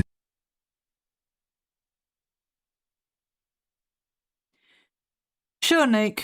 Sure. I think you can half hear someone's feet shuffling sometimes. Yeah, I think there's another person. I'm having to look around Umbra right now to see the chat, by the way. I think the person who is with her pushing the doors, clearly. Yeah. Seems to peek out at her and then duck back inside. But in the... Or it's just a shadow, and as she moves, it goes out of frame. Dark, even Sarah doesn't see it. And just to confirm that this isn't pareidolia or just something already in the room, earlier in this video, Sarah filmed into the same room. But it was darker.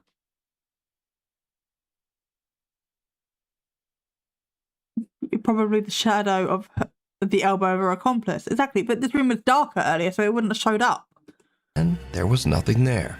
A few moments later, another door opens on its own and Sarah has had about enough of the creepy house. She just heads for the door. But did Sarah capture a haunted house that renters just... Yeah, I think it's the shadow of her. It's either... Oh, it's a very weird shape, isn't it? It's not humanoid. It's not a ghost. You can't see me. It's not a ghost. It's just...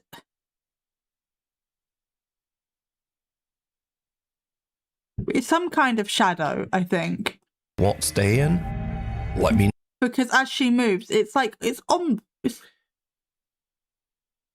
literally a silhouette of the person she's with, but just like their elbow. Yeah, it's like that... But did Sarah capture a haunted?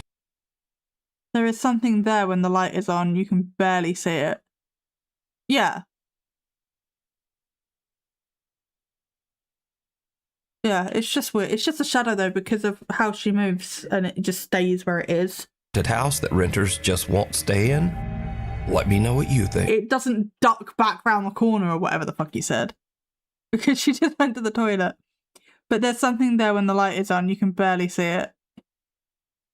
The way she showed that allowed for someone to walk past her. Exactly. Scary video. And I felt like we literally heard it. I mean, maybe? It's so hard to hear over Nuke's ambiance. She just heads for the door. But did Sarah capture a haunted house that renters just won't stay in? Let me know what you think. Yeah, it's like creaking or something under the ambiance. It's like subtle creaking.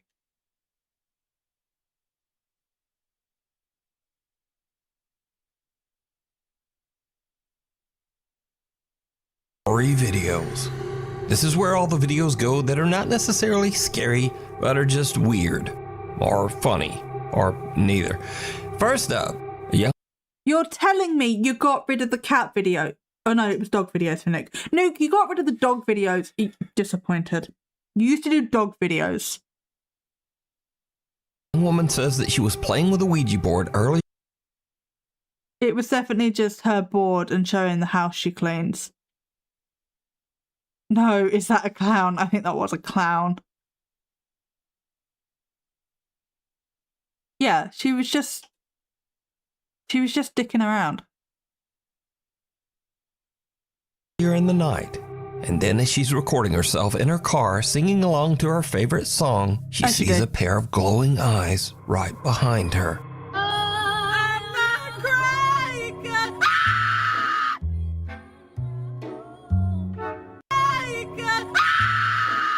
What am I?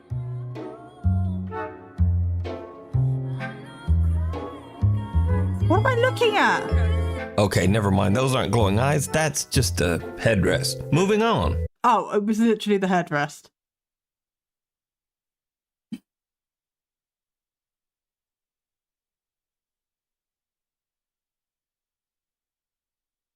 Nuke has added.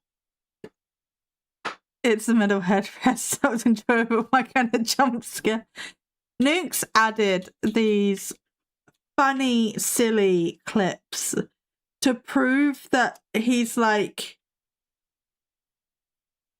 debunking stuff and not everything's a ghost, because that's a lot. He gets called out for that a lot. Great example of pareidolia. It is Ben, and honestly, best part of the video. Yeah, he gets called out a lot for like skewing the narrative toward, even though he pretends not to be biased, he skews the narrative towards it always being a ghost. And then he doesn't debunk anything, that he adds effects, because he does add effects into some of these videos. Original owners of the videos or creators of the videos have reached out to debunkers and been like, hey, that was not in the original video and stuff like that.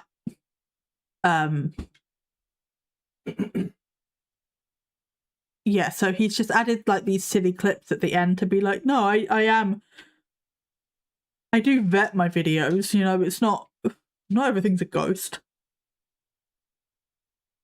Now, if you're like me, you're loving the new series It, Welcome to Derry.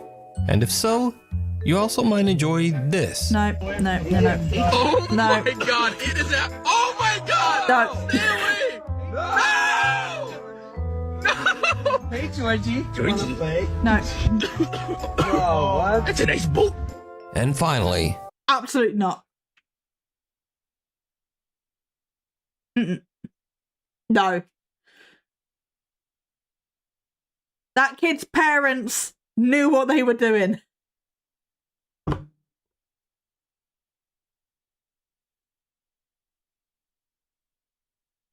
Oh, my arm always feels funny after that. Nah. they say that sometimes just dealing with yourself is the scariest thing you can do. Yeah. Supposed to start recording before the green screen comes up. Supposed. Full filter.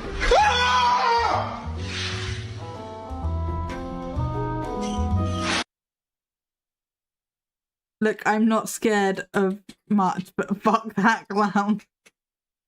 Oh, no, I don't like the removal of body parts. It's unnecessary. Nah. So anything that has, like, limbs being cut off, no, I'm good. So that's all for this week. Thank you so much for watching, and hopefully I'll see you back here next time. Okay, and that was Luke. I feel so much better after watching that. Yay!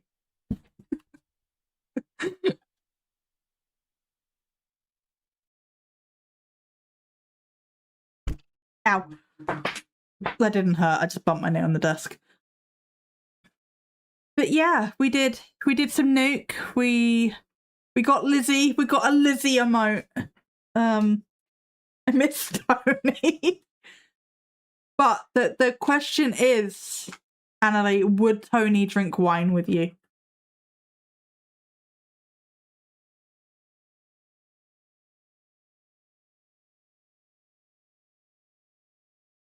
It's the question.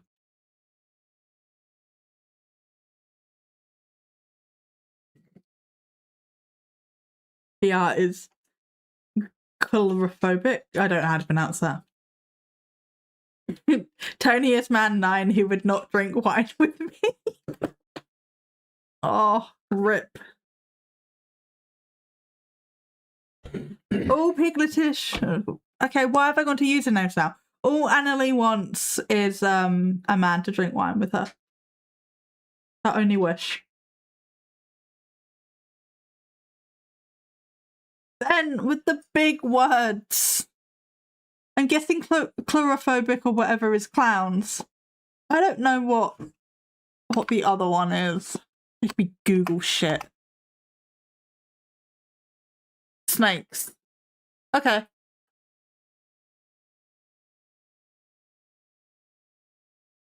The big ones. Exactly. We love Ben, but he makes me Google shit. Oh yeah, these are facts. And the new Becky with good hair.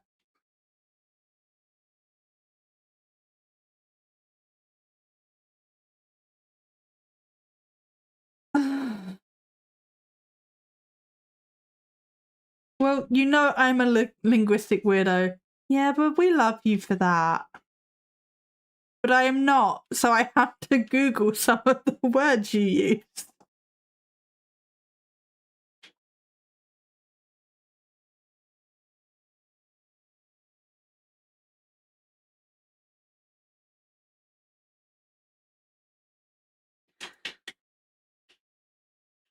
But I like this. I like hanging. I think it's fucking wild that my paranormal streams are my most popular streams.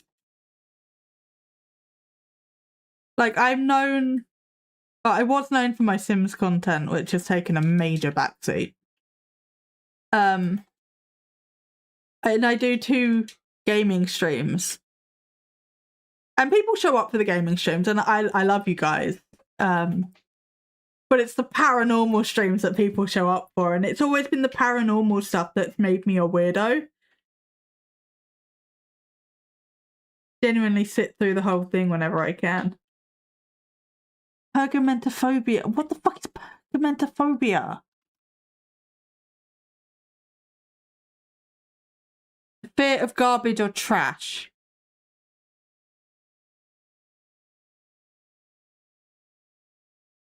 Huh. Interesting.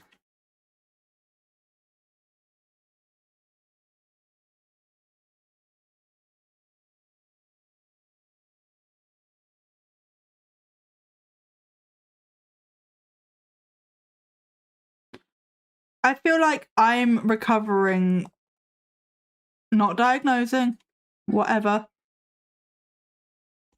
but from an attack. I can't even say that. Ataxophobia, which is the fear of disorder. So it's like clutter, untidiness. For a very, very long time. I'm working on it because Freddie is a little clutterbug. Love him, but he is a clutterbug. It did everything had to be in its place.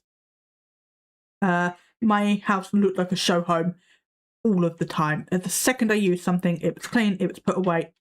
Absolutely not.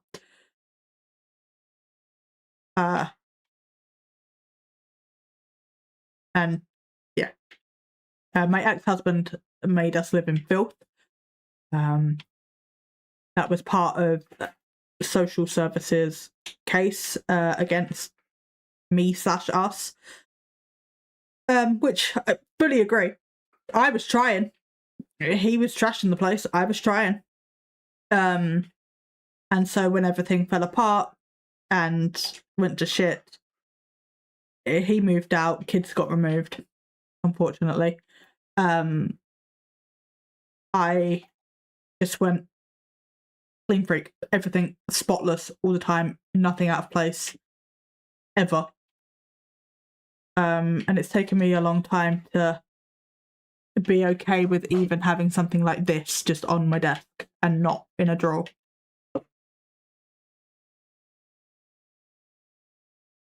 Yeah, well, it's just the system doing its job yet again, badly. I somewhat agree with the removal at the time. I think if I had had a year to like get my shit together, to like really process coming out of that relationship, then I think looking back at the time, I was like, no, you're not taking my kids away. But in hindsight, I think them being taken away at that point with how I was blindly under his control. If he had told me grass was purple and I just see green wrong, would have believed him. And everybody thinks I'm being dramatic when I say that. I mean that. I was deep under his control. So I think I needed time to be able to come out of that. So if I'd had like a year of them in foster before they came back, that would have been great. Obviously it didn't happen. My daughters got adopted, and you guys get to support me every 6 months when I get to write them a letter, because that's always fun. I do love. It's bittersweet. It like rips open that wound, but I do get to see them growing up and get to share a little bit of that with them. So like, I love it and I hate it. It's hard. My son, I get to see once a month. I get phone calls with him twice a month. He's not asked about the phone calls. He's 11. He's a busy boy. He's got things to do. Talking to mum on the phone? Nah. Not here for it. He is in long-term foster care. But I have been asked if I will have 2 visits with him this month, which is amazing. So I actually get to see him on Christmas Eve. And we can have Christmas together. And that hasn't happened since he was 5. No. 4. Yeah, that hasn't happened since he was 4. Yeah. So we're gonna go have a meal and have like little Christmas together on Christmas Eve. And then yeah. Me too. Yeah, I get to see him on the 6th, so I probably won't stream on the 6th, because I'll be very tired. But if I'm up to it, I will. If I'm not, I will cancel. The first Saturday of the month is always going to be a stream. Yeah. His birthday's on the 1st of December, so I get to see him just after his birthday. And he's already got his presents because he didn't want to wait. He was very adamant that, you know, I gave him his presents in November so that he could have them on his birthday. Because I always give him the choice. I'm like, do you want birthday with me, like a little bit after, or do you want your presents on your birthday? So I give him that choice. And he's a little sweetheart as well. But yeah, I'm really excited for Christmas Eve.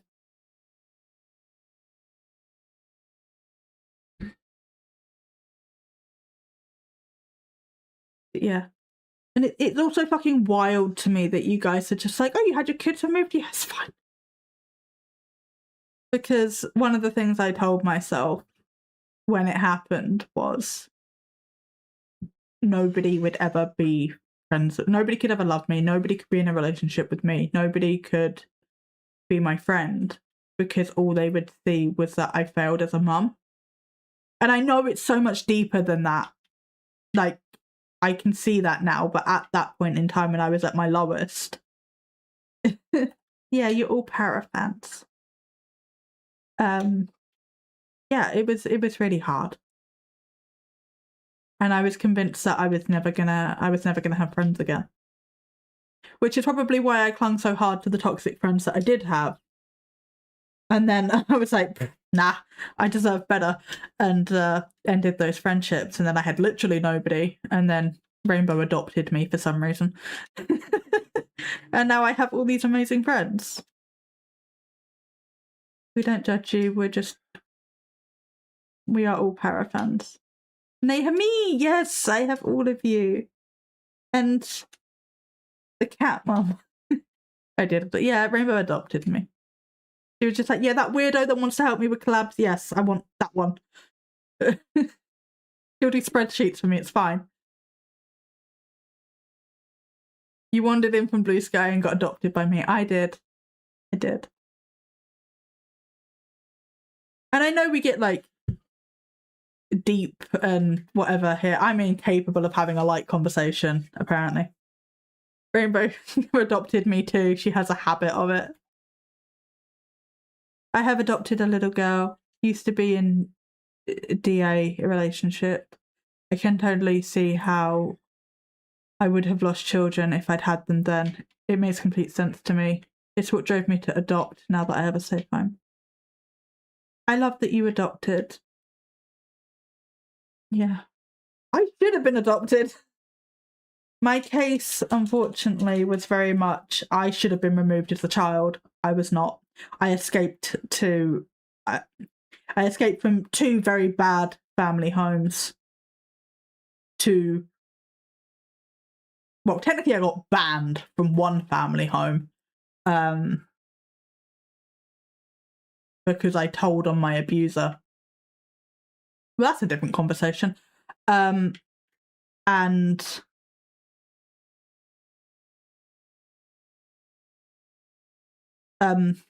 then I escaped my main family home into the arms of a man that groomed me and I thought was my Prince Charming because I was very much a Disney princess kid.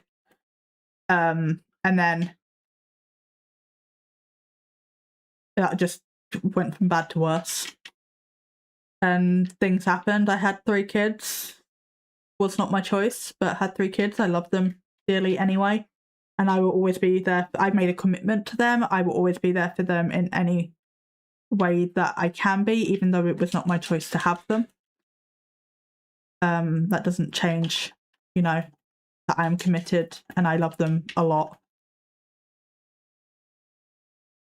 You have broken that generational trauma. I hope that you were very proud of yourself and how incredible you are despite everything you've been through. Yes and no. I wish I could have broken it sooner and I had not had kids drug into it. But I do not want to detract from the growth that I have made despite that. I think it's amazing that we all feel comfortable enough to tell with each other to share such things. I think it's really cute too. Another cautionary tale about the dangers of Disney. Yeah, which is why I'm glad that they have pivoted their content. It's all sort of like, it's not girl meets boy, everything's amazing. It is like your grandma apologizing to you, or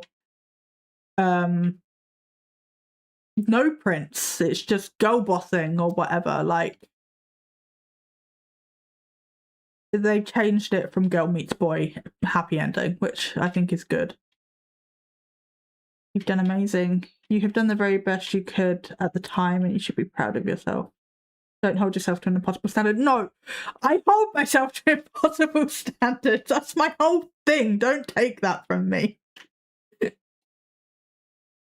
Hey, Lady Sprite. Welcome in. We're just trauma dumping, apparently. Well, I'm not, but I'm sort of skirting around it. We're having deep conversations, apparently. We're all here just trying to heal and move through life the best we can. Yes, we are. And I missed your message earlier, but I don't take lightly what her bio mum has been through. Yeah.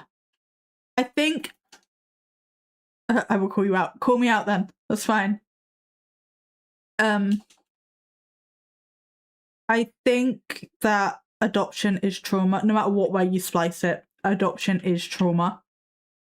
And as long as you can, I'm not saying you can't, but as long as you can sort of like hold space for the child wanting to know about their biology and where they came from, and also space for the biological parents, whether they do or don't have contact,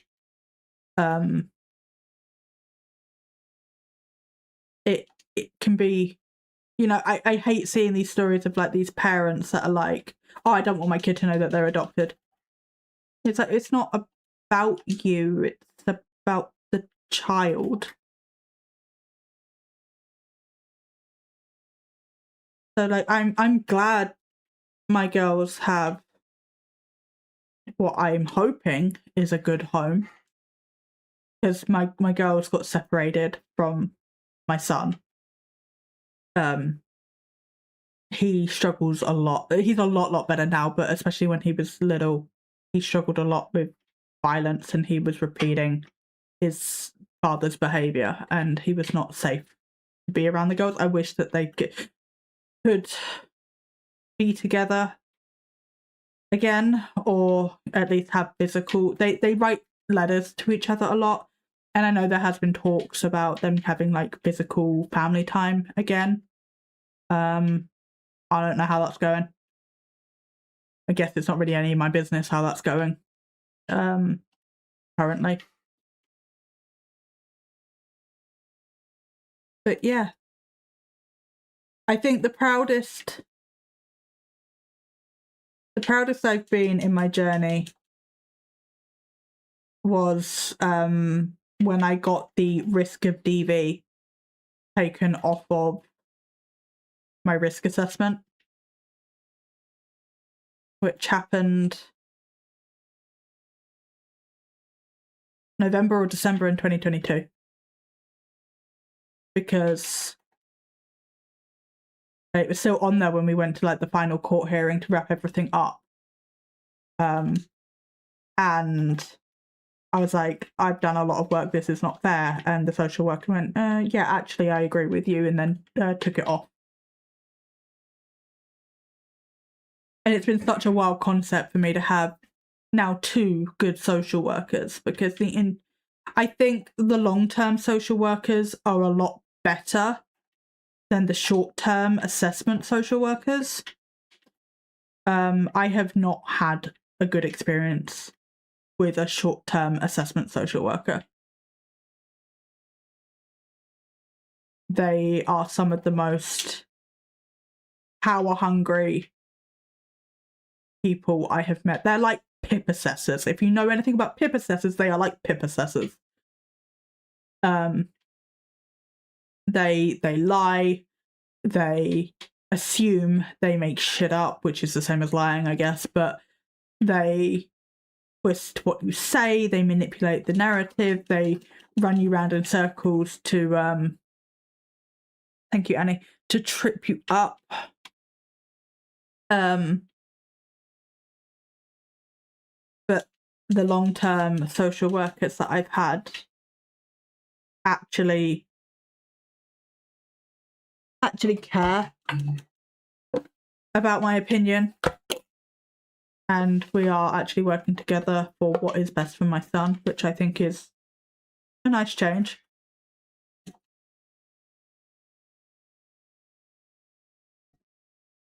But yeah, I just want you guys to know that you all mean a lot to me. It's great to hear ahead of my PIP assessment in 10 days. Yeah, they will. I will talk to you more about it privately if you want. But yeah, they will try to. I want the praise. I need to play the sound. I want the praise. Way to go, superstar. Yeah. I knew you could do it. Yes.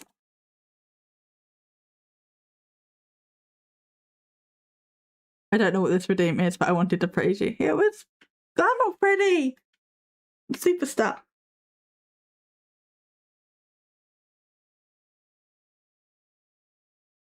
But yeah.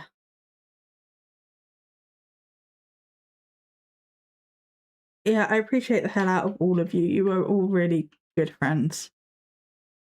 Reaction to that sound was amazing. No.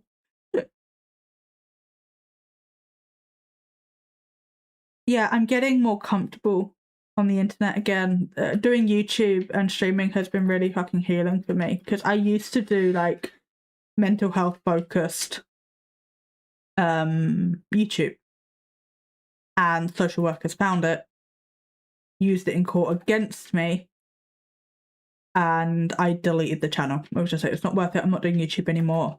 No. Pinky brain. Me trusting admire you more, not less. So you've had to fear judgment. Yeah, well, my YouTube channel got dragged through court, used against me, and I just nuked the entire thing. I shut it down. I was like, I'm not doing YouTube anymore. And then I really, really, really fucking missed YouTube.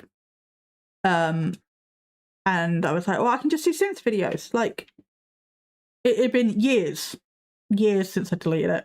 I think I deleted it in 2020, maybe 2021 at a push. And I started doing that in like 2024, maybe mid 2023. I'm not really sure, around that time.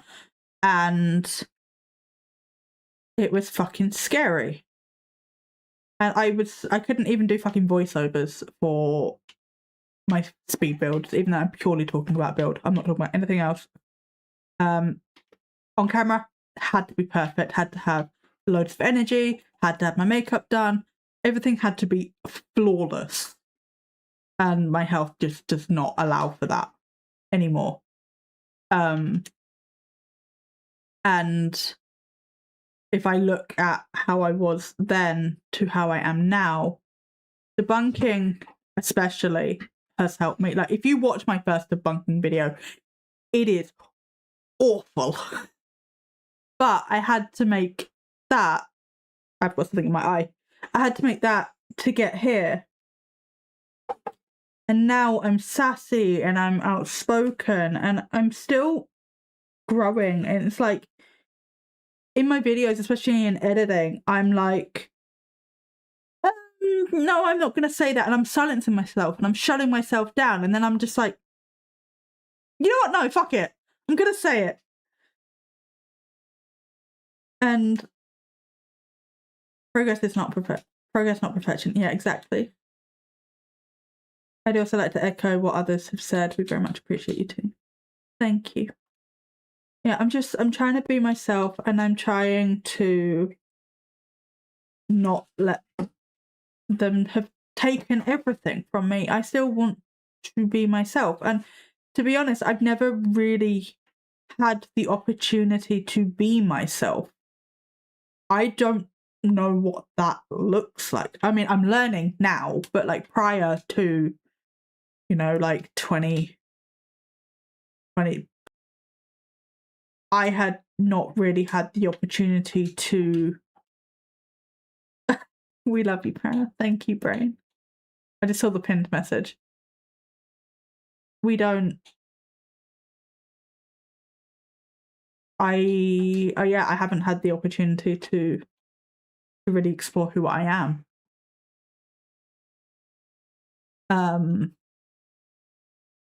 Nobody starts off being good at things. You should be proud of how far what you've achieved and how far you've come.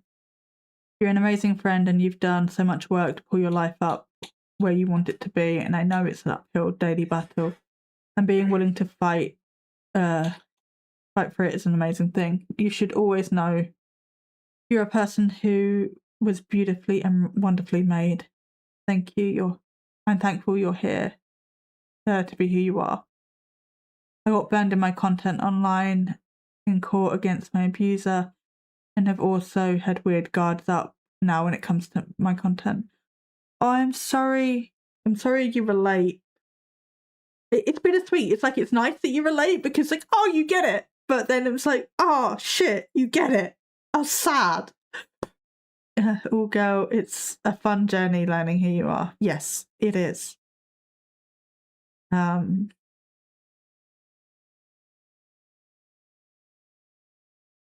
Yeah, and it's a journey, and I'm glad that you're all here with me on it. They were like, she made up these allegations for her content. Because mine was mental health-based content, it was like, oh, look, she's insane. She's crazy. She can't look after her kids. She's not mentally competent. I'm like, I never said any of that was about me. I was just educating what the fucking DSM says. But, you know, as if that's the content anyone wants to make. Exactly. Yeah, I can see how they would twist that. Yeah. And you can't fight mental health allegations. As a parent, you cannot fight them. Because they'll flip it round and be like, well, mother doesn't understand the impact of her mental health on the children. What am I supposed to say to that?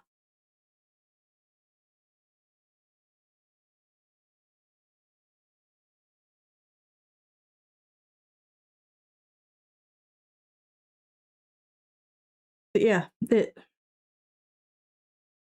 was a whole thing. I've kept all the paperwork so the kids, if they ever want to read it, can read it. They will know that I did everything I could do. It's a hell of a fucking read. But they can. The care system in this country is evil. Yeah, it is. Do you fucking know what they said to me after I lost, right? They fucking turned around and they said to me, I'm not fucking lying with this. They said, it's okay, you're young, you can always have more children.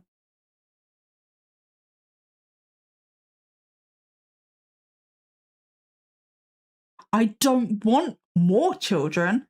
I want my children.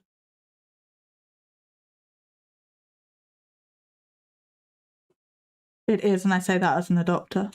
Yeah, it's disgusting. Fuck them. Yeah. And then it got real awkward when I was like, no, I can't. Yeah, what, so you can take them to... Yeah, because they do that. They do that.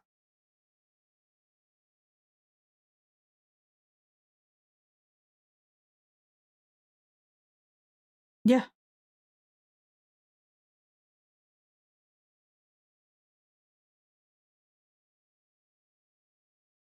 And I am grateful that the long-term the long-term social workers are considerably better. They actually care. But the lower assessment workers. I don't have words. Social services have a lot to answer for. They do. I've seen people being like, they have a removal quota or something, and I can see it. I don't know if they do. I'm not saying that they do, but as a conspiracy theory, I don't think it's particularly out there. Yes, please. Can I put my life at risk to create more kids? Jesus, exactly.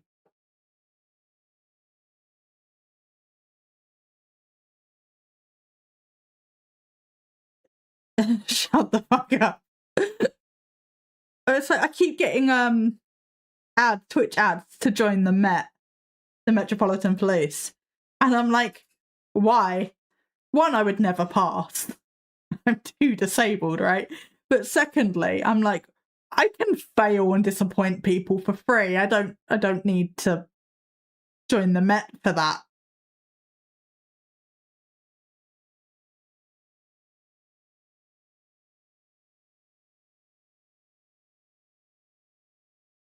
Especially when it comes to DA, all the victims should be saved wherever possible. We need a system that supports the adult victims to be able to live safely with their children. Yeah, we do. And I think a service that would be good for that is sort of like mother and baby units, but not mother and baby units. They're like, but that premise, right? But for older children. So like you go and live in a house, or maybe if you keep your home, they can like stay with you or something. But it's like there needs to be something more than the social worker just popping round once a day. It's like foster care, essentially, but with the parent.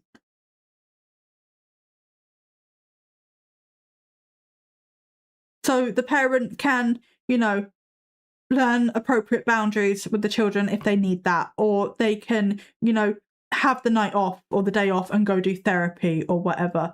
And they're still an appropriate adult to be there and help care for the children. There needs to be a middle ground. So TikTok and George, I'm not saying that, a journalist, and Zach Bluesky, talking about the care system the other day, and it's an entirely for-profit industry where private companies get funding per head for children. The council say like 100k, and buy places like derelict houses in awful areas with no services for good schools for these children, and basically provide the lowest, cheapest standard of care possible and pocket the rest. They give not one iota of a fuck about child welfare. Also, can we stop the victim blaming shit that's based in massive amounts of misogyny? Exactly.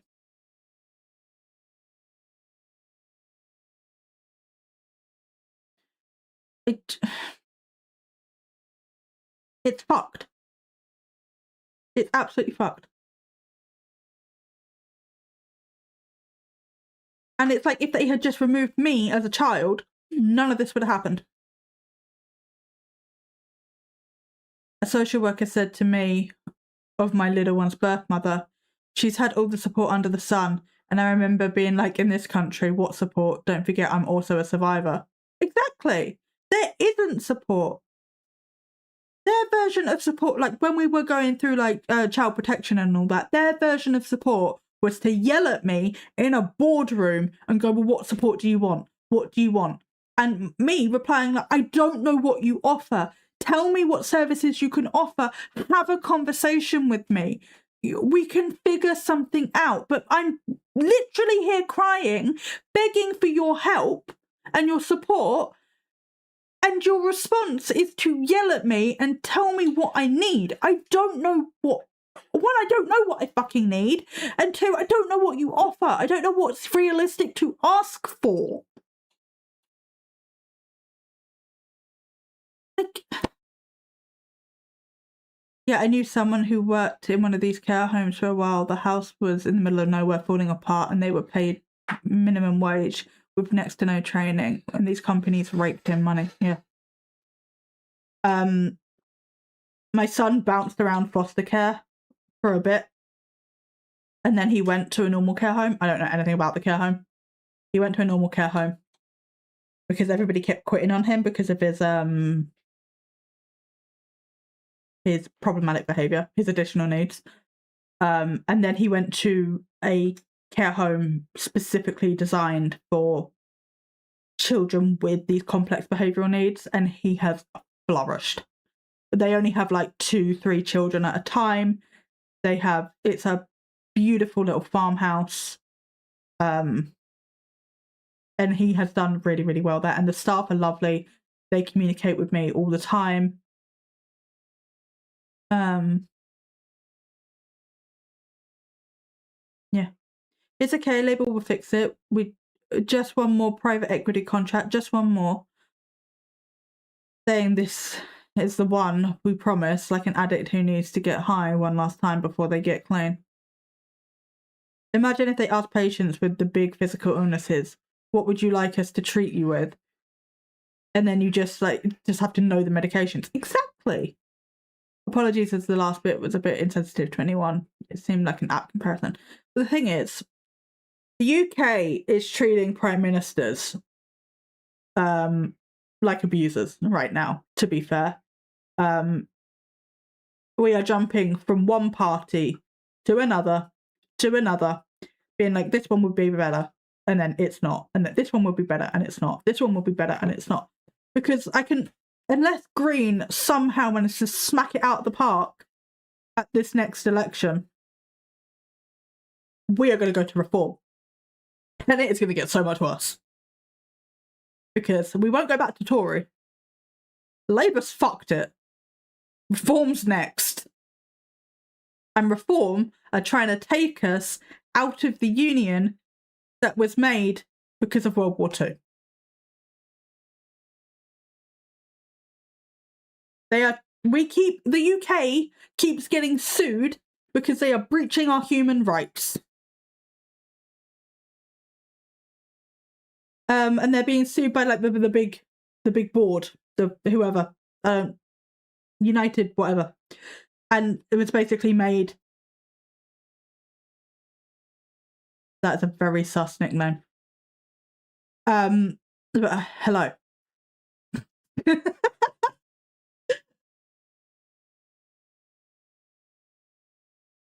Oh, 10 inches the size of his brain.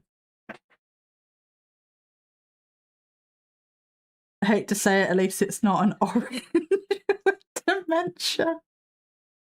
Oh, hey, Bamboo. I see you strutting up. Yes, very true. That is very true. But yeah, the sort of world organization that oversees everybody's human rights that got established after is inching measure brains, probably not. I have a story about inches, don't let me forget.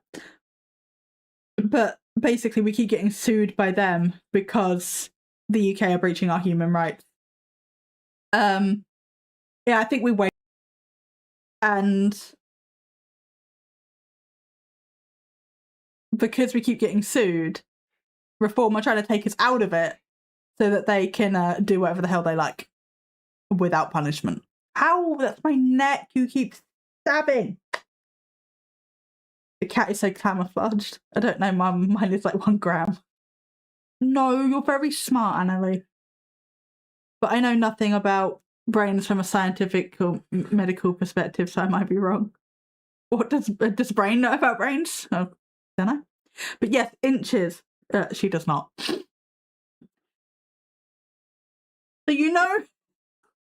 I'm going to have to try and step around this conversation because it's not a PG conversation.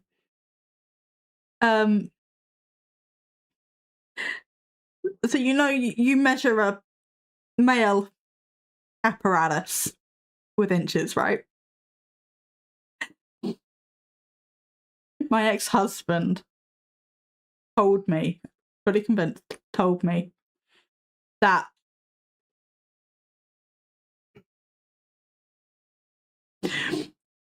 you measure in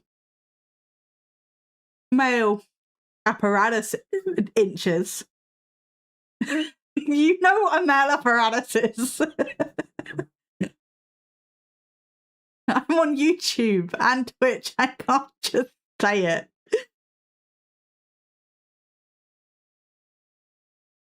You measured in D inches. How about that? And basically a D inch is half an inch. So if a man has 12 or 10 in this idiot's case, she never educates us anymore. I was just advertised men in Calvin Klein boxes. Clearly the algorithm feels I yearn for male apparatus.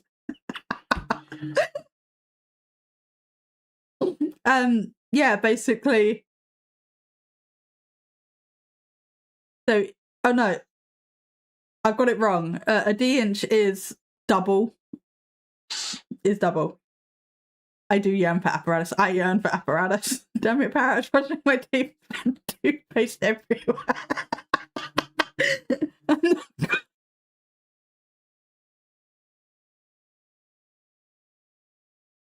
For fuck's sake.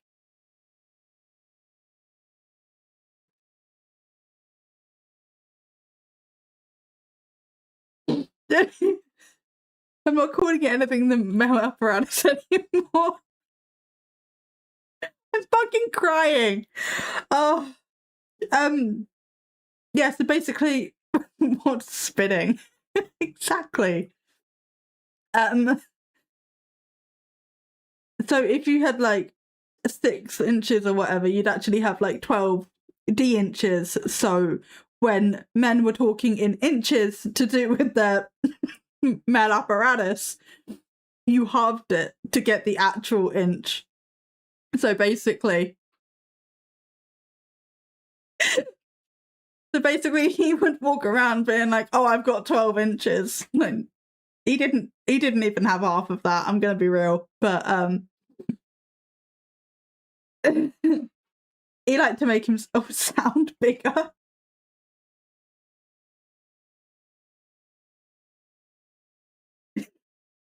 Male apparatus. He wanted to be measured and counted twice. Yes, basically. He had little man syndrome. Fucking narcissistic arsehole. Does he understand that people have eyes? You mean people are looking at it?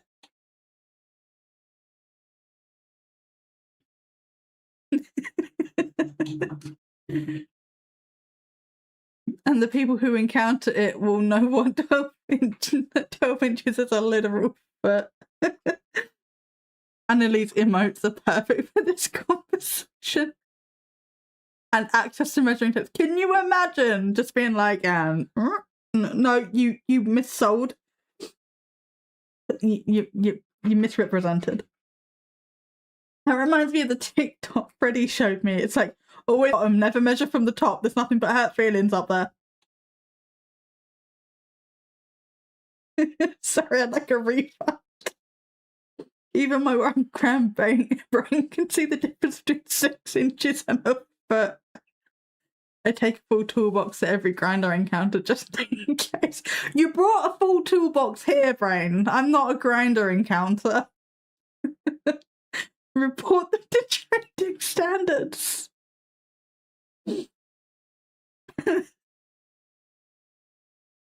It's true, she does. Imagine the first encounter.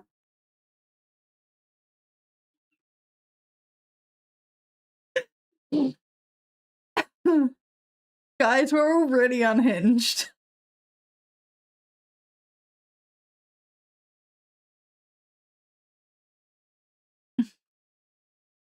It's true, but I would have measured if you'd asked me one, if you'd asked me really nicely. I don't have one to measure. Imagine a guy explaining that to you that D inches are like dog years.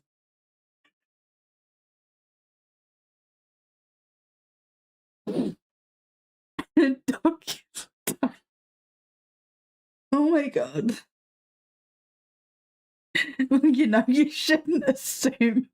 Okay, fair.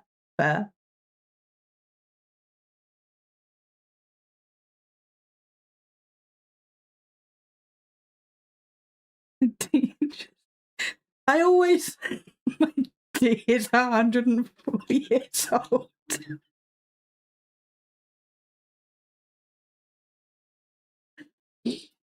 That's hot.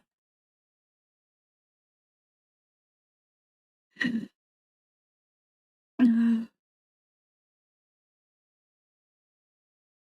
know, it's 1:30 and I normally wrap this up at like 11 midnight, right? I am also crying. He's out here measuring in centimeters and they're not understanding what it means to convert.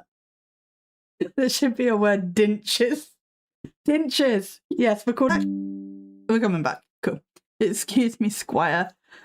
Might I inquire how many dinges your male apparatus?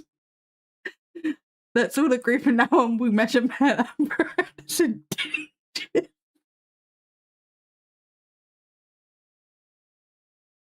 What have I started? It was too much. We broke the stream.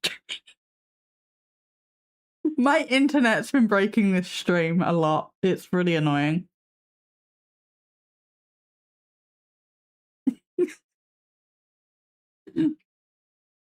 What have I started?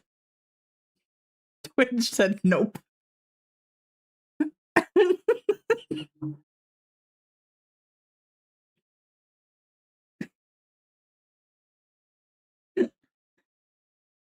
Yes, the quote.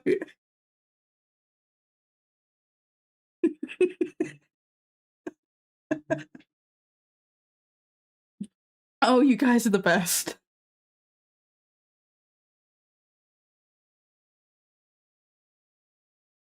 Okay, I am gonna wrap things up though.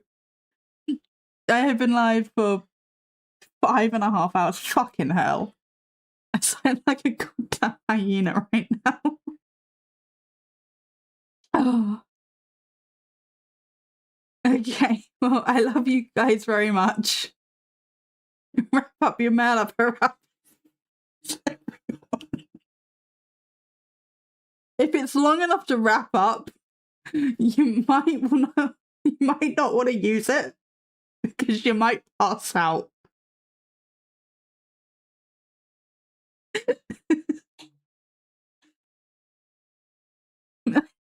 Can't, it's only 4 years.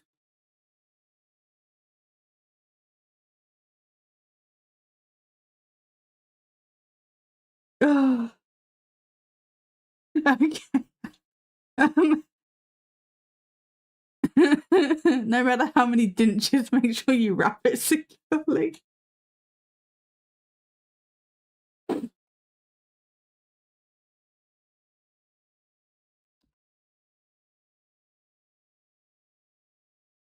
Oh, Kiwi's on. Shall we go see Kiwi with our bullshit?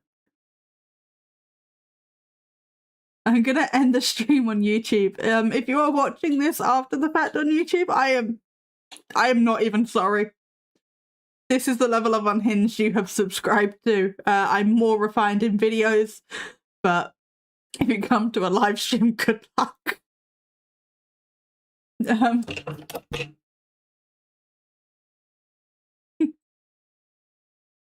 Right, bye YouTube.